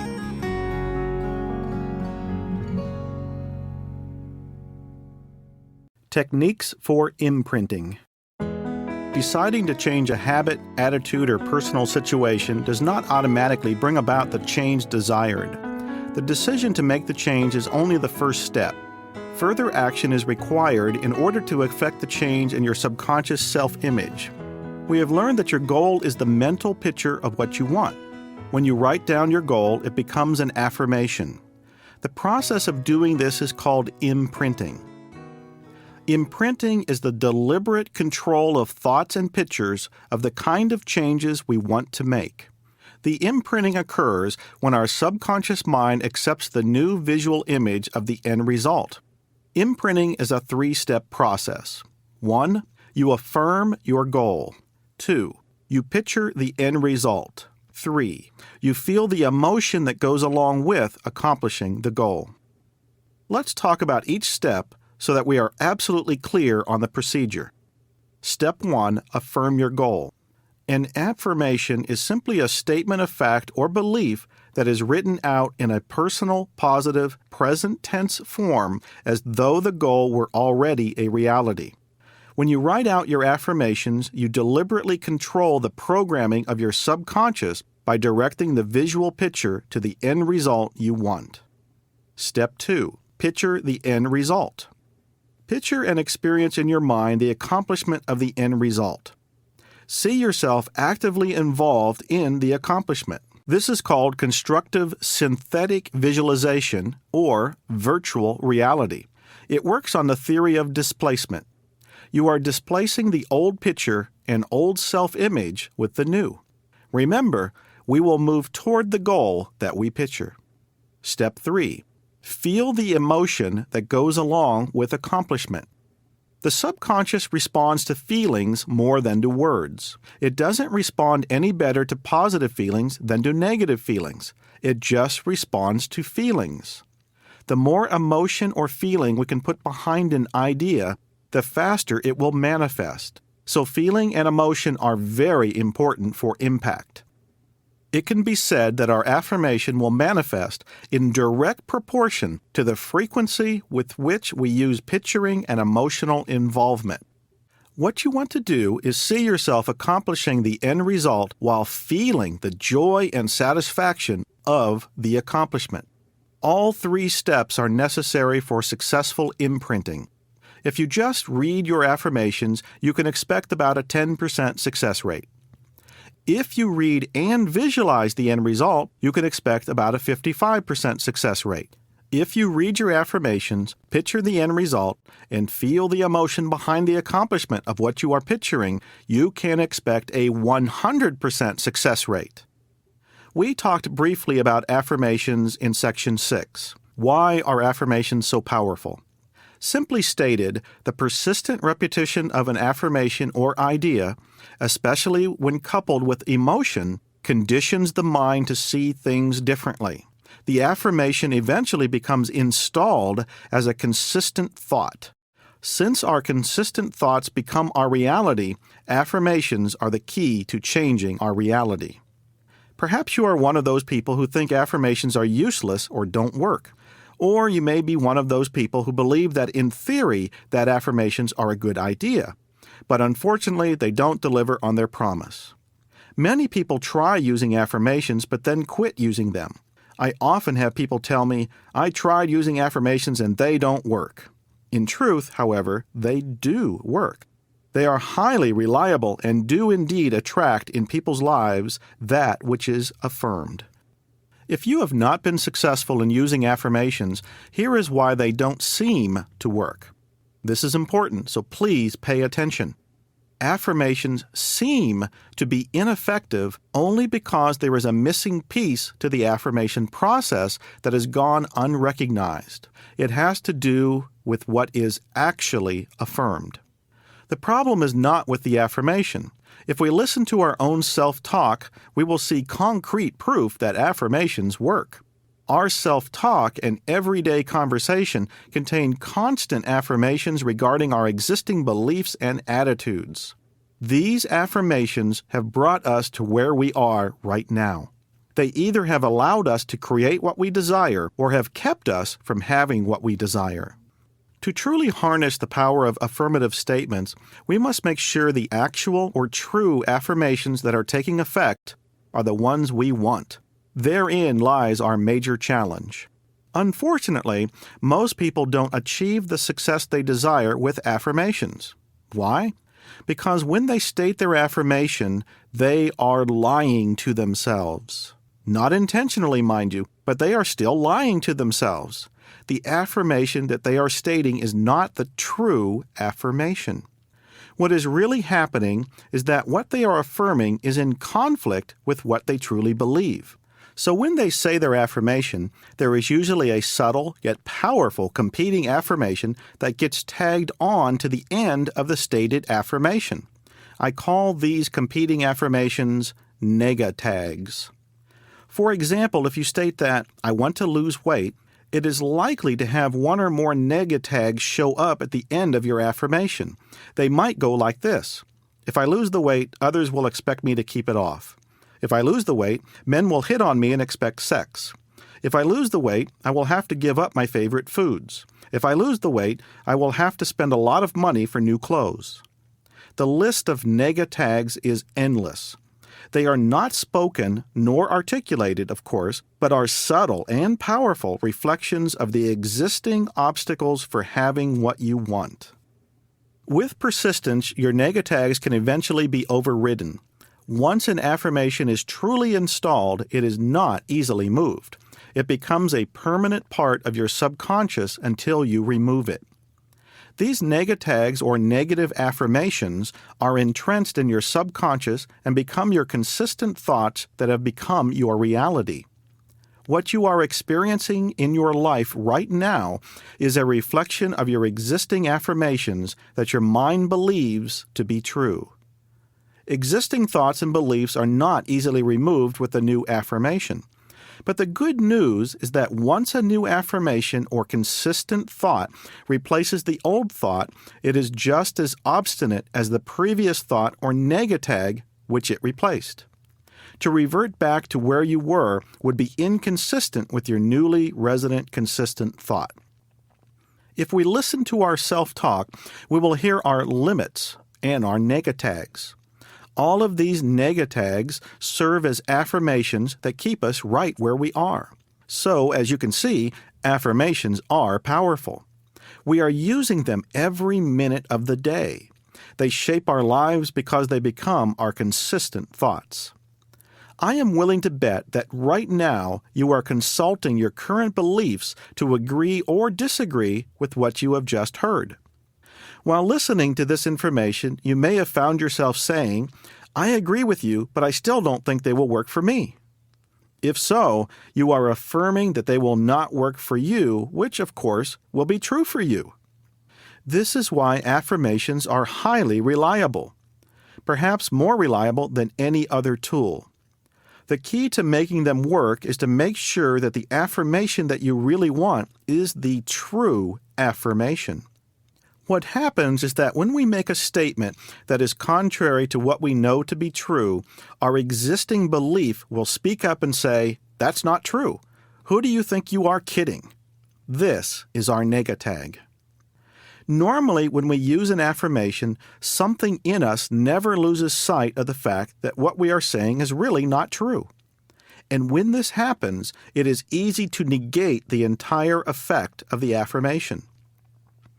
In order to counteract this, it is important to set up your affirmative statements so that you do not experience resistance, nega-tags, from your subconscious. The most effective way to do this is to include the word choose in your affirmative statement. Let's do some examples and you will see how this works. Say out loud to yourself, I earn $100,000 per year. Now say, I choose to easily and consistently earn $100,000 per year. Do these statements seem different? Here is another one.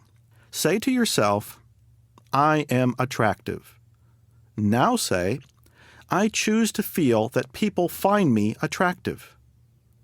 Do these statements feel different in any way? Let's try one more. Say to yourself, I have more prospects, customers, or clients than I can handle. Now say, I choose to have more prospects, customers, or clients than I can handle. Do these statements affect you differently? Listening to those statements, which ones do you find more believable? Which of them creates a feeling of contradiction? Which feels harmonious or truthful when you say it? Which of these statements invokes the message, who are you kidding? More than likely, it is the first statement. In general, when you add the word choose to the affirmative statement, it feels more convincing and is therefore easier to accept and believe. It also eliminates the negatag and therefore has a much stronger and faster effect. Now, just to be certain you fully understand the difference, let's do another example. Say this affirmation to yourself. I have a brand new luxury car. If you happen to have a brand new luxury car, simply change this statement to something else that you do not have. The idea here is to make a statement describing something you would like, but which you do not have at the moment. Now notice how it feels to say this statement even though at the moment you don't have a brand new luxury car or whatever else you affirm that you have but don't have at the moment. Now say to yourself, I choose to have a brand new luxury car. Which of the two statements is more believable to you? Which of them brings forth the negatag from your subconscious that says, who are you trying to kid? When you say the first statement, more than likely you have a reservation in the back of your mind. Some part of you seems to be arguing with this statement, producing such thoughts as, there is no way I can afford a new luxury car, or if only that were true, and so on. On the other hand, when you add the phrase I choose to the beginning of the statement, notice that you can state it with more conviction because it is believable to choose to have a new luxury car. Making this statement doesn't stretch your imagination because you are not stating that you have that new luxury car now. You are simply stating that you are going to reach for that desirable state by making a personal choice. In other words, when you include I choose in your affirmation, it can make a great deal of difference in the acceptability. The end result is that you have a positive mental conditioning strategy that offers no resistance from your subconscious. This strategy has proven highly successful with all the clients I have worked with in my personal performance coaching. The following steps are designed to create powerful and fast-acting affirmations. They are critical because they are the building blocks that will ensure successful results. Let's take a look at them and see how they can help you to dramatically change and improve your life. 1. Your affirmation must be in the present tense. The reason affirmations must be in the present tense is there is no past or future in the subconscious mind. Even if something has happened in the past, if you replay it in your subconscious, as far as your subconscious is concerned, it is happening all over again, right in the present moment. That's why it is imperative that you don't keep playing your old tapes over and over again. Each time you do that, your subconscious thinks you have experienced the event again. In keeping your affirmations in the present tense, don't use the words someday, soon, or tomorrow. You want to get into the habit of feeling that whatever you are affirming or imaging is taking place right now within your consciousness. Ideas are created into form. This means that if you accept an idea in the present tense, that idea will take form or manifest very rapidly because you are accepting it in the present tense. It is worthwhile to point out here that our ability to accept what we are affirming and imaging determines how long it will take to manifest or accomplish the end result. Everything works on our acceptance level. By keeping your affirmations in the present tense, you are accepting it in the present tense, and your subconscious will act on it immediately. 2. Your affirmation must state what you want, not what you don't want. Affirmations must emphasize the gain of something, not the loss of something. Do not describe what you are trying to move away from or eliminate. Instead, affirm what you are moving toward. The point is to keep your affirmations and visualizations on what you are striving toward and not what you are leaving behind or trying to avoid. It has been my experience that many people use reverse affirmations. Instead of affirming what they want, they affirm what they don't want. Your affirmative statement must be something you want, not something you think you should want. For example, if your mother told you that you should be a doctor, is this a should or a want? Unless you want to be a doctor, it is a should. The best way to recognize if your affirmative statement is a should instead of a want is if you lose your enthusiasm for doing your affirmation. If so, you are probably affirming a should instead of a want. The problem is that most people don't know what they want. So instead of formulating a positive outcome, they formulate a negative outcome. When I ask my coaching clients, "What do you want?" it is amazing how many struggle to come up with an answer that clearly states what they want. At best, they usually can come up with some improvement on their present situation or improve on something they don't want. The way they do this is by making comparisons. They use words such as more, better, and so forth. For example, I choose to feel better. I choose to be more self-confident. I choose to have more money, etc. Although that is better than affirming the negative, the drawback is that it always calls attention indirectly to a negative situation that they don't want. In other words, it draws attention to the things that their affirmation is supposed to be better than or more of. This keeps the negative possible outcome in their mind and defeats the whole purpose of making the affirmative statement in the first place. Let me give you an example. When I ask a client what they don't want, I find that they can tell me in great detail exactly what it is they want to get rid of in their life. They will say something like, "I want my boyfriend to stop spending so much time with his mates," or, "I know I don't want a job where I have to travel so far." The reason for this is that they will have a very clear picture in their mind of what they don't like or don't want and almost none, or at best a vague picture of what they really would like to have. In other words, their intense preoccupation is usually with what they lack, what's wrong in their life. Unfortunately, this is entirely the wrong way to go about making an effective affirmation. If you hold a negative picture in your mind about what you don't want or the things you don't like about your present situation, you are reinforcing that negative situation into your memory, and the end result is you will keep experiencing it over and over again. But if you can imagine a positive outcome that would eliminate your problem, then there is a very high probability that you will attract that outcome into your life. So, if you focus on what you want instead of what you don't want, that will be the likely outcome. Why is this important? Because your subconscious mind is like a computer. And as you probably know, a computer thinks in literal terms. When entering information into a computer to find the answer to a particular problem, you must be exact in the way you pose the question. Your subconscious mind and your brain work the same way. Like all computers, it is literal in its interpretation of the input that reaches it. Its performance or the final outcome depends on the precision of the commands it receives. It must understand the command or it simply doesn't know what to do. So, when you choose to do better in school, or you can make any other comparative statement, your computer mind doesn't understand. As far as your computer mind is concerned, doing better could mean anything. It could mean doing a lot better or only just a tiny bit better. The problem is that your subconscious doesn't know whether doing better in school means getting an A or a C+. As far as your computer mind is concerned, C+ is better if you have a C.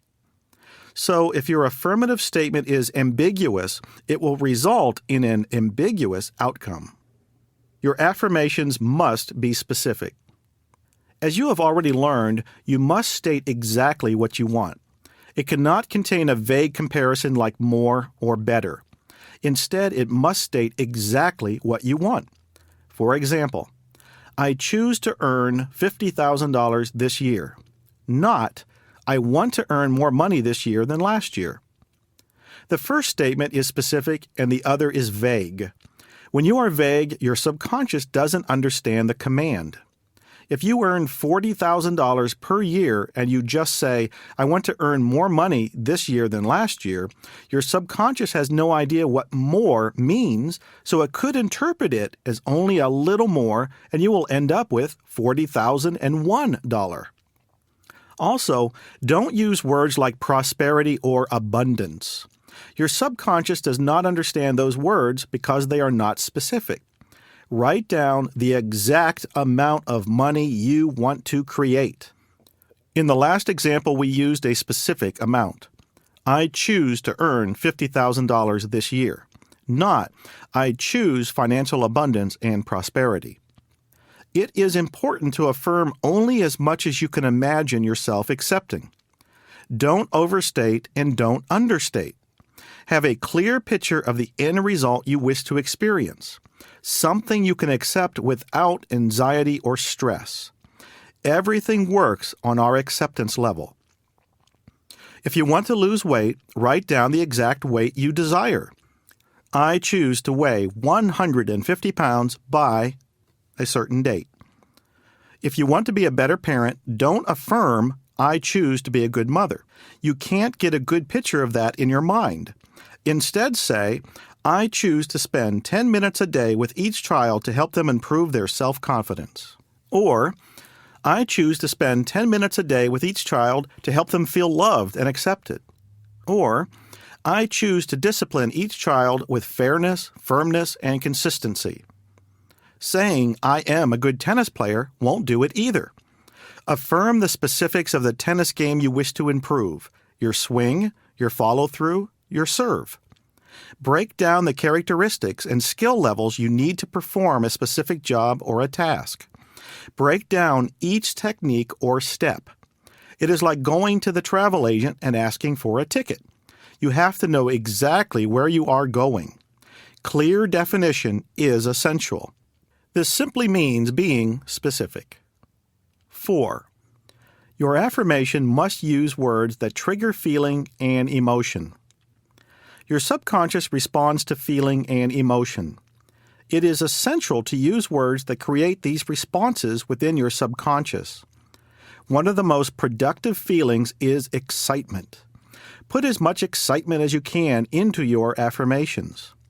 Certain words may evoke emotion to some, but not to others. Each person must find words that trigger the right emotion for him or her. Write out your affirmations so that they create a sense of fun, excitement, happiness, and joy. Any words or phrases that create a powerful emotion in you will deeply impress your subconscious. A rule of thumb is, the more emotion, the faster the change. There must be some excitement or compelling reason for your statement. Why? Because a lifeless affirmative statement is like a boring advertisement on TV. You won't pay attention to it, and it will have a negligible impact. If you are marketing a product or a service, one of the first things you must address in any ad is to get the prospect's attention. If you think about it, your affirmation is like an ad that you create up to get your attention. What you are trying to do is sell yourself on the idea that it is something you really desire. In other words, you want to buy into and truly want what you are seeking to create. The wording in your affirmative statement should help you to do this. For this reason, I suggest that you use appealing and attention-getting phrases and words. Use carefully selective adjectives and superlatives to add excitement and energy to your affirmative statement.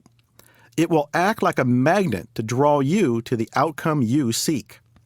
Use words that create movement in your imagery. The result is you will keep moving toward your goal with self-confidence and poise. What we are saying here is you want to make your affirmative statement as exciting and pleasurable as possible. In fact, so exciting and so pleasurable that you will want to keep saying it over and over again. Here is an example of what I mean. I choose to find it easy and enjoyable to. When you include the adjective easy, it literally makes things easier for you. If something seems difficult, it sets up resistance in your subconscious mind. But if it seems easy, then you will be more relaxed about doing it, and the results will come much faster. Using the adjective easy can be applied to almost anything you do in life. I use it frequently with my clients and myself, and it has had a profound effect on the outcome. It has made things come faster and easier. Another word I like to use is fun, as in, I choose to find it fun to exercise every day. Or, I choose to find it fun to think up new ideas for my business. We all like to have fun. We want to do more of anything that we perceive as fun. You can also add any of the following adjectives to give your affirmation more appeal. Comfortable, safe, satisfying, quickly, smoothly, delightful, ingenious, etc. If you use these words or other words that imply the same feeling, new ways to make your desired goal what you want will be drawn irresistibly toward you. Remember, you are the director and producer of your movie, so you can have it any way you want it. 5. Your affirmation should focus on the best possible outcome. Try to come up with the best possible outcome you can imagine. Suppose you wanted a new apartment. If you just affirm a new apartment, you might end up with a small, dingy, noisy apartment with poor lighting and poorly ventilated rooms. Your affirmation worked because your apartment is new to you, but it may not be very comfortable to live in. A much more effective affirmation might be, I choose to live in a sunny, spacious, quiet, well-looked-after apartment. This affirmative statement will attract a much better outcome. 6. Your affirmation must make a positive statement. As we have previously discussed, the literalness of your computer mind makes negative words or phrases something to be avoided if at all possible. We are always better off being as positive as we can when making any statements or commands to our subconscious mind. Therefore, you should avoid using such negative words and phrases as no, not, never, don't, get rid of, etc. Here's an example of a negative affirmative statement. I choose to get rid of my headache. Now here's an example of a positive affirmative statement. I choose to have my head feel calm and relaxed. It is common for people to make negative choices without realizing it. Therefore, when making your affirmative statement, be sure to check if it has any of the negative words listed above. It can mean the difference between success and failure in the final outcome of what you are choosing to create. 7. Your affirmation must be personal. We can only affirm for ourselves. We can't affirm for somebody else. It is impossible to get results by affirming qualities or changes in other people or to correct or alter situations we cannot control. I cannot affirm for my employees, but I can affirm a change in me that will produce a change in them. If you, your team, group, family, or staff are involved in a joint or collective goal, you can start your affirmations with we instead of I. In this case, I would suggest affirming the goal of your group as well as your individual part of the collective goal. Both would be important to your success. But we have to keep in mind that we can't make an affirmation for another person. We can change our behavior and in doing so promote a positive response in our mates, clients, family, the people we are leading, or the people around us. I am sure you understand by now that all change must come from the inside out. Life is an inside-out experience. This may seem self-centered, but we can't give something we don't already have. I can't change you, but I can change the way I respond to you. Through my inspiration, you may be motivated to improve, but my change must be personal inside of me, not in you. Frequently, people will make affirmative statements that will choose to have others behave differently. This implies that we have the right to influence how others should behave towards us. For instance, they want another person or people to act differently than they are toward them, as in, I choose to have Chris love me. I choose to have my clients think I am the best at what I do. I choose to have Tom understand me, and so on. Or they want to bring revenge or have another person experience a negative result, such as, I choose to have Jim suffer the consequences for what he has done to me or to someone else. The reverse is they want something good or healing for another person, such as, I choose to have John heal quickly from his illness. On the surface, the last affirmation may seem positive.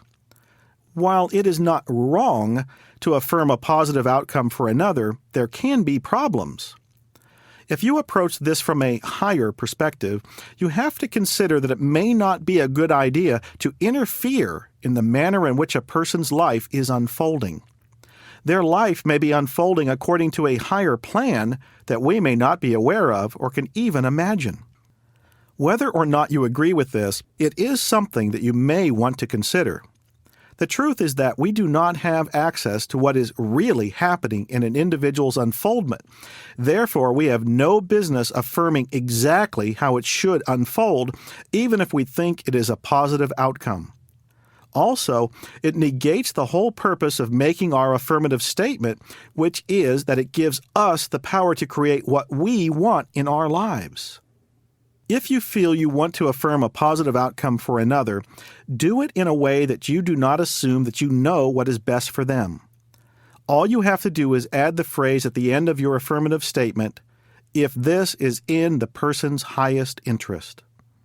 Using this option, the affirmation for John, described earlier as being ill, might be, I choose to have John heal quickly from his illness if this is in his highest interest.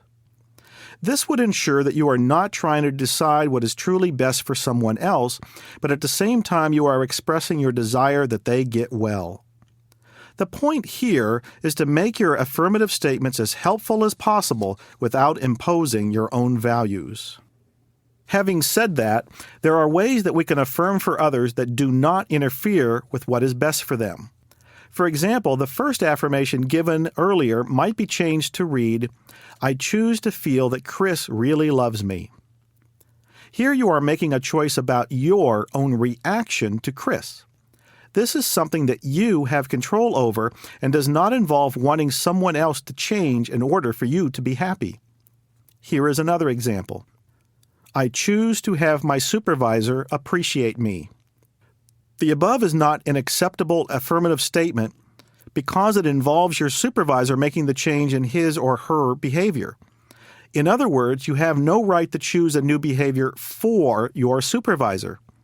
You can, however, reframe this statement to say, I choose to feel that my supervisor appreciates me.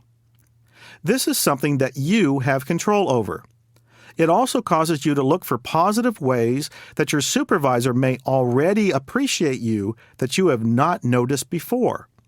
This will allow you to focus on that aspect. Remember, whatever we focus on, we create more of. Here are some examples where a person chooses harm to another or seeks some sort of revenge for an assumed act of aggression or injustice. I choose to have John pay the price or be punished in some way for what he has done to me.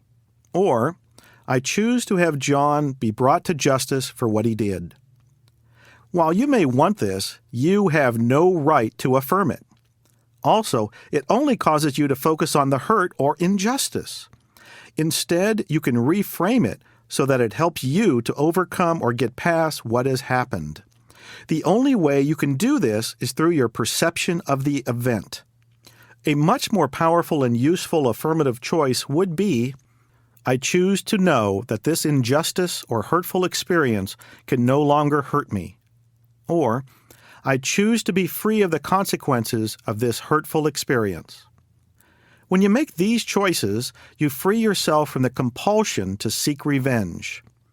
If you think about it, the real reason we seek revenge is so that we can let go and recreate or restore balance in our life.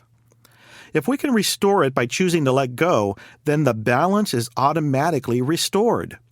Also, that eliminates the need for revenge or to focus on the outcome of their life. The bottom line is we cannot change past events, no matter how painful, but we can always choose how we feel about them and heal ourselves. 8. Your affirmation must not make comparisons. We talked about making affirmations personal. It is important to realize that you are not in competition with anyone. You and I are here to create, not compete. Competition is a way to try to prove yourself, to bolster your poor self-image. The only person you want to compete with is yourself. And even here, competition is not necessary. Our goal should always be to strive for excellence. If you attempt to compare yourself to someone you feel is above you, you will always feel less than someone else. If you compare yourself to those below you, you will feel a sense of false superiority, and you'll live in fear of those people eventually catching up to you. Never affirm you are as good or better than anyone else. When I say I am the best salesperson in my company, perhaps the sales staff in my company might not be that great. It doesn't take much to be better than someone who is mediocre. You will always find somebody who is better than you are, and you will always find somebody who is not as good as you are. Either comparison is self-defeating. I am not concerned about what you do. I am concerned only about what I do. This doesn't mean I don't observe your performance. I can learn from your success. This is not comparison. All I am saying is that I like that particular quality or characteristic, and I think it would benefit me. In my work, I observe other speakers and teachers. If I like the way they present their subject, their timing, or whatever, I program my subconscious to do the same. I program their successful teaching techniques into my consciousness. Another speaker or teacher listening to my presentation should be doing the same thing. Again, there is no need to compare. All we want to do is create and strive for excellence. 9. Your affirmations must be believable. It is self-defeating to affirm something you cannot accept for yourself at a subconscious level. If you affirm something you cannot accept, you will place unrealistic demands on your performance reality. You have to be able to see it in the first person, present tense. If you can't see yourself doing that, living like that, looking like that, or having that, then you won't. You must be able to see it experientially, first person, present tense. The idea is to create the experience in your mind without anxiety or stress, since stress and anxiety are counterproductive to high performance. The key here is balance. Don't affirm goals that are too easy, or else you will not be sufficiently motivated to work toward it. On the other hand, don't affirm goals that you can't imagine or accept because you will be intimidated by the goal and won't get started. We said earlier that it is wise to break our goals down into realistic little pieces, pieces that, when accomplished, will make up the total goal. The believability factor is what makes this work. Your affirmation should be believable. By that I mean big enough to be exciting, but small enough to be realistic. One way to check the believability of your affirmation is to follow up with this believability test.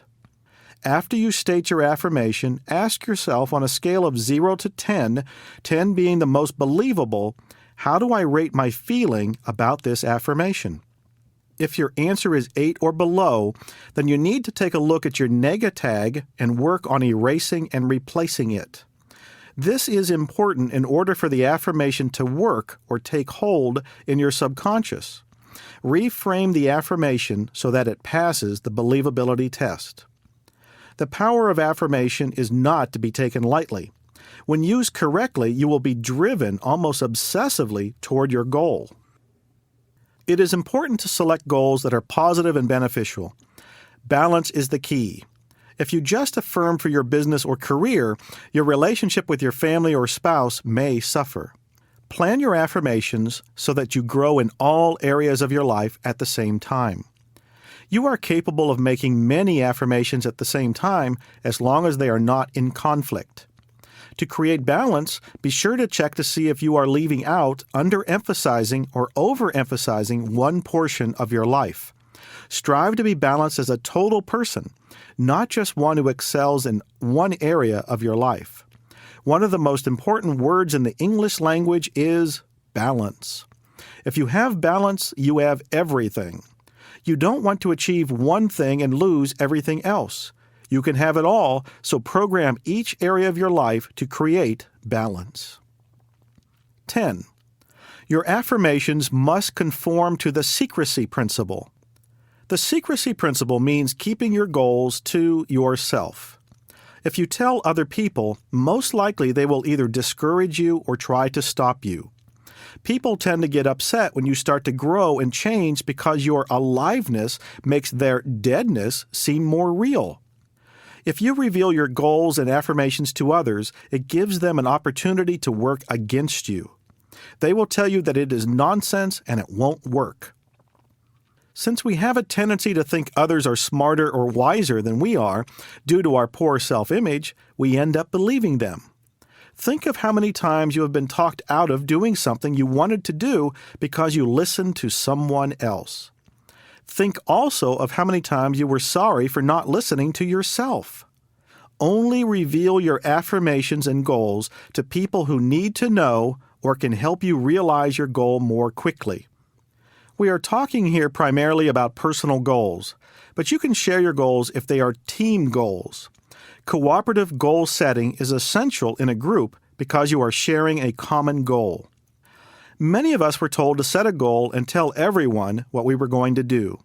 This way, we would be embarrassed if we backed out. I don't believe this is helpful. If you do that, your goal becomes a have to. If I have to do something, I will resist growth and change even if it is for my benefit. Have-tos cause pressure, stress, tension, and anxiety.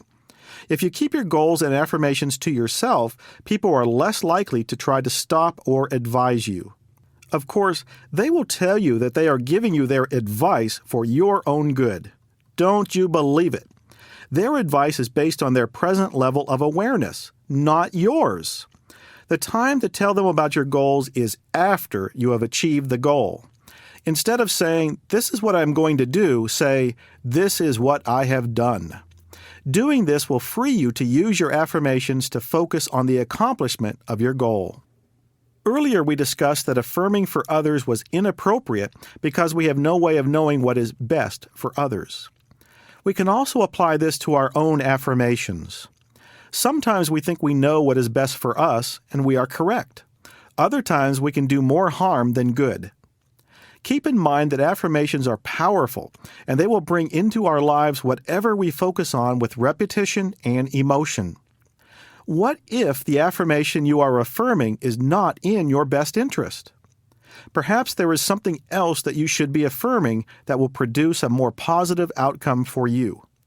With this in mind, I like to use the affirmation insurance policy. When making an affirmation, I like to add the following: I accept this or something better. Please make whatever takes place for the highest good of myself and everyone else involved. This adds a little extra insurance that what you are affirming or something better will come into your life to fulfill your desires. Also, that what you are affirming is in your best interest and the best interest of everyone else involved. It can't hurt, and it often will bring a pleasant outcome that you never considered. Right now, I would like to share some affirmations with you that you may find beneficial. They are general affirmations that will allow you to get the feel of what we have been discussing. I choose to forgive everyone. I choose to be totally responsible for my life, and I no longer blame others. I choose to love my body and treat it with total respect. I choose to believe there is a power working through me to manifest good in my life. I choose to allow myself to make mistakes. I choose to love myself unconditionally, no matter how many mistakes I make. I choose to believe I am not what I have, and I am not what I do. I choose to separate myself from what I have and what I do. I choose to understand and practice total responsibility. I choose to believe everyone I talk to is a potential prospect for my product or service. I choose to take pride in myself and my company's image in my community. I choose to bring out the best in my customers. I choose to quickly and easily discover my customers' needs. I choose to know that I am competent in my career. I choose to enjoy my life, my profession, and my relationship with people.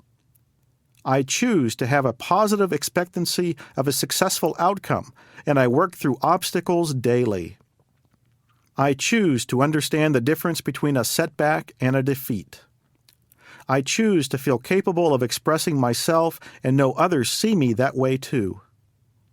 I choose to be a magnet for creative ideas. Creative ideas flow to me. I choose to be alive 100% of the time and show it by acting with enthusiasm. I choose to make it easy for me to be self-confident. I choose to be open to insights from my higher self. I choose to trust myself and know the perfect thing to say and do. I choose to find new and positive ways to play the game of life. I choose to be in charge of my feelings. I choose to believe that I create my own experience. I choose to plan for tomorrow but live for today. I no longer choose to carry the heavy burden of the past with me. I choose to be courageous and risk being me. I choose to be lovable and capable. I choose to be more conscious about my life than ever before. I choose to love my source of power. I choose to let go of old ideas and am open to new ways to do things. I choose to let go of anything that does not support my goals. I choose to release everyone, and everyone releases me. I choose to be effective and efficient in stressful situations. I choose to easily anticipate events in my imagination and know how to handle them when they occur. I choose to accept that pressure is exciting and stimulating to me. I am even more creative when under pressure. I choose to have an exciting life and attract exciting people around me. I choose to enjoy helping my family members in their personal growth. I choose to have an excellent memory with clear and easy recall. I choose to be well organized and always have a plan of action. I choose to enjoy taking calculated risk to improve my life. I choose to enjoy the results that come from listening to this material. The first affirmation you want to imprint is this: I choose to enjoy making my affirmations regularly. This will set your mind to enjoy using affirmations on a regular basis. Essentially, you want to start out using imprinting to imprint the new habit of affirmations. Before we leave the subject of affirmations, let me ask you a question. Does advertising work? Of course it does. Advertisers spend billions of dollars on advertisements designed to get our attention and have us take action, buy their products. Advertisers know that if they repeat something over and over again with repetition and emotion, they will get our attention. They will literally condition us to demand a certain product or service. If they can spend billions of dollars to advertise and get your attention, couldn't you do the same thing for free? They only get your attention for a few moments at a time, but how many times can you do it in a day? Why not advertise to yourself? Choose your own ad. Adjust your own repetition and emotion. You can do the imprinting yourself with great success. Only this time you get to choose the end result or what you want to sell yourself on. Most people try to change a habit or an attitude or create a result without consciously using the imprinting process, even though this process is what made each one of us what we are today. In the past, we have tried to change our performance or our end result before changing our picture. Now, through the technique of imprinting, you can make the exact changes in your life that you desire in an easy, relaxed, and controlled manner. Try it. I promise you that you will be delighted with the results. Know how to be rich. It is my intention that by your listening and practicing the principles in this section, you will transform your experience of wealth from wanting to become rich to knowing how to be rich. The first idea we want to explore is that there is plenty for everyone. In fact, there is more than plenty. Nothing is lacking in us. Our basic nature is to expand, to increase, and to create more. So we cannot get rich. We can only acknowledge what we already have. And out of our acknowledging what we already have, that which is already ours, our demonstration of wealth increases. The law of increase says, those who have more, and those who don't have lose that which they do have. And so the rich get richer and the poor get poorer. Now, on the surface, it doesn't seem fair. But the reason that the law works this way is those who have are constantly affirming the abundance they know is already theirs. Our actions and behavior are always supporting greater wealth or greater lack and limitation. Everything that we have is a demonstration of our awareness or consciousness of abundance. Those who do not believe that abundance is their basic nature have accepted an existence characterized by scarcity from which they have built and nurtured a consciousness of lack and limitation. Their lives are reflections of their consciousness. People with this type of consciousness spend a lot of time trying to get what others have or keeping others from getting what they have, so their lives are lived in fear. We are only able to acknowledge the abundance that is already ours. If we are not demonstrating wealth in our lives, it is because we have a blockage in our consciousness. It has nothing to do with recession, inflation, interest rates, or employment. It isn't that the source of abundance is withholding. Rather, it's because our consciousness is closed off to the opportunities of wealth, which means that we've made an erroneous decision sometime in our life having to do with money. Remember, we create out of the model of be, do, and have. Look at the way you talk. Look at the way you feel. And look at the way you think. Look and see if you are affirming abundance or scarcity. Whichever we acknowledge or give energy to, we will have more of. Wherever the mind goes, the energy flows. When our consciousness is filled with beliefs, assumptions, thoughts, ideas, concepts, and notions that directly encourage a belief in scarcity, lack, or limitation, our consciousness is blocked or cluttered. The truth of the matter is, we are the creators or the cause of our financial condition. We are the cause of our own life, and we are the ones responsible for either having or not having enough. Before a change can be made, we must own that responsibility. Remember, we are the effect of that which we create.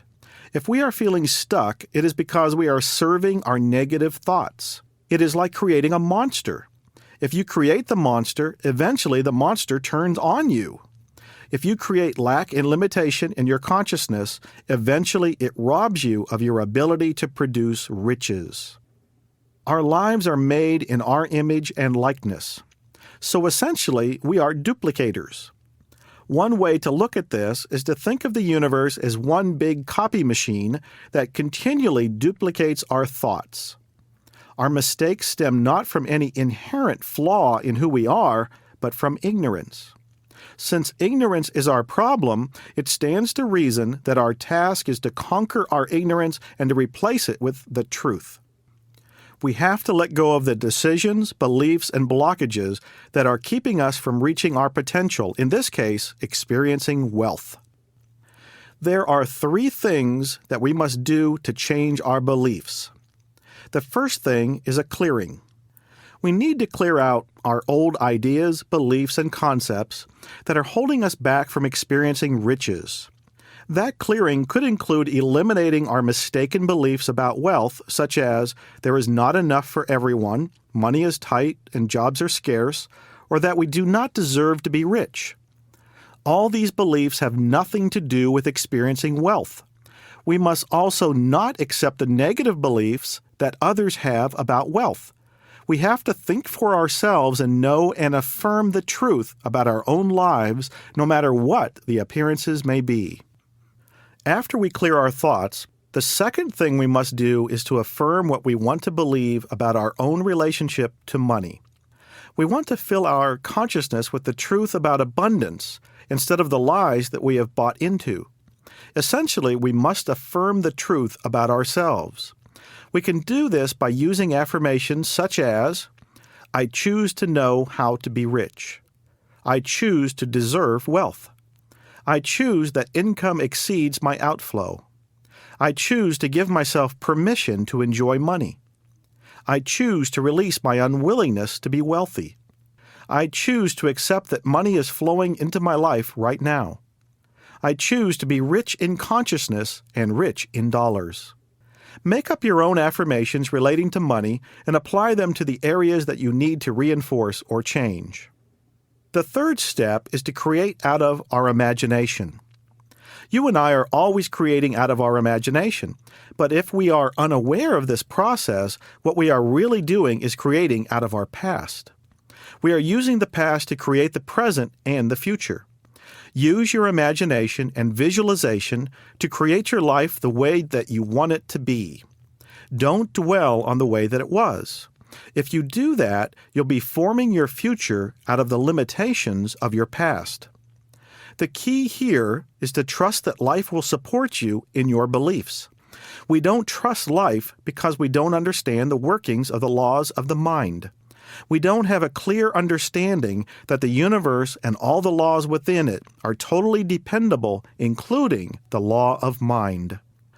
What we must never forget is that the law of mind is totally trustworthy and will never let us down.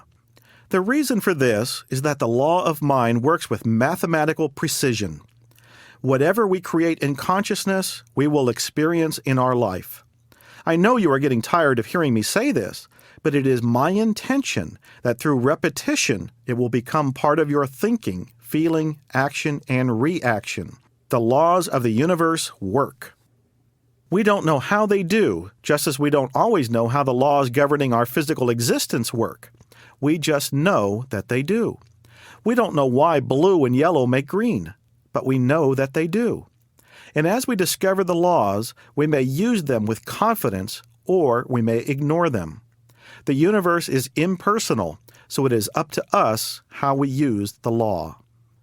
Only those who know that they already have can give. Those who don't know they have think they have to get, so their lives reflect their thinking through poverty, lack, scarcity, limitation, suffering, and power struggles. It's imperative that we understand that there is nothing to get. All we have to do is to be. Being is creative. Getting comes from fear. It is important for us to change the get consciousness to the I have and the I am consciousness. Always acknowledge what you already have. Always start from where you are. Appreciate what you have right now, no matter how little it seems in comparison to what others have. We know that comparison is the cause of all unhappiness. So instead of complaining about what you have because it's not enough, always appreciate what you have now. There's the old saying, I felt bad because I didn't have a pair of shoes until I met a man who didn't have any feet. Here is one of the most powerful secrets to adding riches to your life. Develop an attitude of gratitude toward whatever you have now and watch how it will begin to grow and increase. We said earlier that we create out of our imagination. We create by saying what we want and knowing that it is right for us to have what we want. And what we want does not take away from someone else. Conversely, what someone else has does not take away from us. People who know that they are the creators of their life, including their finances, do not live their lives in fear. They understand and cooperate with the laws of the universe. When they get off the track, they know how to get back on again, because they know how the laws work. They know that what we give out eventually comes back. Said another way, the energy we give out are the results we get back. When you realize this, you also realize that your life is an exact duplication of your thoughts. So when you look at your own life, you can always see right down to the exact detail of what your thoughts are, because your body and your relationships, your life in its every aspect, is a feedback mechanism of your mind. It is sending back to you information about what is held in your thoughts. The good news is that you can change any thoughts that are not getting you what you want. You are never stuck. Freedom is just a thought away. As we practice these principles, we not only help ourselves, but we also empower others to live their lives by our example. Our contribution, the sharing of our time, our talent, and our resources, is essential in knowing how to be rich. The more you outflow, the more you inflow. The more you give out, the more you take in. If you have thoughts that are based on fear, you will be afraid to outflow. But if you are afraid to outflow, you will not experience inflow.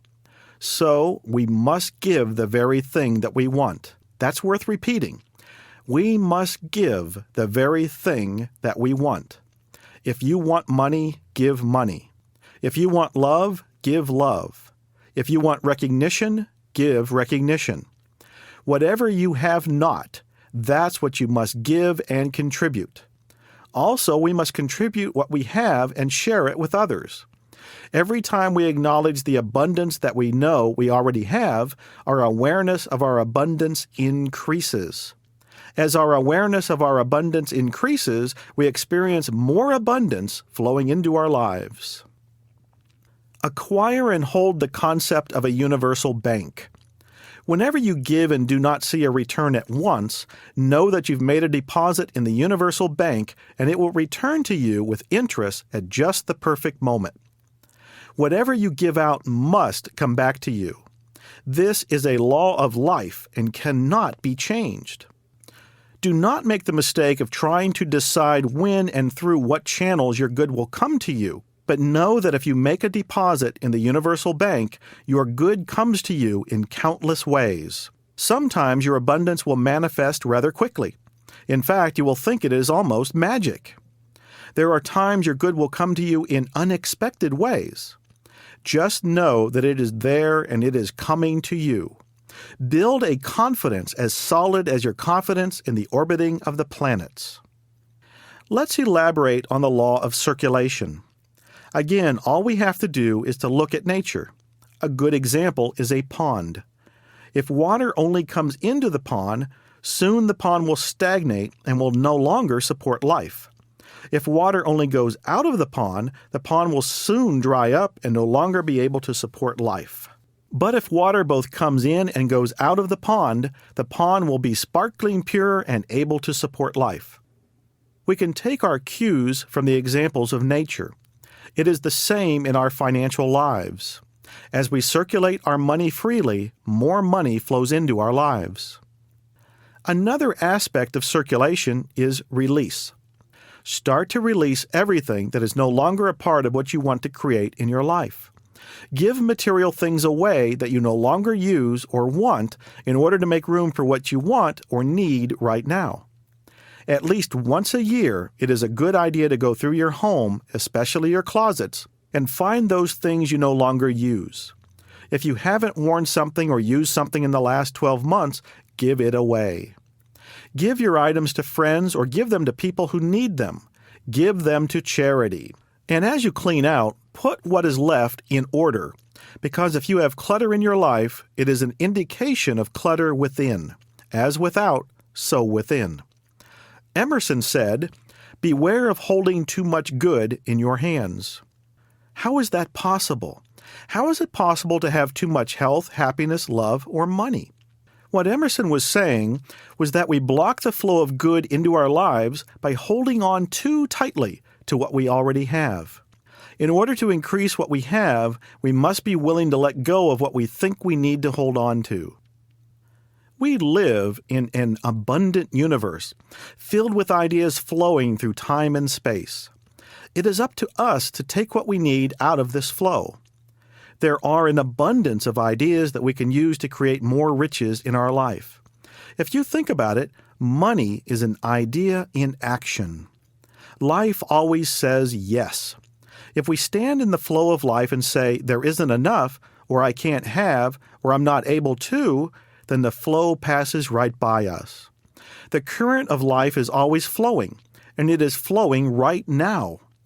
People hoard money, hang on to it, try to hide it, even steal it, which comes out of a belief that if they do this, they will add more money to their life.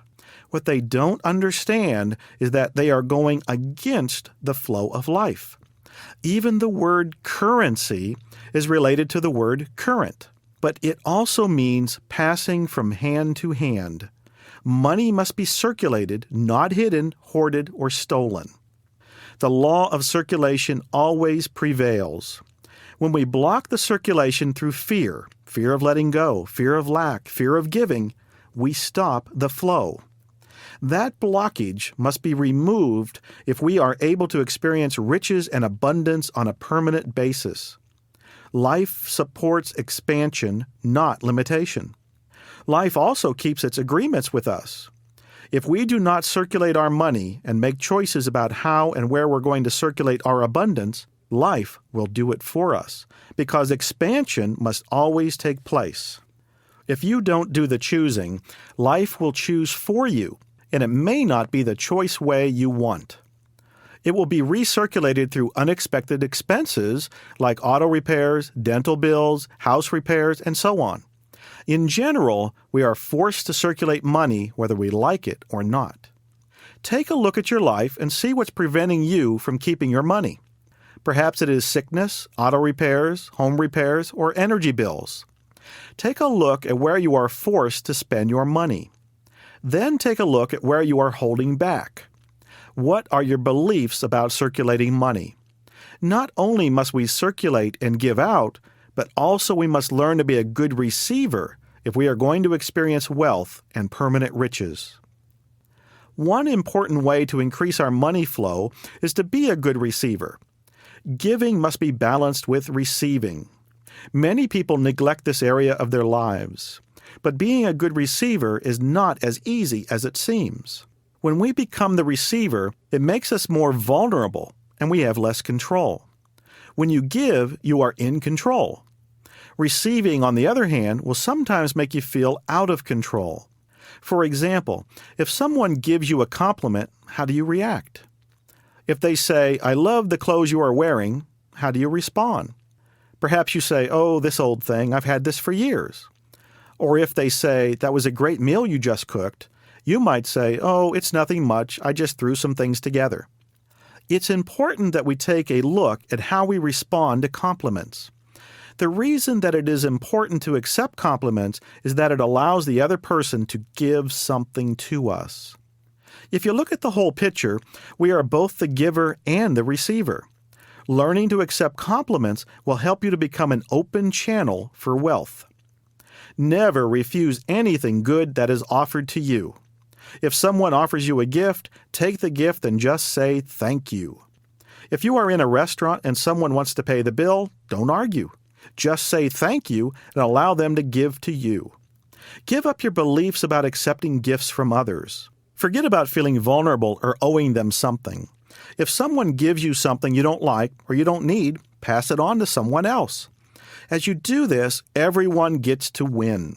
When you refuse a gift from anyone, you are not only blocking the flow of abundance in your life, but you are also blocking the flow of abundance in the giver's life. If you wanted to give a gift, wouldn't you want someone to receive your gift? Remember, there can't be a giver without a receiver, and there can't be a receiver without a giver. Whenever you accept a gift, know that you are helping yourself and the giver to complete the cycle of giving and receiving. Here is an important question. How much money can you accept? We all know people who have more money than they know what to do with. And we all know people who never have enough. Why the difference? Many people think that if they could just get their hands on a large sum of money, they would be set for the rest of their lives. This is absolutely not true. Studies have shown that people who receive large sums of money without working for it, those who have won lotteries or inherited wealth, for example, almost always find themselves back to their original financial level within 2 years of their windfall. They think that if they had money, they would pay their bills, get out of debt, and start anew. But that very seldom happens. Over 90% of the people who win large sums of money eventually end up with no more money than they had before their winnings. Their standard of life does not increase and is in many cases lowered because of excessive spending. If a person who has virtually nothing is given a large sum of money, within a very short time that person will have nothing again. If we divided all the money in the world equally, in a short time the rich would be rich again and the poor would be poor. The point here is that if you have a poverty consciousness or a consciousness of lack and limitation, you will literally spend yourself into poverty if you find yourself with too much money. You will spend whatever you have in order to get back to your comfort zone. Take all the money away from a person who is a millionaire, one who has the consciousness of a millionaire today, and within a short time he or she will be a millionaire again. Riches start from the mind, not your pocketbook, bank account, or investments. The pocketbook, bank account, and investments are the effects, not the cause. The cause is always an idea or belief about money. A person is not rich because they have money. They have money because they are already rich in consciousness. Again, this is the reason that the rich will always get richer and the poor will always stay poor until they change their consciousness. Another idea for increasing abundance is the concept of seed money. The process of seed money is based on the law of circulation. The seed money principle is a sure way to increase the flow of riches into your life. It's about planting seeds of wealth by giving money with the expectation of a tenfold return. This is the most effective use of money, giving or seeding with the expectation of a return. A farmer can only plant what he has to plant. If he has 100 seeds, that's all he can plant. To increase his crop, he must plant those seeds and take the new seeds that are part of the new crop and then replant some of them to produce another new crop. The lesson here is that increase comes out of what we already have. Does that sound familiar? Well, you can't hear it enough. We must seed part of what we have to ensure a larger crop. What would happen if a farmer took his seeds and put them in a jar and kept them there? They would eventually dry up and become useless, and they would never be able to reproduce again. You can see it is extremely important what we do and where we plant our seeds, whether it's corn or money. Planting corn in rich soil with plenty of water and caring would be the best possible way for us to expect a return. When planting money seeds, our belief is the soil, and our expectancy of return is the water that's necessary for growth. Since our belief is so important, it would be wise to properly select the place that we feel that our seed money would do the most good so that it would multiply. The ideal place to seed our wealth is to give to an organization or activity that supports us in our personal growth. Perhaps an organization that's dedicated to helping people be all they can be, one that's working in its own way to improve the quality of life on this planet. There's no better place for us to put our money and watch it grow. And as we do this, we can think in terms of a tenfold return. Of course, we could think in terms of a 100-fold return, but it probably wouldn't be believable. 10 is much more believable than 100, so start with a tenfold return. Your subconscious will not resist the idea of a tenfold return. I'm sure you know by now that it's your belief that makes this work. It's not the number 10. Believability is the most important factor behind any creative action. Decide how much you want to use for seed money and do it on a regular basis. Expect it to grow. Make out a check in the amount of your seed money and pretend that the mailbox is the soil. Put your envelope in the mailbox and say this affirmation: I give freely, and I choose to accept a tenfold return for this gift. There is no delay in mind, and I accept that this is so. Begin at a modest level because your belief is what will bring your desired result. There are many successful people who use the seed money principle. It's fun, it works, and it will increase your wealth in proportion to your belief. Knowing how to be rich requires that you be specific in your claims upon your subconscious. Imagine going to a ticket counter at the airport and asking the clerk for a ticket. The clerk would obviously ask you where you wanted to go. The same principle applies when you make your claims for abundance and riches. Do you want money? Then say how much. Remember, your subconscious only understands specific commands.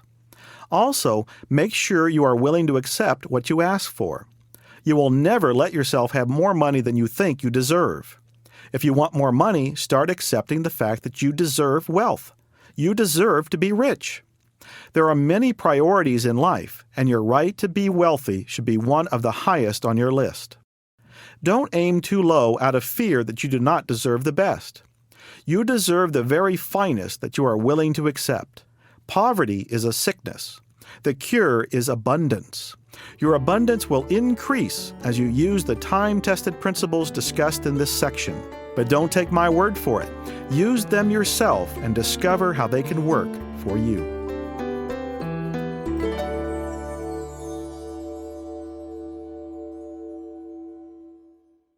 Five words that create results. There are 5 words that create results. I won't keep you in suspense because I know you want to know what they are.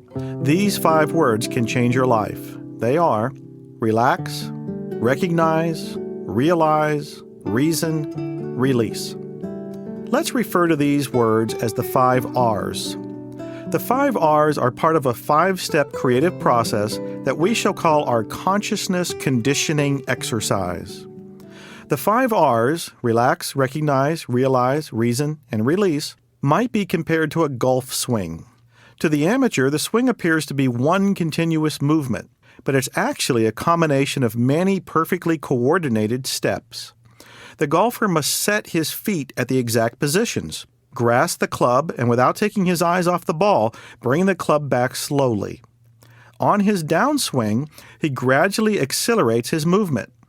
After he's hit the ball, he still keeps his eye on the spot where the ball has been. Of course, there are many more components of a correct golf swing, but these are given as examples to illustrate a point. When he is off his game, a golfer can ask an instructor to play a round of golf with him and watch him. If his trouble is body sway, the professional will say, "I see where your trouble is. You are not keeping your body in line. You sway just a little as you make your stroke." When the golfer corrects this one step, his shots improve again. Without breaking down the swing into its component parts, the instructor would have found difficulty in knowing just what the golfer was doing that was not correct. For the same purpose, we have broken down the consciousness conditioning exercise into 5 steps, or the 5 R's.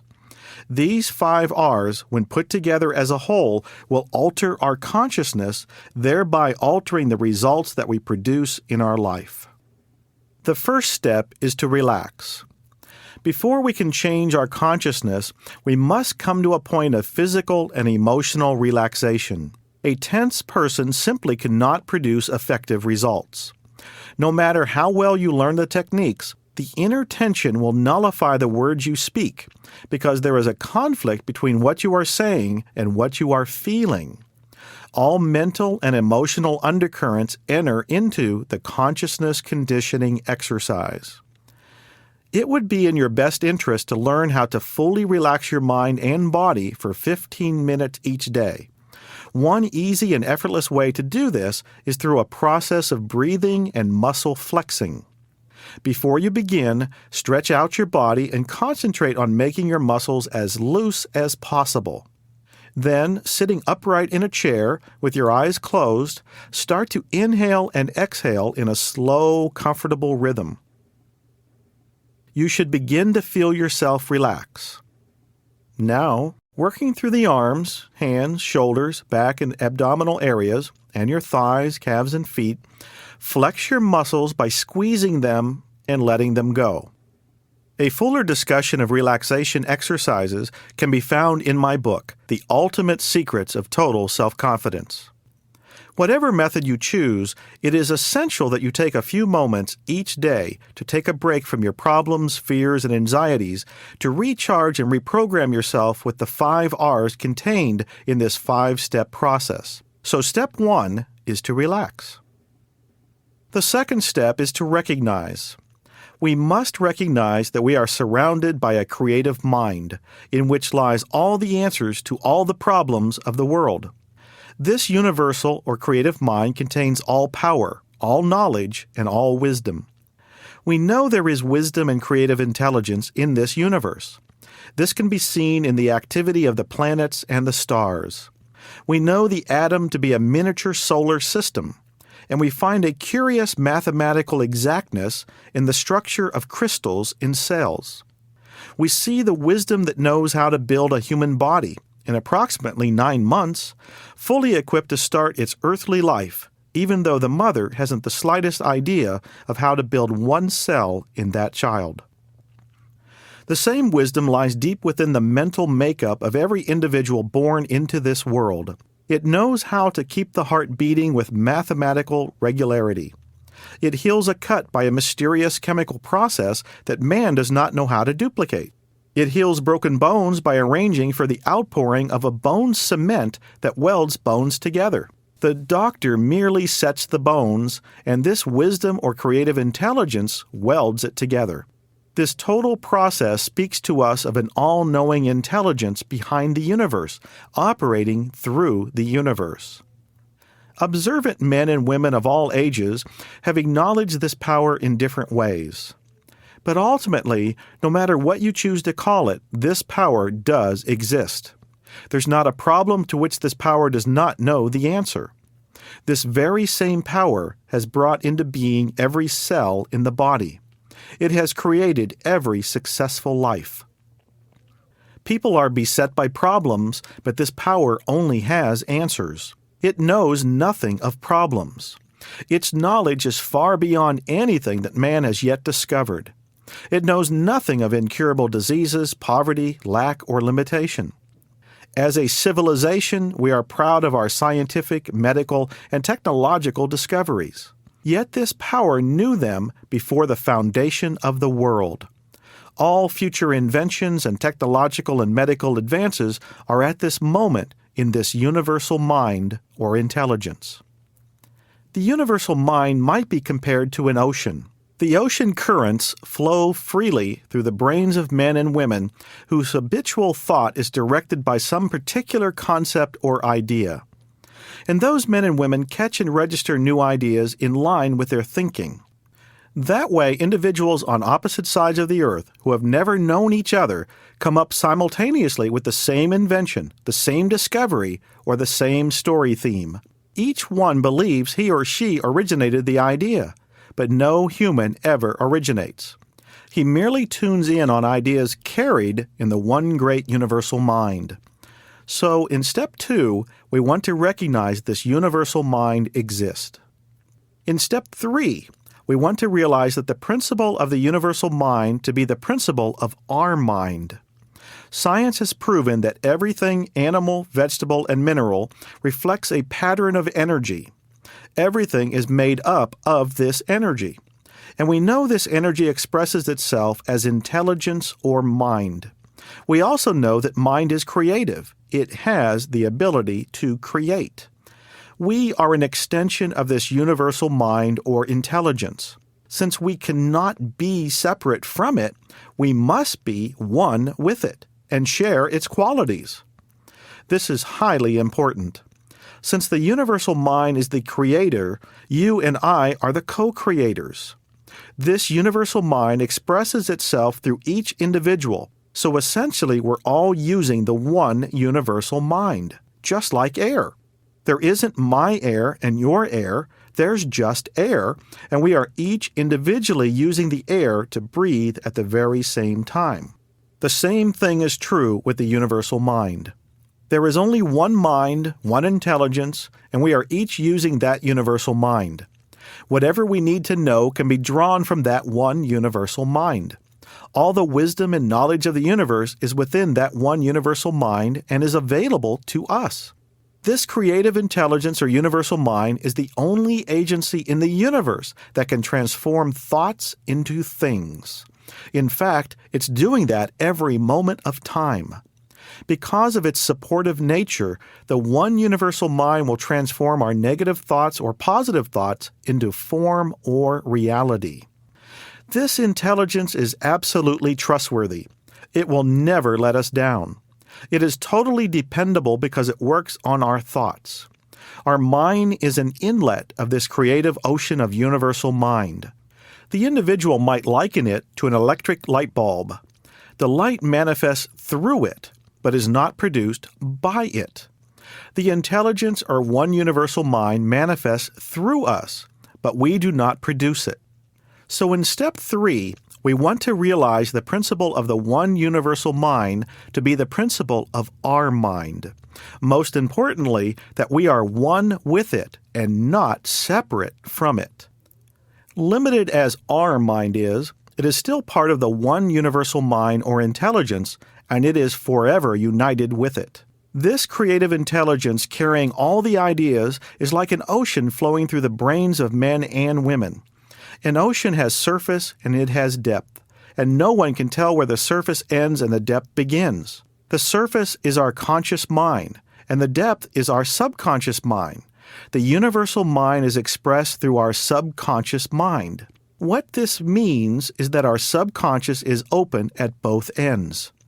At one end, it is open to the universal mind and creative intelligence, where we can receive wisdom and guidance. And it is open at the other end for input and programming by us. The combination of the two can create anything that we are willing to accept. Next, we come to step number 4, which is reason. We have to have a reason to create. We have to have goals and purposes to be creative individuals. In this step, you present your reason or creative purpose to your subconscious. As you have learned, there are 2 aspects of mind, conscious and subconscious.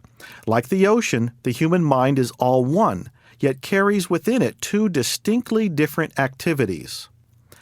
The conscious aspect of mind is the thinker, and the subconscious is the prover. The prover proves and the thinker thinks. But the prover doesn't care what the thinker thinks. Its only function is to prove that the thinker is right. If we do not listen to our intuition, which flows from our subconscious, our input will be totally from our environment.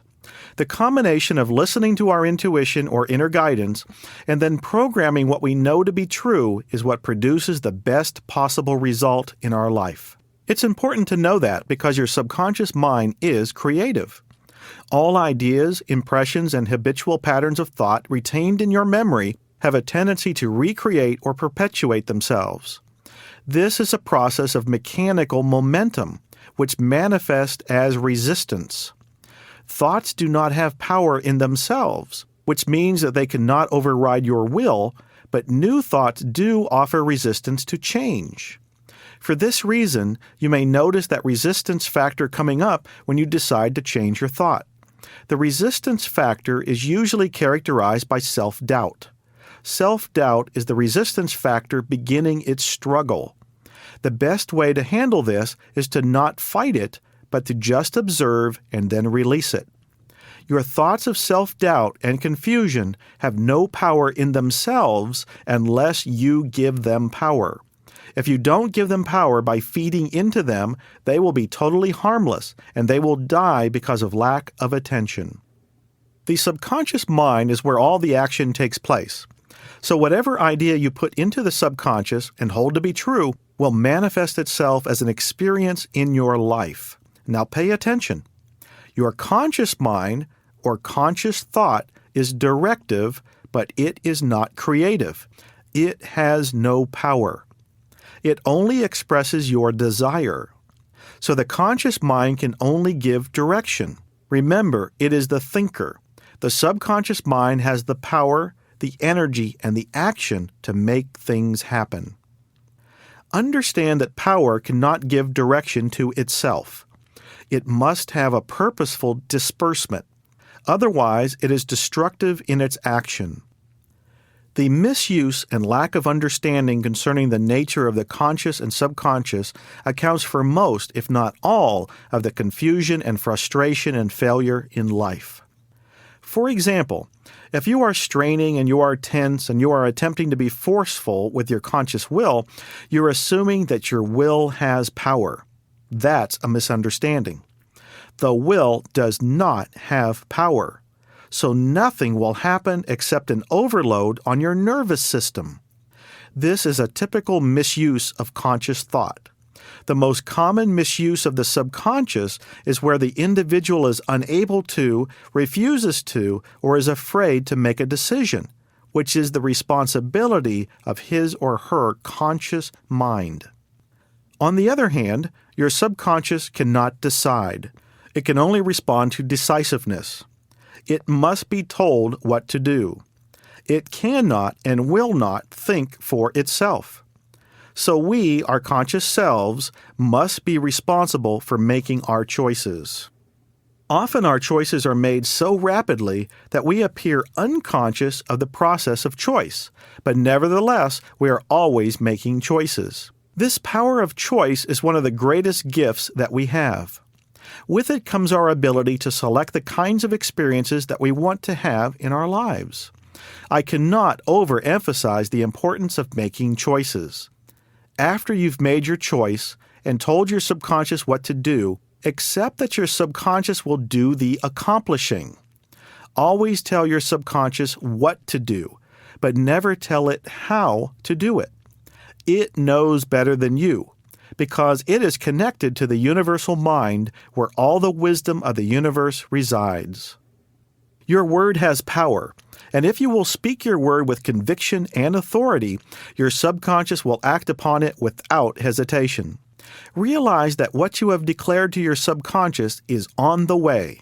You are not speaking your word into a void, but you are impressing it upon the receptive universal mind of the universe, and the universe will flow into the form of any desire presented to it.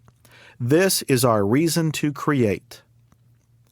The fifth and final step is release. To release means to let go.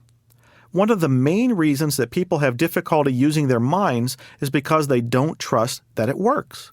If you don't trust that it is working, you will be unable to release your thoughts, and you'll continue to worry about whether it's working or not. Whatever we think about, we bring about.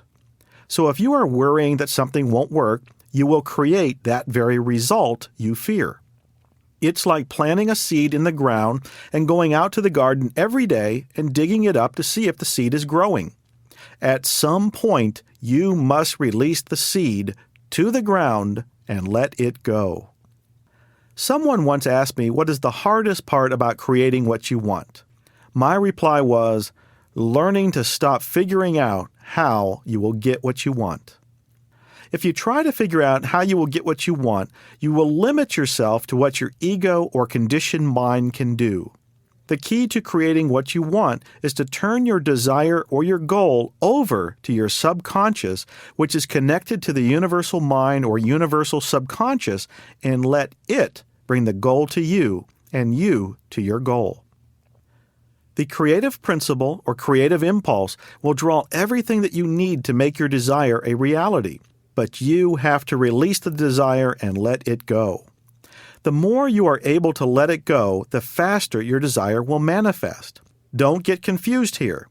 You are still going to use your goal setting, affirmations, and visualizations to support your desire, but you are not going to worry about how it will come to you. Release means to know that once you speak your word, the process of creation begins, and whatever you desire is on the way to you. The goal setting, affirmations, and visualizations are designed to keep you focused on the end result. If you're clear on how the principle of creation works, you will naturally expect the result. There is no way that it cannot work. You are using the very same creative process out of which everything that has ever been created has come into existence. Remember, there is no delay in the universal mind. The only time factor that exists is between your speaking your word and the acceptance of your desire. Now that's worth repeating. The only time factor that exists is between your speaking your word and your acceptance of your desire. If you experience delay, it means you still have apprehension. If this happens, affirm to yourself that the subconscious is acting creatively on your thoughts and that you expect to see results begin to appear. If results don't appear, and there will be times they won't, it simply means you've done one or more of the 5 steps incorrectly. It takes a little practice. Just repeat the process until you see results. Recognize that the negative conditions you are experiencing in your life are only distorted thoughts that have taken form. Thought is the cause, and the result or experience in your physical universe or in your life is the effect. The purpose of the consciousness conditioning exercise is to replace a false belief system with the truth. Your subconscious mind must picture what has been given to it in some form. Thought not only influences form, but it also actually becomes form or effect. The combination of your conscious and subconscious mind is called consciousness. Consciousness is always the cause of everything in your life. The effects or results that you produce in your life will always be equal to the cause. So before any effect can be changed, there must be a change in what caused it. Again, the cause is always consciousness. Ultimately, there's nothing in life but cause and effect. Everything that we experience in life is the result of a cause that we've set into motion. There's always action and reaction, sowing and reaping. The law of mind works with mathematical precision. It's imperative that we understand the importance of consciousness. Techniques can always be learned, but consciousness must be developed through right thinking. Consciousness is the unfolding of the real self or higher self within. An example of how consciousness works can be demonstrated by the thousands of salespeople who buy courses in salesmanship. Many of them wonder why their study of these courses does not lead them to produce a significantly greater volume of sales. The problem is that these courses teach the externals and, to a great extent, tend to be manipulative. They teach how to approach the prospect, how to arouse interest, how to guide the interview toward a decision, and how to close the sale. But the most important consideration, which is consciousness, is omitted. One must build a consciousness model before one can be truly creative. In this case, the salesperson must build a consciousness model of what he's willing to give and what he wants to receive through the sales process. I once gave a course in salesmanship to a sales organization in a large city. At the beginning, I explained I was not going to teach them the mechanics of selling. They had already completed several courses that had taught them that. I said I was going to teach them how to construct a consciousness model to develop an inner attitude or a mental blueprint that would enable them to sell without being manipulative and without effort. Several weeks after the conclusion of the course, the organization I had worked with reported that their sales had increased over 40% and that everyone who had attended the program had experienced a substantial increase in production. They also agreed that this type of training was the most beneficial because they had learned to deal with cause instead of effect, and consciousness is always the cause. At this point, I think we need to discuss the difficulty of constantly maintaining a positive attitude. As human beings subject to the limitations of our belief system, we find that in spite of our earnest desire to maintain the highest level of thinking, negative thoughts continue to creep up on us. It sometimes helps to understand this important statement: power flows to the focus of attention. Let me repeat that. Power flows to the focus of attention. An example of this would be if you stood in your front doorway and looked steadily at the number on your neighbor's house directly across the street. You would see that the number on the house is very distinctive because you're focusing your attention on it. But even as you look at it without moving your eyes, you would be conscious of other things on either side of the house. Those other things become increasingly vague as they stretch out more to the right or to the left of the house number that is the focal point of your attention. Let's examine how this relates to the thought process. You have a central consciousness and a marginal consciousness, just as you have central vision and marginal vision. In your consciousness, there are those things of which you are vividly aware.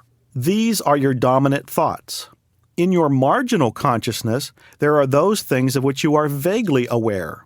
The marginal thoughts, even if they are negative, do not control your behavior. What controls your behavior and your life is your central consciousness or your dominant thoughts. Now pay attention to this. You will have a tendency to attract those things that you love, fear, or steadily expect. That is, those things that you are holding in your central consciousness. Please listen to that again. You will have a tendency to attract those things that you love, fear, or steadily expect. That is, those things that you are holding in your central consciousness. The purpose of the 5-step creative process is to change your central consciousness or your dominant thoughts. It's a statement of your beliefs and your knowing. You see, knowing is higher than believing. Knowing means that you know the truth. You know that when you speak your word, something begins to happen that was not happening before. Whenever you speak your word with conviction and authority, which is knowing the truth, there's a definite movement in mind, a direction to accomplish a definite end. The beginning of a real sense of authority is to know that the law of mind is obedient. It is as obedient as the law of electricity. It's worth repeating that knowing is always higher than belief, and the best possible results are produced when we know and declare the truth about ourselves and others. So the 5 words that create results are relax, recognize, realize, reason, and release. Let's put them together in a consciousness conditioning exercise that we can use as a model. Here then are the 5 steps combined into one process. The first step is relax. Choose a method that works best for you.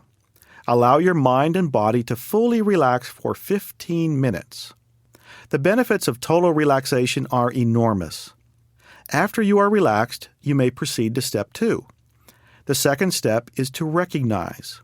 You would say, I recognize that there is only one universal creative mind. The third step is you would realize, and you would say, I realize there can be no separation in universal mind. Therefore, my mind is part of the universal creative mind, and when I speak my word, universal mind acts upon my word without hesitation. In the fourth step, you would reason. So you would say, I am convinced my word has power. I firmly believe this, and I now speak my word that, and you would affirm your end goal or result that you desire. The fifth step is release. You would say, I release and I let go, and I allow the creative universal mind to work through me. No past mistakes hinder or obstruct me. Procrastination and interference do not exist in my life. There is no delay in the universal mind, and I therefore know and expect results right now. I'm willing to give up anything that hinders my desire. I am impelled and compelled to act upon every increasing opportunity to bring forth this desire, and so it is. So let's put this all together and see what it sounds like. I recognize that there is only one universal creative mind. I realize there can be no separation in universal mind. Therefore, my mind is part of the universal creative mind, and when I speak my word, universal mind acts upon my word without hesitation. I am convinced my word has power. I firmly believe this, and I now speak my word that. I release, I let go, and I allow the creative universal mind to work through me. No past mistakes hinder or obstruct me. Procrastination and interference do not exist in my life. There is no delay in the universal mind, and I therefore know and expect results right now. I'm willing to give up anything that hinders my desire. I am impelled and compelled to act upon every increasing opportunity to bring forth this desire. And so it is. This consciousness conditioning exercise has been carefully constructed to produce the best possible results because it's based on the creative principle of mind. Take the time to use it, and you will notice a significant increase in your ability to produce results. You will begin to realize more and more that your word has power. When you speak your word, something happens. You have been using this principle all your life, whether you are aware of it or not. The difference is now you can channel or focus it to produce the results you desire. Again, do not be fooled by its simplicity. This would be a big mistake. You now have a very powerful tool that will enable you to create what you want easier and faster because you will be consciously cooperating and flowing with the creative principle of mind. Who or what is stopping you? Have you ever wondered what people will think 100 years from now? All the suffering that we are involved in that is so important that it gives us migraine headaches, stomach aches, backaches, and all the other various aches that we have. Well, the truth is that 100 years from now, no one will care. All of this means that we are suffering for nothing. Suffering is the payoff that we get for being miserable in order to be happy. Make no mistake, there is a tremendous payoff in being miserable and having to suffer. Suffering is socially acceptable behavior. It's even encouraged. Perhaps your whole belief system is based on that. Have you ever noticed how miserable some of our love songs are, such as, "The worst you ever gave me was the best I ever had"? The most popular greeting cards are the ones that have a lone tree or a lone bird on them. And the most popular love songs are the songs that talk about loneliness. Many people go to sleep at night replaying role dialogues about the way a boss is going to fire them, or about the disease that they might get, or about the loved one who is going to leave them. The solution is to recognize that we have a choice about turning away from negative anticipation. I am not referring to ignoring problems, because it is important to face the challenges that we have today. But if we face them out of a clarity of mind that is free from negative anticipation, we have infinitely more wisdom and energy with which to handle these problems. The most regrettable aspect of worry is that we've lived through the anticipated event before it ever happens. When the event finally does occur, it's rarely as we anticipated. We have therefore unnecessarily experienced it in the worst possible way, hour by hour, day by day. Even when things are good, we worry that they won't last. Or we create a beautiful relationship with another individual and through worry destroy it out of the fear of losing. Or we have a marvelous job and we're very successful at it, but we worry until something goes wrong and we lose it. When you are worried, ask yourself, am I worrying constructively? Is this telling me something that needs to be changed? Or is it out of fear? Fear of loss? Fear of abandonment, fear of rejection, fear of failure, or fear of what may not be in the future. Face your worry and see it as an illusion. It cannot exist unless you give it power and give it life. Worry really makes no sense at all. So why is it that we tend to believe in the worst? Why do we leap to illogical conclusions to the unlikely negative possibilities? Have you ever noticed that we often say that something is too good to be true, but never say that something is too bad to be true? This shows at a deep inner level that we usually expect the worst. Worry is a habit that we've picked up through imitation. It seems that deep down inside we do not have a fundamental trust that life supports us. Our bottom line belief is that life is out to get us. And if we don't worry, we will be caught off guard. Put very simply, worry is a choice. You always have the choice to worry or not to worry. Worry comes from the belief that you are powerless. But the truth about you is you're never powerless unless you think you're powerless. The problem with worry is that we attract the very thing we are trying to avoid. We live a self-fulfilling prophecy. Life keeps its agreements with us through our beliefs, because whatever we think about, we bring about. Life is like a mirror. It reflects back whatever image we present to it. Perhaps you are worried because you don't know what to do. Have no fear of not knowing what to do. When you stop resisting the unknown, you will begin to know what to do. Whenever you have a problem or a crisis, look for your own solution. Do not share it with others. You dilute the intensity of a problem by spreading it around, and you dilute your power and understanding necessary to remove it.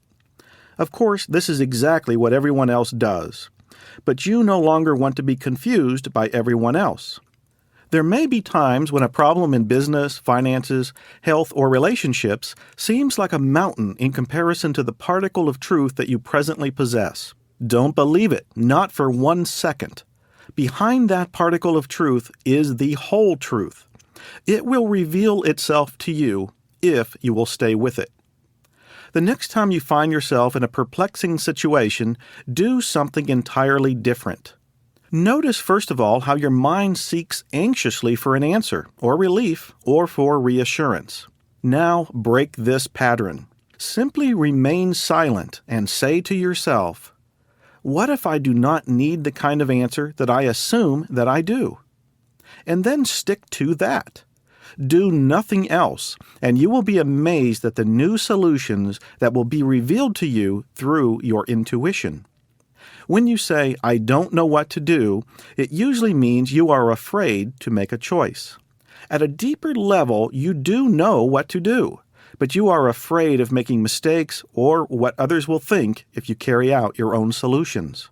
This attempt to escape the problem is the problem. See the logic of this. When you see that you are the problem, that you are the one with the problem and not separate from the problem, and that you should stop trying to escape the problem, it will be resolved. Do not try to use your memory or past experiences to solve problems. Why? When you try to use what you already know to solve a problem, you are using the same logic and reasoning to solve the problem that created the problem in the first place. When a person says that he or she has a problem, there's usually a deeper problem beneath it. People seldom mention the deeper problem, partly because they are unaware of it, and partly because they dislike admitting it. Always look to the deeper problem or to the causative factor. When insight into the self dissolves it, the other problem will cease to exist. Never ask, "What can I do about my problem?" In all the history of mankind, no one has ever found the answer to that question, because none exist. Always ask, "What can I do with myself?" This is an honest question and will attract an honest answer. The mind becomes panicky when it meets a problem that it cannot solve. And in its anxiety to relieve the tension, it usually turns toward a false solution, which creates another problem. And so we keep going in circles.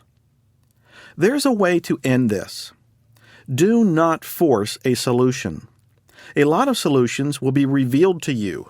The right one will be revealed to you if you are not in a panic to find a solution. By shaking a compass, you can make its needle swing around to any number of wrong directions. When you stop agitating it, the needle settles down to point to its true and natural direction. This is a good lesson in problem solving. We can practice quiet refusal to accept agitation and confusion as normal and necessary. Suppose a patient consults a doctor about an illness, and the doctor says, "Very well, I'm going to prescribe some medicine for your neighbor." And the patient replies, "Thank you, I'll feel much better." This absurd logic is played 1,000,000 times every day in the minds of unconscious people. But few see it. An unconscious person always thinks that he is going to feel better if someone else changes. But the conscious or wise person realizes that medicine can heal the patient only if taken by the patient. People say that he made me unhappy or she tore me apart emotionally. But the only way to get rid of the self-punishing illusion is to ponder day and night upon this simple fact. When you bump your knee against a chair, the pain occurs because of what happened in your knee, not what happened in the chair. It's true that there are a lot of events in our lives over which we have little control. However, we do have infinite control over how we react to these events, especially if they relate to the people in our lives. We can't change the way people are, and we shouldn't be able to because they have a right to be who they are. We can, though, change the way in which we relate to them. Maybe your mother liked your sister better than you. Maybe your parents wanted a boy and you are a girl, so you disappointed two people when you arrived. Maybe your father was an alcoholic or wanted to be. But that's over. That's behind you. You may say, I agree, but it's different in my case. They are creating my misery. They did it to me. My mate is doing it to me. My boss is doing this to me. It's not my fault. Well, sadly enough, if you keep blaming others, you give up your power to change. And at the end of your life, you can always say, I gave them the best years of my life, and I got nothing back. Then you can be self-righteous. Now, that's marvelous if you think the world cares. But the fact is that it doesn't. Being in charge of your life is being responsible for the quality of your life. It's being responsible for everything that happens to you. Now, responsibility is the opposite of dependency. When we are born, we are totally dependent upon another person for our survival. We are unlike the baby turtle that can take care of itself as soon as it's hatched from the egg. It never sees its parents. As human beings, we cannot do this. We are helpless. We have to learn the reality of taking care of ourselves. We have to be supported and learn independence. This is done by building a foundation of self-esteem and self-reliance. Most of us learn emotional dependency instead of self-reliance. We figure it out early in life that if you approve of me, and if I can duplicate your beliefs and your values, then I will earn your approval. And if I earn your approval, then you will love me and take care of me. So the decision that we make is, you take care of me, you nurture me, and I'll do what you want. It's a scary feeling to be in a position in which you realize that your life depends on the good nature of another human being. Many of us were raised in an environment of shape up or ship out. In other words, be what I want you to be or get out. What others think of you has no meaning whatsoever. It is all part of a stage performance. The frightened actors and actresses have mutual contracts for keeping the drama going. If you will leave the stage and just be yourself, you will lose your fear of not getting approval. Only an actor worries over a bad performance. Emotional dependency comes out of our need to be right and our need to get approval. It comes out of our need to be emotionally dependent and wanting to ride piggyback on the world so that we can feel that we are being loved and being taken care of. This discovery is valuable because it indicates an awareness that nothing outside of yourself can provide you with true self-worth. There is no one in charge of your life but you, unless you give your power away. And when you give your power away, people will try to control your life. They will convince you that they know more than you do, and that you should listen to them for advice and counsel. But have you ever noticed how miserable your unpaid advisors really are? They look like they have it together, but they only have a good act to cover up the fact that they don't know what to do either. As long as they are controlling you, they don't have to take a good look at their own life. The fact is that no one can tell you what to do, and no one can give you something that you don't already have. Tension arises when we want something from someone else. Think of someone from whom you want nothing at all and notice your ease towards him or her. Tension appears when we want something from another person, such as love, security, approval, recognition, or agreement. The belief is that this person can fulfill us, but he or she cannot. Self-fulfillment abolishes the need to seek security from others and makes us at ease with everyone. You don't have tension when you ask the baker for bread or the salesman for shoes. You pay your money and the transaction is complete. But ask for love, security, and other psychological needs and notice the increased tension. This is because it is a wrong move. Our inner system is trying to tell us so. Now, why is it wrong? Because it is wrong for the tree to ask for the characteristics of a tree. Love, security, and all else are not separate from our own true nature. This is an important truth to understand. Getting to know yourself is the key to a successful life. When you learn to love yourself, you won't need to seek love from others. Instead of seeking love, you will be able to be more loving.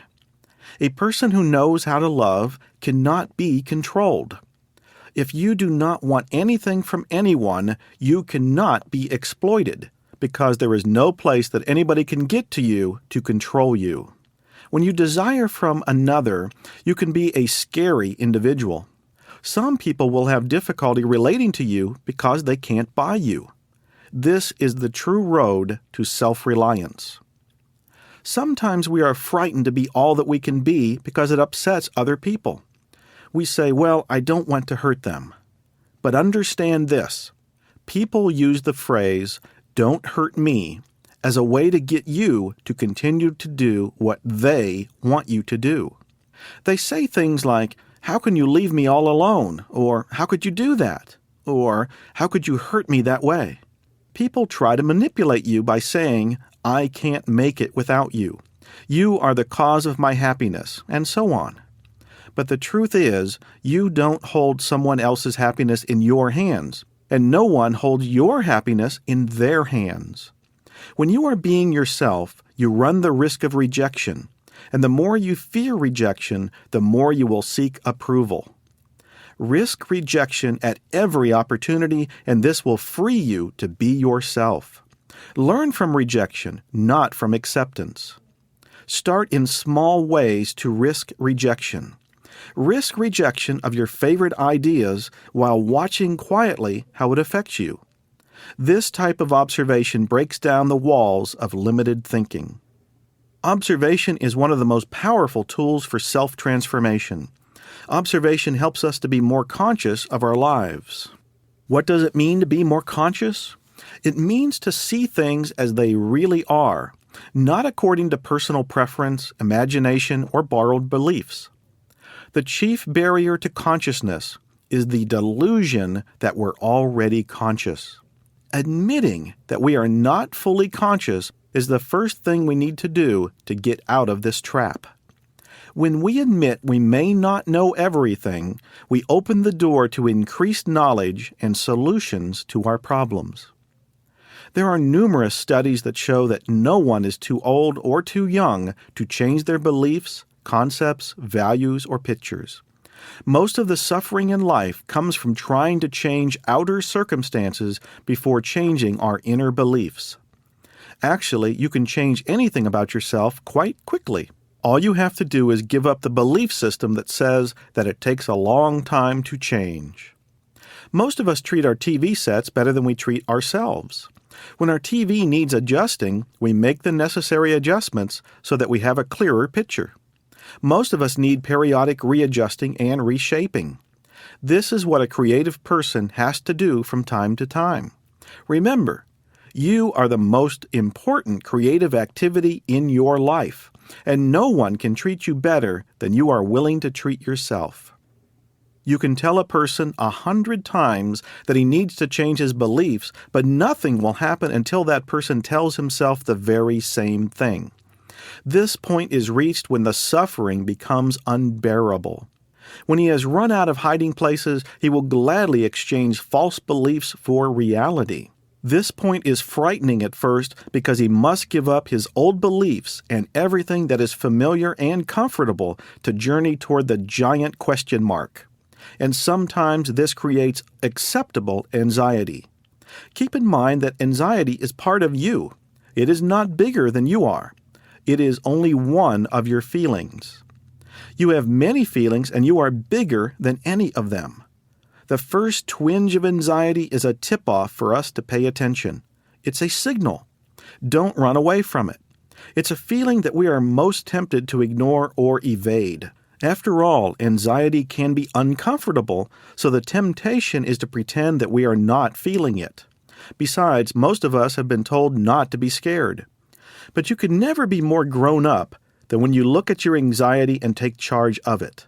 When you stop running away from it and face it, it has a way of shrinking to manageable size. And that's the time to use your courage. Courage is simply the willingness to be afraid and act anyway. You are much more likely to trip over your anxiety if you shovel it under the rug than when you put it out in front of you. There's a fine line between anxiety and excitement. If you don't let anxiety stop you, you can nudge it over the line to excitement. And that very excitement will allow you to be more creative. But don't wait for anxiety to turn to panic. Be the rider, not the horse. If you have the courage to welcome your anxiety instead of retreating at the first twinge, you will be greatly rewarded. It will open new avenues and new possibilities for you to express your unlimited potential. You do not have to be the effect of outer circumstances and conditions. The following illustration shows you that you can rise above limiting and destructive circumstances and conditions. An earthquake is a mechanical activity, so everything on its mechanical level vibrates to it, resulting in collapsed buildings and smashed automobiles. But an earthquake cannot harm the air because the air resides above the earthquake level. Now see the tremendous significance here. If you reside at the level of higher consciousness or right thinking that is based on truth, you ultimately cannot be harmed by anything on a mechanical or a negative level. The proof of this is plain. Most people feel they lack the intelligence to find the right way for them, but this is merely misunderstanding. Intelligence has nothing to do with college degrees or reading books. True intelligence is a willingness to exchange a fallacy for a fact. We dislike admitting our lack of knowledge because we fear it would endanger our psychological security.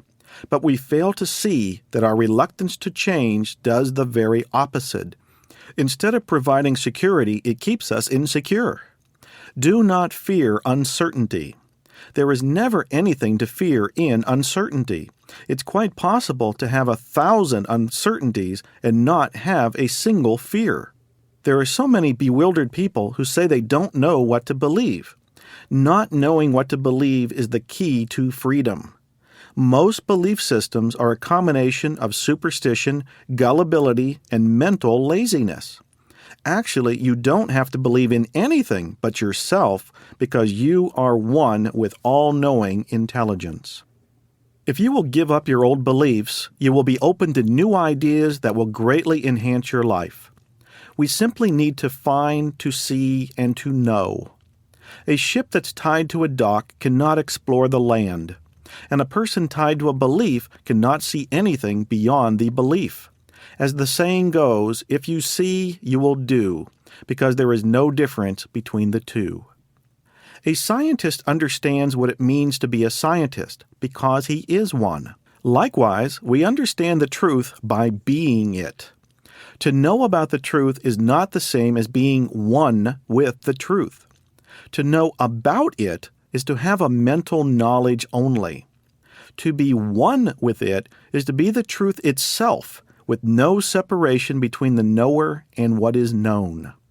The fundamental principle for creation is oneness. Every great teacher since the beginning of time has shared this message. You cannot be separate from anything or anyone. There isn't anything in life that's separate from us. How is this possible? Because we are all one with creative intelligence. We create according to our self-acceptance. Self-acceptance comes from knowing who we are. And when we know who we are, we can create anything we want. What we have right now is what we've been willing to accept for ourselves up to this point. Whatever we are willing to put up with is exactly what we will have. What we are open to is open to us. What we are closed to is closed to us. No one can keep our good from us. Others may stop us temporarily, but only we can do it permanently. As you become more aware of what you're capable of being, there will be those individuals who will feel threatened and try to stop you. People become upset at your aliveness because it makes their deadness seem more real. It is very threatening to be around someone whose life is working if yours is not. The way that most people handle this is to try to bring others down to their level of negative thinking. These people are the niops of the world. N-I-O-P. That's niops. People who adhere to the negative influence of other people. Niops are everywhere, and they're dying for a little corner of your mind. They love to plant their negative seeds in your mind and watch them grow until eventually you become a niop too. Their self-destructive behavior spreads like a contagious disease. Niops aren't born, they're made, and there are some being made every day. It seems that every niop on the face of this earth feels a moral obligation to bear witness to negativity. And they'll work day and night to find some unexpected, unaware, and unconscious person to infect. Be aware of them and make a commitment to yourself to absolutely establish a niop-proof consciousness. Learn to look at the positive side of every situation. No matter what's going on in your life, there are positive things that you can focus on. Some people jump from bed in the morning and say, "Good morning, God." And some people say, "Good God, it's morning." Do you say, "It's a great day and I feel great"? Or are you one of those people who say, "It's a great day considering"? Again, it all has to do with attitudes and beliefs.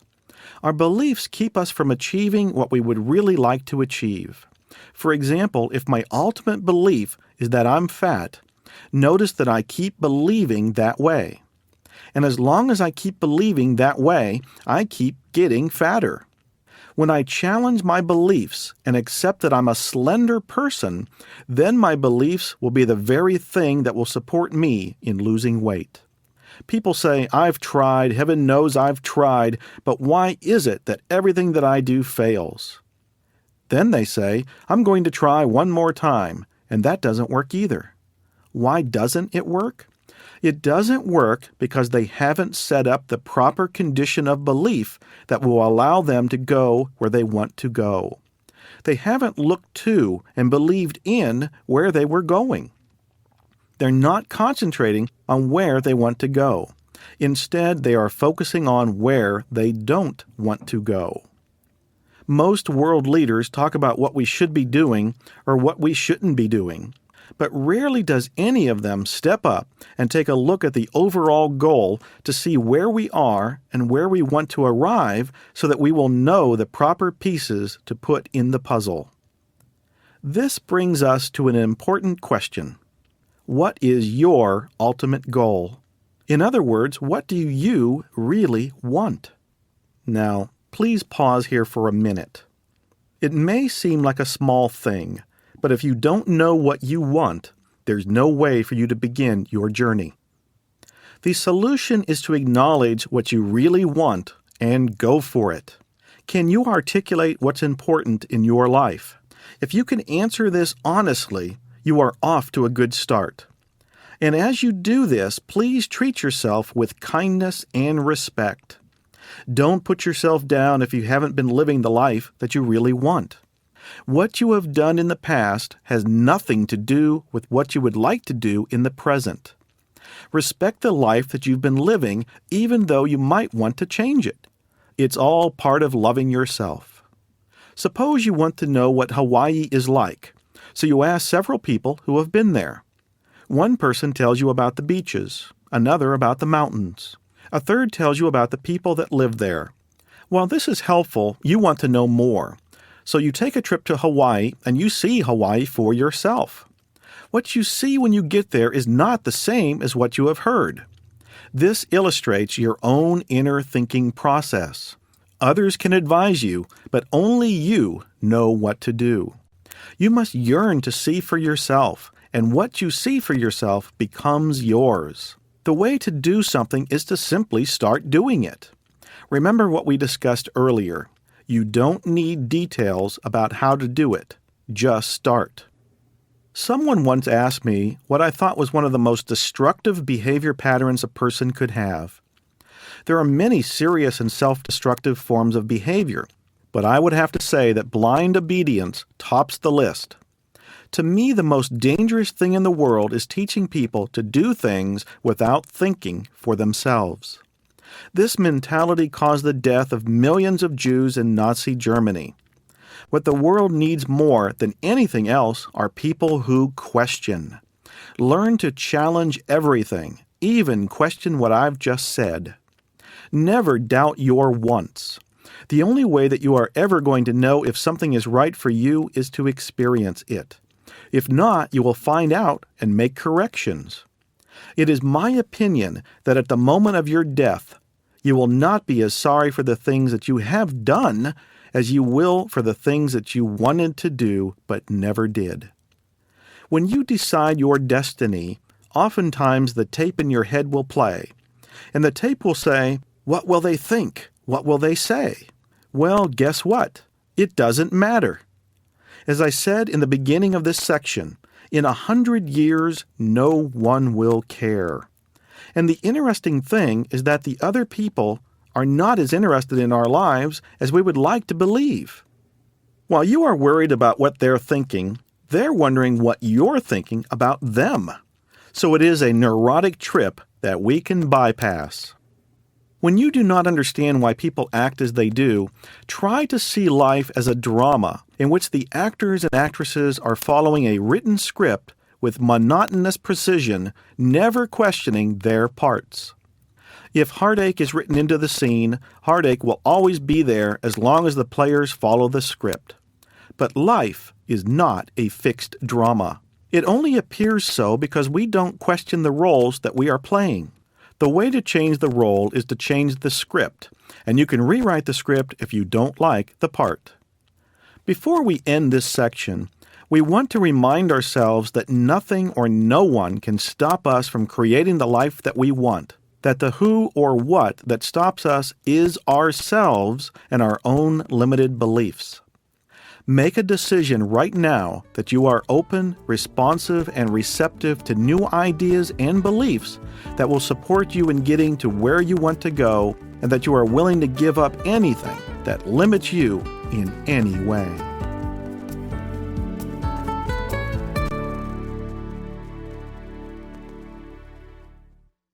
Give up hope and take action. It became obvious to me that for me to experience my own potential, the first task I had to do was master my ability to produce results. When you begin to produce results and take action, you begin to experience your own power as a person. What I have found out is that everyone is interested in producing results. Everyone wants something.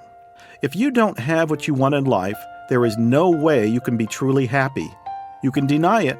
You can joke about it, you can lie about it, and you can pretend that it's not important, but that doesn't change the fact that you still want what you want in life. The purpose of this recording is to help you to understand the creative process so that you can use it on a systematic basis to get what you want. We all have a desire to reach our potential. However, do you know anyone who has reached their potential? Of course not. So by definition, potential is unlimited.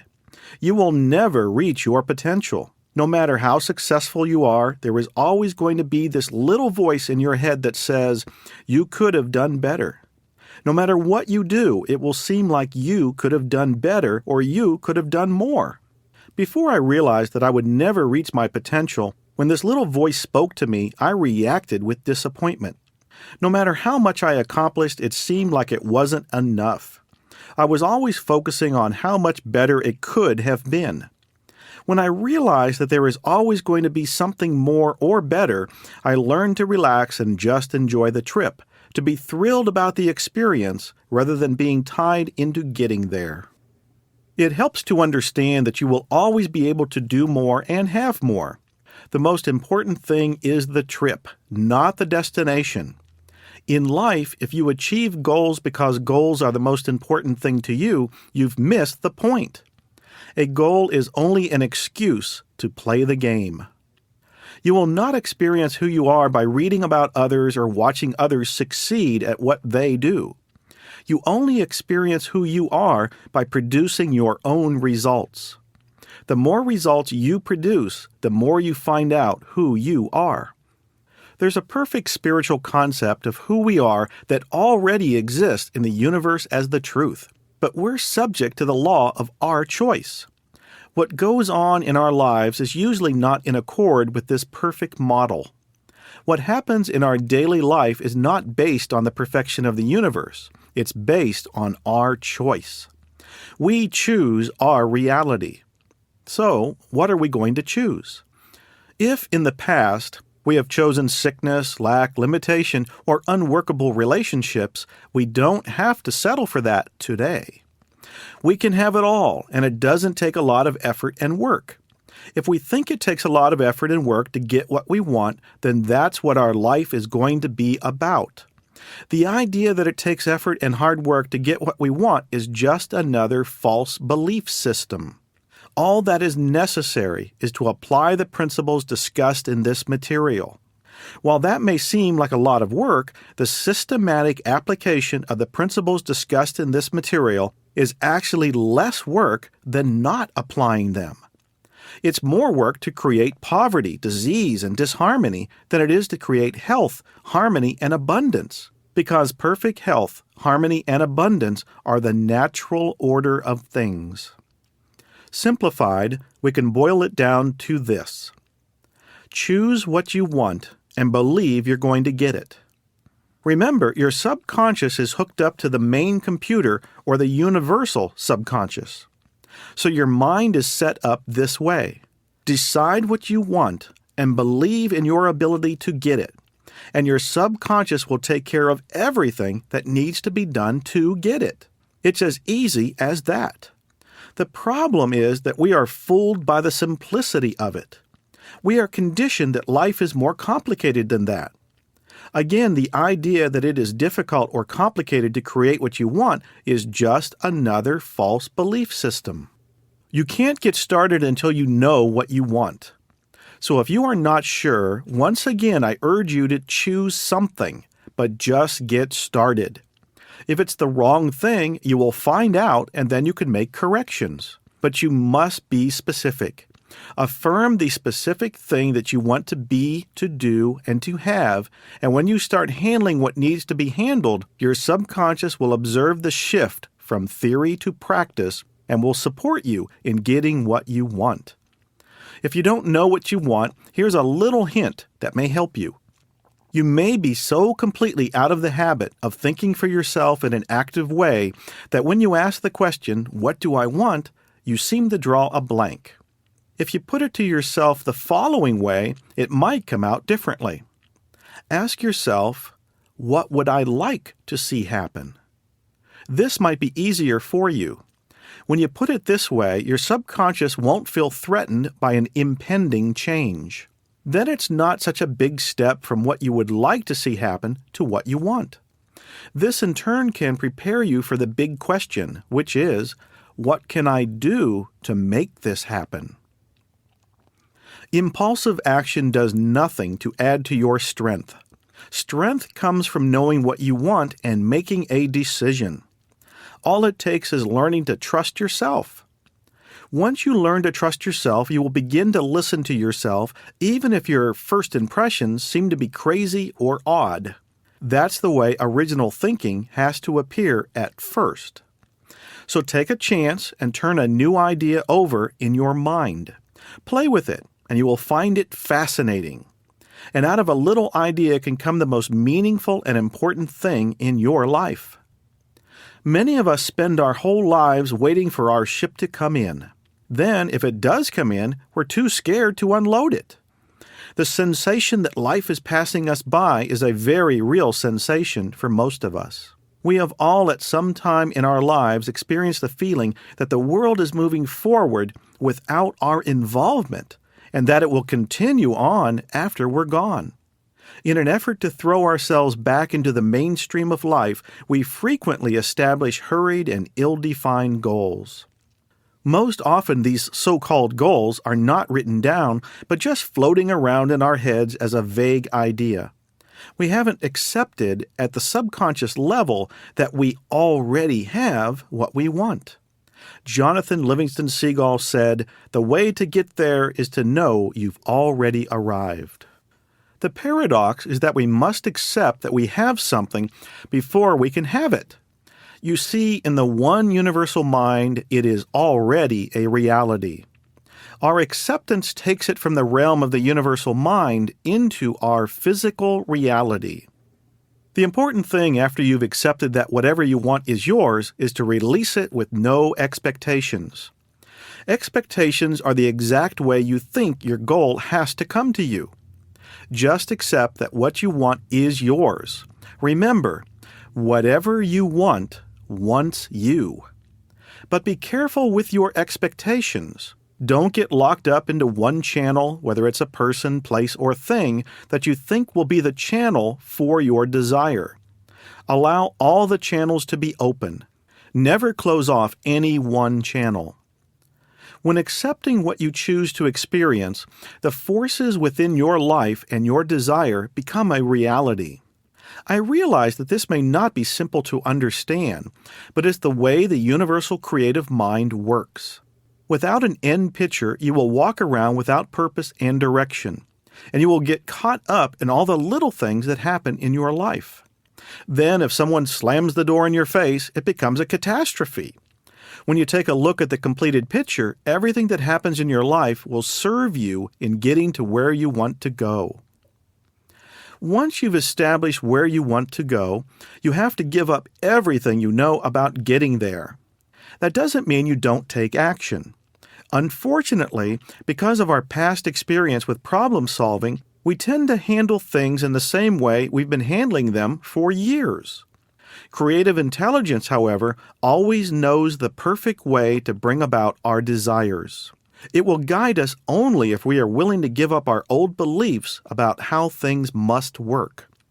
This is the movement within the higher self. To put it another way, our satisfaction in life is really our ability to give up our ideas about the way things should be before we experience them. When we are able to give up our ideas and concepts about the way that things must happen in order for us to be happy, then we can participate in life without fear. We only become unhappy when our concepts or pictures of what life should be like don't match up with the way things are. When we give up our beliefs about the way things should be, we are able to receive, through our intuition, ideas about what to do, where to go, who to meet, and who to bring into our life. When we have made the decision where we want to be and where we want to arrive, whatever we do will support us in arriving there. Einstein's idea of relativity came to him while he was sick in bed. Your ideas can come to you at any time if you are open, responsive, and ready for them. Keep in mind that your desire or goal is greater than any obstacle you may face at the moment. The trick is not to get caught up with what is happening in the moment, because whatever happens to you will ultimately serve your purpose of getting to where you want to go. Be conscious of the fact that we will always be attracted to the situation or person that we need in any given moment in order to learn whatever lesson it is that we need to learn. The most important thing is to learn the lesson quickly, let go, and move on. There's nothing that is kept from you that you have not kept from yourself.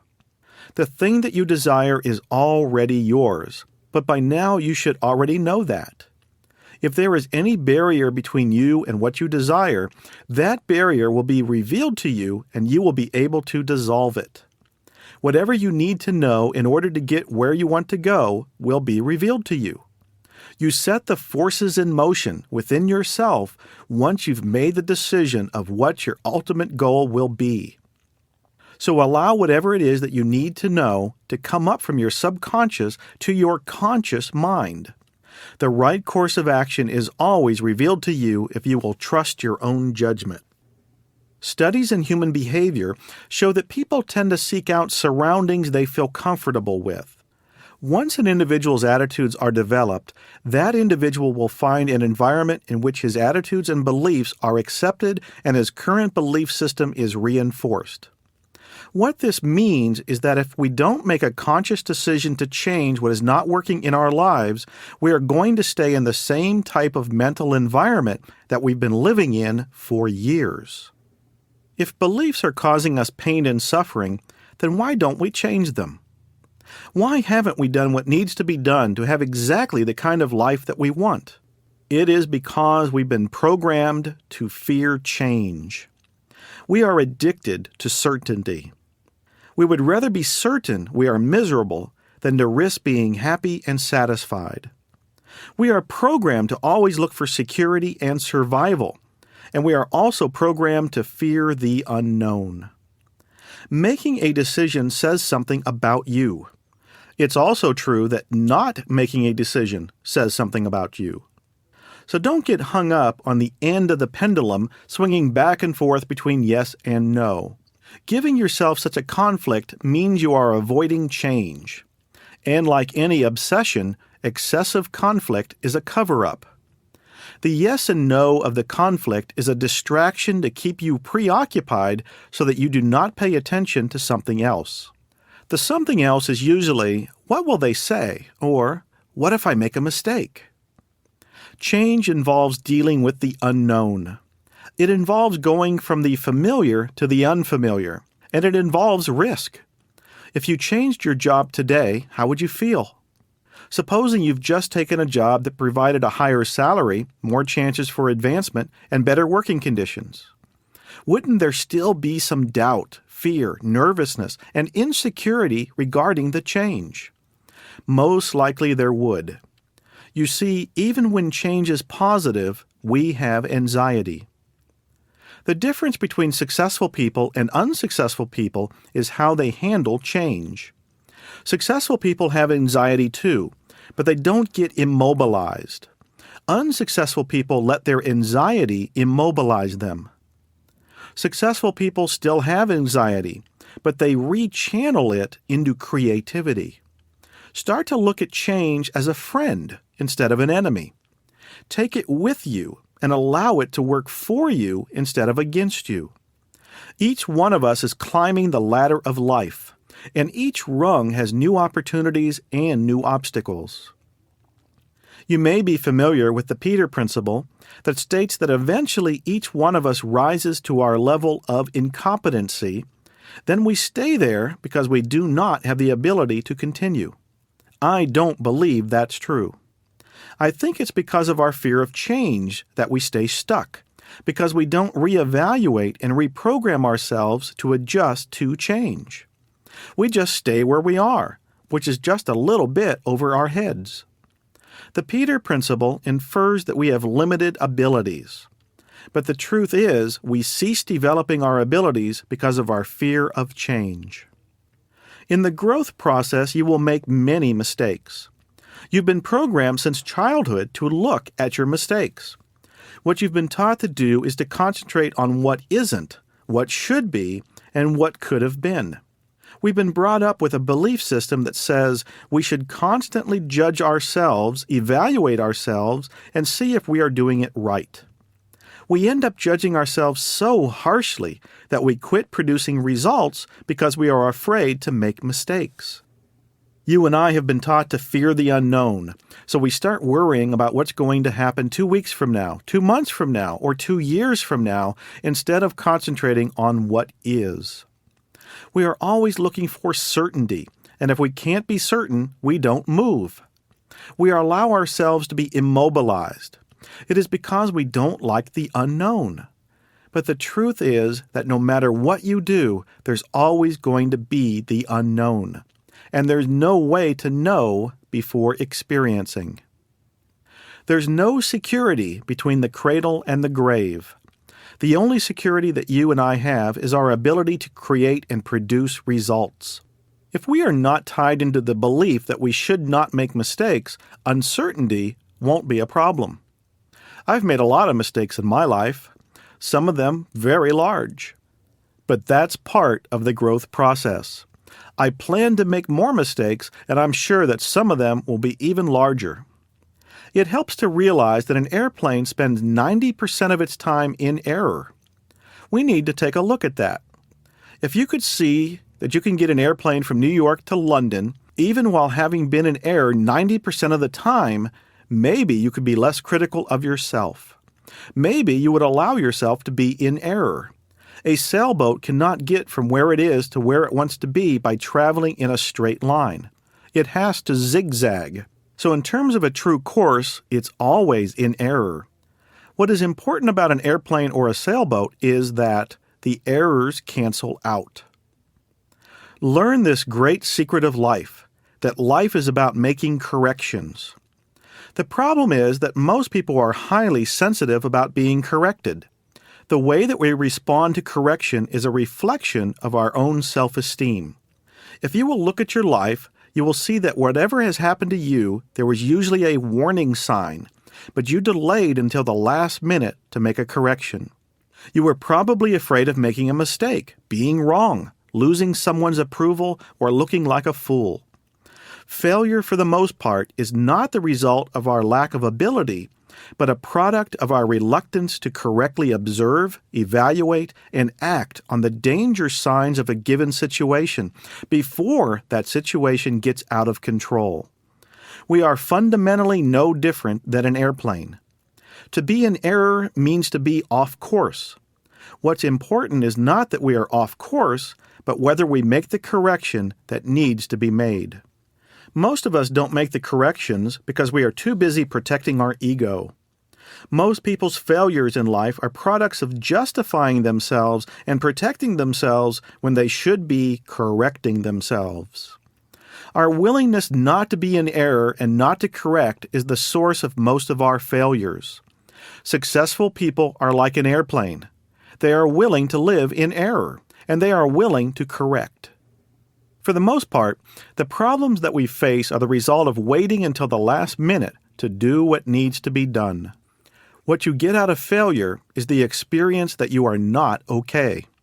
Well, it is not true that you are not okay. You can't improve who you are, the real you, or your higher self that is spiritually perfect. You can, however, improve your performance. Through ignorance, you will make mistakes. So what? All you have to do is make corrections. Remember, you are not your results. Learn to detach yourself from what you have and what you do. Make sure you are clear on that, because if you are not, you will suffer for the rest of your life. Your responsibility is to just keep correcting when you get off course, because no matter how much you have it together, you'll be off course much of the time.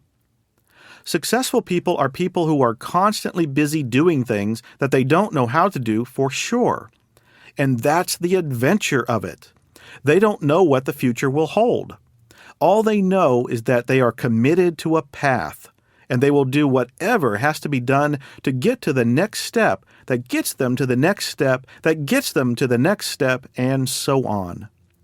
Unsuccessful people just live intimidated and immobilized by the fear of discovering that they are in error or are making a mistake.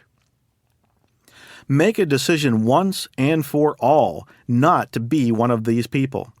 Look at the failures you've had in your life, and notice how you were more concerned with being right, looking good, protecting yourself, and not making a mistake than you were with making a correction. Somehow we've gotten the notion that all we have to do is to get to the point where we will be smart enough so that we don't fail. What I want to tell you is that option is simply not available to you. It can't be done. The more successful you are, the more mistakes you will make because you are participating in life. People that don't participate don't make mistakes. Rather than start and commit themselves to a course of action, they allow themselves to be immobilized. They think that as long as they don't do anything, they can't make a mistake. While that may be true, the price they pay in not realizing their dreams is far too high. It's at this point that we must give up hope. We say things like, I hope this works. I hope I have enough money. I hope they will buy my products. I hope things get better. We hope that someone will save us, take care of us, change our life, make us happy, and bring us what we want. We hope and we wait, but they never show up. What we need to do is give up hope. Hope is the subtle illusion of what might be someday. It's important to accept what you want and accept it in the present tense, that it's already yours right now. Do not use the words hope, maybe, tomorrow, or soon. Use now. Hope, so highly praised by many, has neither value or meaning to a conscious person. Examine this for yourself and see how hope is an illusion that produces the very feeling of desperation and aloneness that we seek to avoid. Also, see how it causes the fear of non-attainment. We become prisoners of our hope. Hope is what keeps all suffering in place. Hope is the expectation that something outside of ourselves, something or someone external, is going to come to our rescue, and we will live happily ever after. And it's that little rush of hope that keeps us going from one disappointment to another, because it keeps us from taking responsibility and taking action.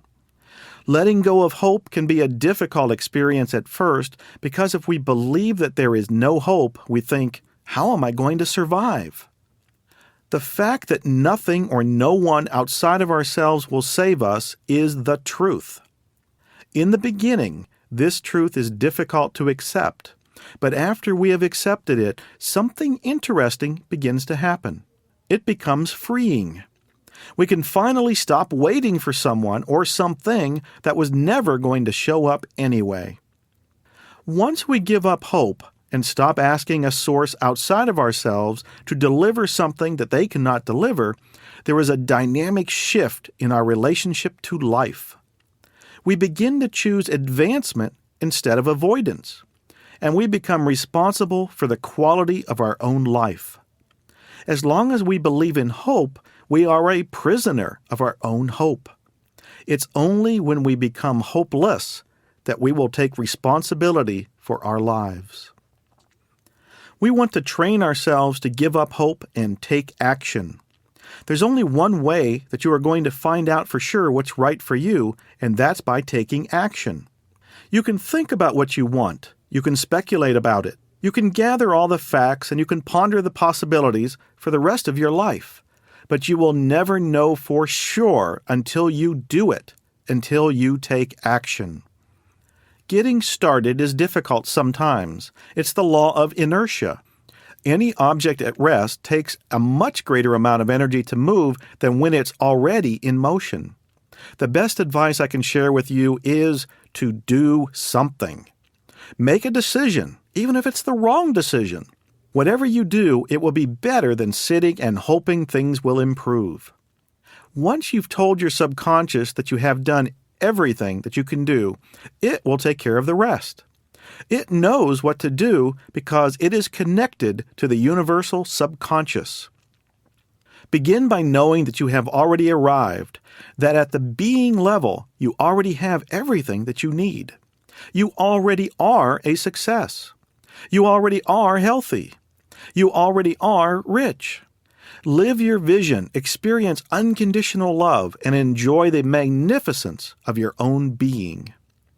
How many times have you been told that you can do it or that you can have it all? And yet, as you hear these words, there's another little voice in your head that says, in my case, it's different. I can't. I'm not able to. It's too difficult. I'm afraid. What will they say? What if it doesn't work? What if I make a mistake? This is the same little voice that has robbed you of achieving your innermost desires. You don't have to listen to that little voice. That's not the real you. That's not your real self. That's all your past conditioning. It's your old tapes playing. Make a conscious decision not to resist those thoughts, but to program new thoughts, new ideas, and beliefs. You are in control. You are the one who can choose what you want to think and what you want to believe. I used to manage a sales office, and one of the salesmen that worked for me would go down to the vending machine and check for change in the coin return. If he found anything in there, he would say, "This is my lucky day," and he would have a great day for sales. I got wise to this, and I used to put change in the coin return once in a while. You see, it was his belief that the money in the coin return gave him a lucky day. Belief creates everything. When you have belief, you have faith. Faith is the absolute knowing that your thoughts become your reality, that the energy you send out is the results you get back. It is knowing that whatever you do will work if you totally believe it will work. Everything works on our acceptance. If you practice the principles in this material on a daily basis, they will allow you to be bigger than your belief system. Then you will produce results that will give you a new belief system that will allow you to grow even more. There are no limitations. The only limitation is the limitation in our mind. Have you ever driven your car with the emergency brake on? The emergency brake represents fear, anxiety, procrastination, and poor self-esteem. The fact is that you can still get where you want to go with all these unworkable beliefs, just as you can still get where you want to go with the emergency brake on. But it's a lot easier to just let go and release the brake. It's a lot easier to get where you want to go if you'll let go of anything that does not support you in getting what you want. You're already awake 16 to 18 hours a day. You're already working 8 to 12 hours a day, and you're already self-disciplined. Why not take a few more minutes each day and work on your game plan for the money you want, the relationships you want, the health you want, the career you want, and the business you want? Just a few more minutes a day spent applying the principles shared in this material will totally transform the quality of your life. Aren't you tired of allowing circumstances to tell you who you are? Aren't you tired of having people tell you what you can do and you can't do, or what you should do or must do? Perhaps you were brought up in an environment that taught you limitation, that accentuated your errors and made fun of you when you made a mistake. Yet I know that within you, something has told you that you can create the life you desire. You can have it all. Through this material, you've been reminded once again of your potential for success. It's your destiny. Remember, you can have anything you want if you will give up the belief that you can't have it. It's time to be sick and tired of being sick and tired. Allow yourself to go beyond positive thinking. Make it okay to take risks and make mistakes. Program your dreams into your subconscious, then say yes to life, and you will find that life will say yes to you. You have been programmed that seeing is believing, but you know now that believing is seeing. If you believe in something with absolute faith, you will see it manifested in your life. If you are waiting to become something or are waiting for something to happen before you can start living, such as reaching a certain age or retirement, a certain amount of money in the bank, achieving a goal, meeting the right person, you are existing in a state of perpetual expectation, never arriving and so never really living. The truth that is often missed is that you've already arrived. The more conscious we are of this fact, the more fully we can experience life. What perhaps most frightens terminally ill patients is the realization that they have never lived the life they wished, and there is no more time. The only time that we have is now, and the clock is running out for all of us. The question is, what are we going to do with the time we have left? This is the most important time of your life, and it can also be the best time of your life.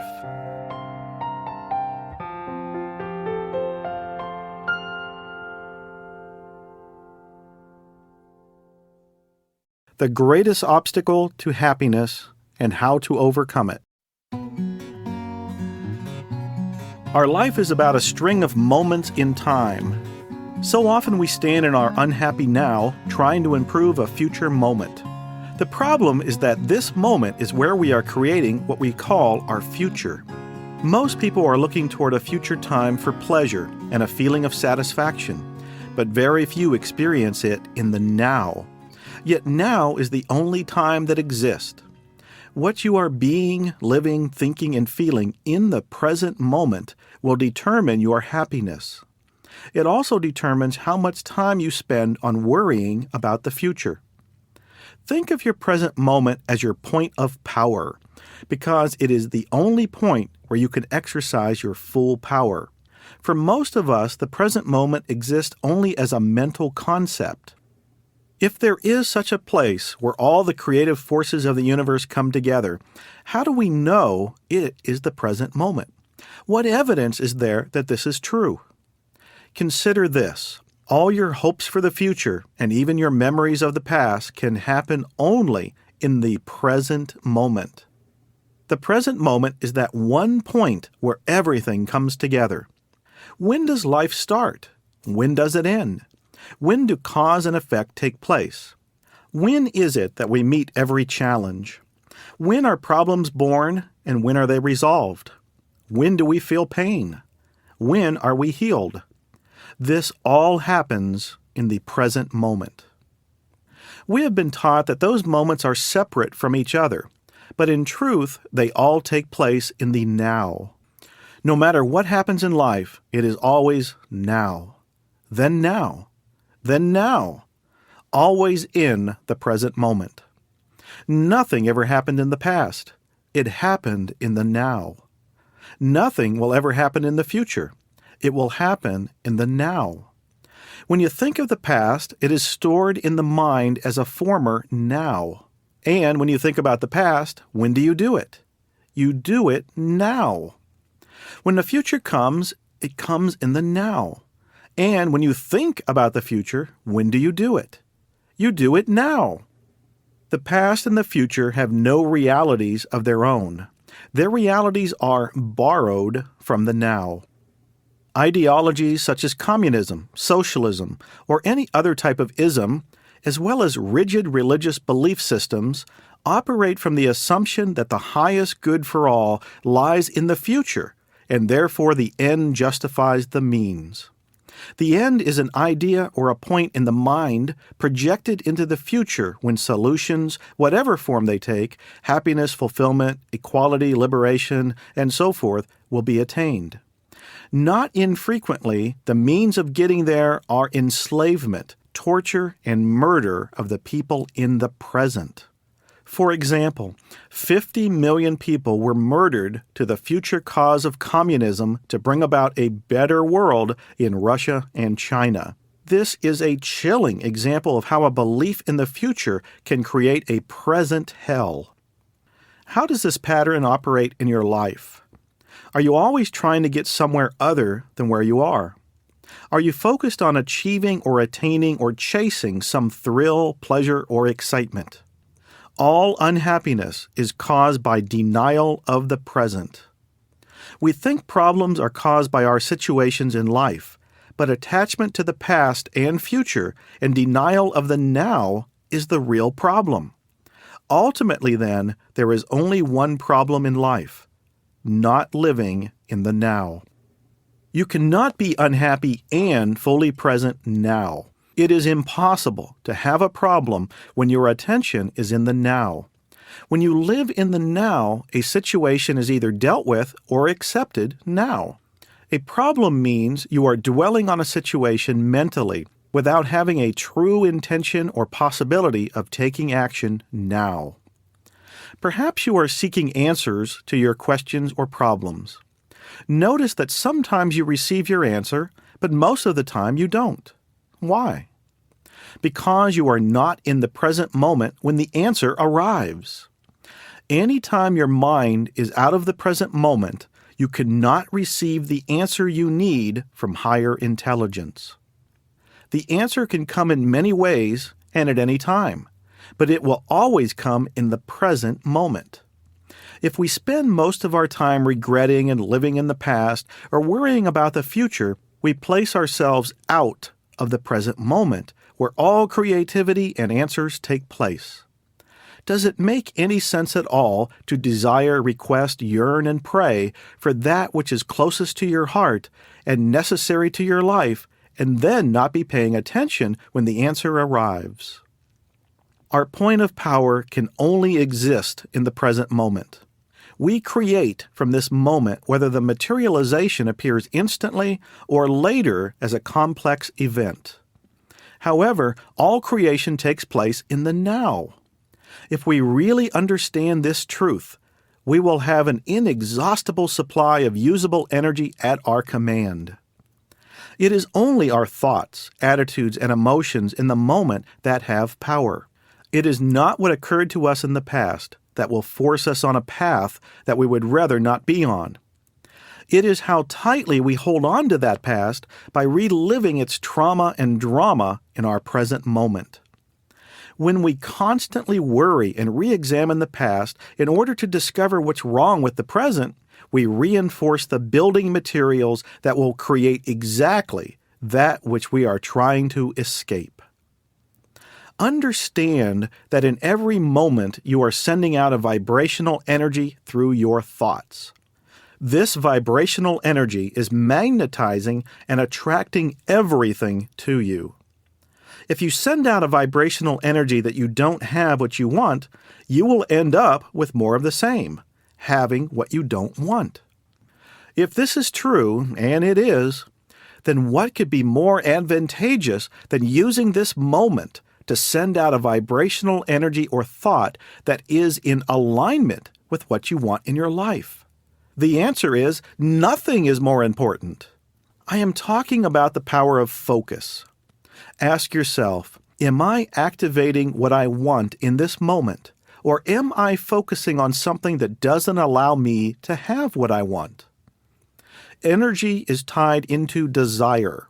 Anything that feels opposite to that energy or desire creates a situation that prevents us from having what we desire. Why does the mind habitually resist the now? Because the mind cannot function and remain in control in the present moment. It only knows about your past personal history and the cumulative mindset you inherited. In order for the mind to remain in control, it must continuously seek to cover up the present moment with the only thing it knows, the past. Let me ask you a question. Can you be free of your mind whenever you want to? Have you found the off button? If you are constantly focusing on the past or future, you are not using your mind is using you. You don't even know that you are its slave. It is almost like being possessed without knowing it. If you find it difficult to live in the now, try this. Stand back and just observe the habitual tendency of your mind wanting to escape the now. You will observe that the future is usually better or worse than the present. If the imagined future is better, it gives you hope, pleasure, and anticipation. If it is worse, it creates anxiety. Both are illusions. Don't judge or analyze what you observe. Watch the thought. Feel the emotion. Observe the reaction. Become the silent watcher. This will help you to focus on the moment, because the moment you realize you are not present, you are present. The reason you don't put your hand in a fire is not because of fear. It is because you know you will get burned. The psychological condition of fear is divorced from any true and immediate danger. It comes in many forms: unease, worry, anxiety, nervousness, dread, phobia, fear of loss, fear of failure, fear of being hurt, and so on. This kind of psychological fear is always of something that might happen, not something that is happening now. Problems of the mind cannot be solved with the mind. Studying the mind might make you a good psychologist, but doing so won't take you beyond the mind, just as studying madness isn't enough to create madness. When you create problems, you create pain. All it takes is a single choice, a simple decision that no matter what happens, you will no longer create pain by trying to live in the future or the past. Are you worried? Do you have many what-if thoughts? Ask yourself what problem you have right now. Not tomorrow, not 5 minutes from now. What's wrong with this moment? Is your goal taking up so much time and attention that you reduce the present moment as a means to an end? Are you waiting to start living? If you develop such a mind pattern, no matter what you achieve or get, the present will never be good enough. The future will always seem better. This is a recipe for permanent dissatisfaction and non-fulfillment. Don't you agree? Are you a habitual waiter? How much of your life do you spend waiting for the next holiday, better job, your child to grow up, success, make money, be important, become enlightened? Waiting is a state of mind. Basically, it means you want the future. You don't want the present. There is an inner conflict between your here and now, when you don't want to be here, and a projected future is where you want to be. The key is to break the old patterns of present moment denial and present moment resistance. We must learn to withdraw our attention from the past and future whenever they are not needed. Should a situation arise that you need to deal with now, your actions will be clear and decisive if they arise out of present moment awareness. Your response will not be a reaction coming from the past conditioning of your mind, but from an intuitive present moment awareness of the situation. Throughout this material, we have talked about goal setting. It is important to understand that there is nothing wrong with striving to improve your life situation, but you cannot improve your life. Your life situation consists of your experiences and the circumstances. As we have learned, goals are important. The mistake is using them as a substitute for living in the now. You are on a journey. It is helpful to know where you are going, but don't forget the only thing that is ultimately real about your journey are the steps you are taking in the present moment. Your journey has an outer purpose and an inner purpose. The outer purpose is to arrive at your goal destination, to accomplish what you desire, to achieve what you want, which of course implies the future. But if your destination or the steps you are going to take in the future take up so much of your attention that they become more important than the steps you are taking now, then you completely miss the inner journey's purpose. Your inner journey's purpose has nothing to do with where you are going or what you are doing, but everything to do with the now. It has nothing to do with the future. If you don't understand your inner purpose, you will fail at your outer purpose. Keep in mind that the outer purpose is just a game that you may continue to play because you enjoy it. And often you may fail, but so what? Ultimately, every outer purpose is doomed to fail sooner or later because it is subject to the law of impermanence of all things. The sooner you realize your outer purpose cannot give you lasting fulfillment, the better. When you have seen the limitations of your outer purpose, you can give up the unrealistic expectation that it can make you happy. More importantly, you make it subservient to your inner purpose. Have your dwelling place in the now and pay brief visits to your past and future when required.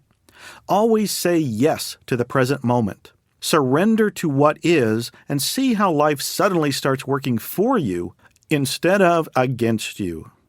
The key is to live in the present moment, but know that you are creating your future in this moment. What you are looking for is balance in your thinking. In other words, living in the present moment while giving thought to something you desire and expecting it. While living in the present moment, the true source of experiencing enormous joy lies in one act: discovering and following what excites us the most in any given moment each day, all day. Doing the things that excite us is the only way that we will ever experience ourselves overflowing with joy and love. Each one of us needs to find our joy. Something that we can't wait to get up in the morning to do, something we can't get enough of, something that makes our hearts sing. It could be anything. It could be more than one thing. Something that makes us feel good, allows us to be ourselves, gives us freedom to grow and expand, something that leads us down the path to more joyful things and exciting challenges. The way to be your most creative is following your joy. By following your joy and excitement and doing what comes natural to you, not necessarily easy, but joyfully, you will be the most beneficial to yourself, others around you, and to the world at large. We discussed throughout this recording the idea of choosing what we desire and following our dreams. What stops many people from following their joy is that they are afraid that their way of doing something will not be good enough or accepted. They compare what comes from them naturally with what is considered the norm. That whole process of conformity starts in school. They ask you to write a poem, and then it is compared to another poem, and if it is in the same form, then it gets an A. If it is different and has a form of its own, then it gets a D. When I was in first grade, the teacher asked us to draw a picture of a cat. When I was finished, my picture was considered so poor that I was told I have no talent as far as art is concerned. I never drew or participated in any art form after that. Perhaps you decided you could not paint because you are comparing your form to another form. But the truth is, you could no more paint like Van Gogh than Van Gogh could paint like you. The difference is that Van Gogh believed in himself and in his style of painting. That's the magic. No one can do what you do exactly the way you do it. This includes business, the arts, or any area of life. A person's self-expression cannot be judged other than by a total fool. What you do, whatever makes you feel alive and joyful, is your unique expression. And it is probably the only thing that will bring you true joy and excitement. Unfortunately, for many of us, we spend much of our days following and doing what we have come to believe we need to do, rather than what truly excites us and what would, for that very reason, end up bringing us the joy we seek. Can we truly expect to experience enormous joy and happiness in our lives if the first concern we have in the morning upon awakening is to be on time to a job that does not bring us joy and excitement? If 70% of our days are filled with activities that do not bring us joy, excitement, and love, then the remaining 30% cannot compensate for that. All the seminars, books, meditation, and affirmations are not going to help. Yet the more time we spend doing things that do not truly bring us joy and excitement, the more money we spend on other things trying to compensate for our growing unhappiness, this ends up bringing us more debt. So the end result is that we are tied even more into working at what we dislike. It is a self-defeating circle. Have you ever been in a room with many unhappy people? How did it feel in there? Now imagine what billions of unhappy people are doing to the world. Unfortunately, we have become so accustomed to this energy that we don't even notice it anymore. It's as thick as molasses everywhere, with the exception of a few pockets of joy now and then.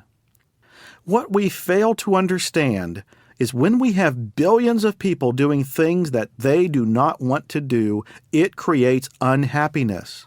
That unhappiness creates a collective energy that goes into the environment and causes more damage to the environment than anything else combined. It is like anger causing an ulcer. The anger created the ulcer, and people's sadness creates the negative result in the environment. There are many people concerned about the environment of the planet. They want to save the rivers, oceans, and the forest. While that may be commendable, I can tell you that the energy from so many unhappy people on this planet is what is poisoning the environment more than everything else combined. We will not solve our environmental problems until we solve the sad energy problem. What we don't realize is that our physical environmental problems are created from the negative energy that comes from billions of unhappy people. Instead of trying to clean up the environment, we need to clean up the thinking and unhappiness of the people who are the cause of our environmental problems. You have heard over and over throughout this material that all change comes from the inside. Trying to change things using the outside-in approach is always doomed to failure. On the surface, this looks selfish, but you know by now that we can only change the planet one person at a time. As you begin to search for and follow your joy and excitement, you may feel this process appears a bit selfish. There may be other people around you that feel you are being selfish, but that is only because they cannot understand that by allowing you the freedom to find your joy and excitement, that this will in turn make it easier for them to find and follow their joy also. In the beginning, having family around you and also having children can at times make following your joy and excitement more challenging. Sometimes following your joy may feel like you are not being practical or looking after your responsibilities. You could subconsciously be afraid that you will end up playing away your time or indulging yourself rather than looking after your family. In the beginning, it can be a delicate balance, but as time goes on, you will be much happier and the quality of time you spend together will improve considerably. Also, other things that need to be done will seem more enjoyable when you allow yourself to do them when it feels right rather than when you thought you should be doing them. As you follow your joy and excitement, people will automatically see how much happier you are and how much more you are enjoying life. This gets their attention and will slowly rub off on others around you. So in the beginning, you could possibly receive some resistance from those close to you, even some resistance and fear from yourself. This will pass as you become happier and more excited to live each day. Joy is very addictive and draws people towards you. As people see that it is okay to follow your joy and excitement, and that it is creative rather than destructive, they will very quickly attempt to bring this process into their own lives. If you are not sure what your true joy might be, ask yourself these questions and record your answers. What subjects do you most enjoy reading about? What television or radio programs do you most enjoy? What are your favorite types of movies? What are your favorite hobbies or pastimes? What type of volunteer activities do you prefer? What subjects do you enjoy discussing with friends? What subjects come to mind when you daydream? What have been your favorite jobs? What were your favorite school subjects? What are your pet peeves? If you doodle, what do you often draw? If you ran the world, what changes would you make? If you won $1 million, what would you do with it? What are your favorite kinds of people? How would you like to be remembered after your death? What are your favorite toys? How would you describe your political beliefs? Who do you most admire in life and why? What tasks have brought you the most success? What tasks do you think you could do well that you haven't done yet? Examine your answers. Do you see a certain behavior or belief in more than one aspect of your life? What information do you see repeated that seems to reveal a behavior pattern? What are your long-lasting interests? Using this information, paint a self-portrait by completing the following statements. I am mainly interested in, I believe most in, I most value, I can do the following well, for a good life I feel I need, Now ask yourself if your current job or career helps you achieve these 5 statements. If it does, you're probably on the right path. Chances are, however, that the nagging voice means you are not satisfying your core desires.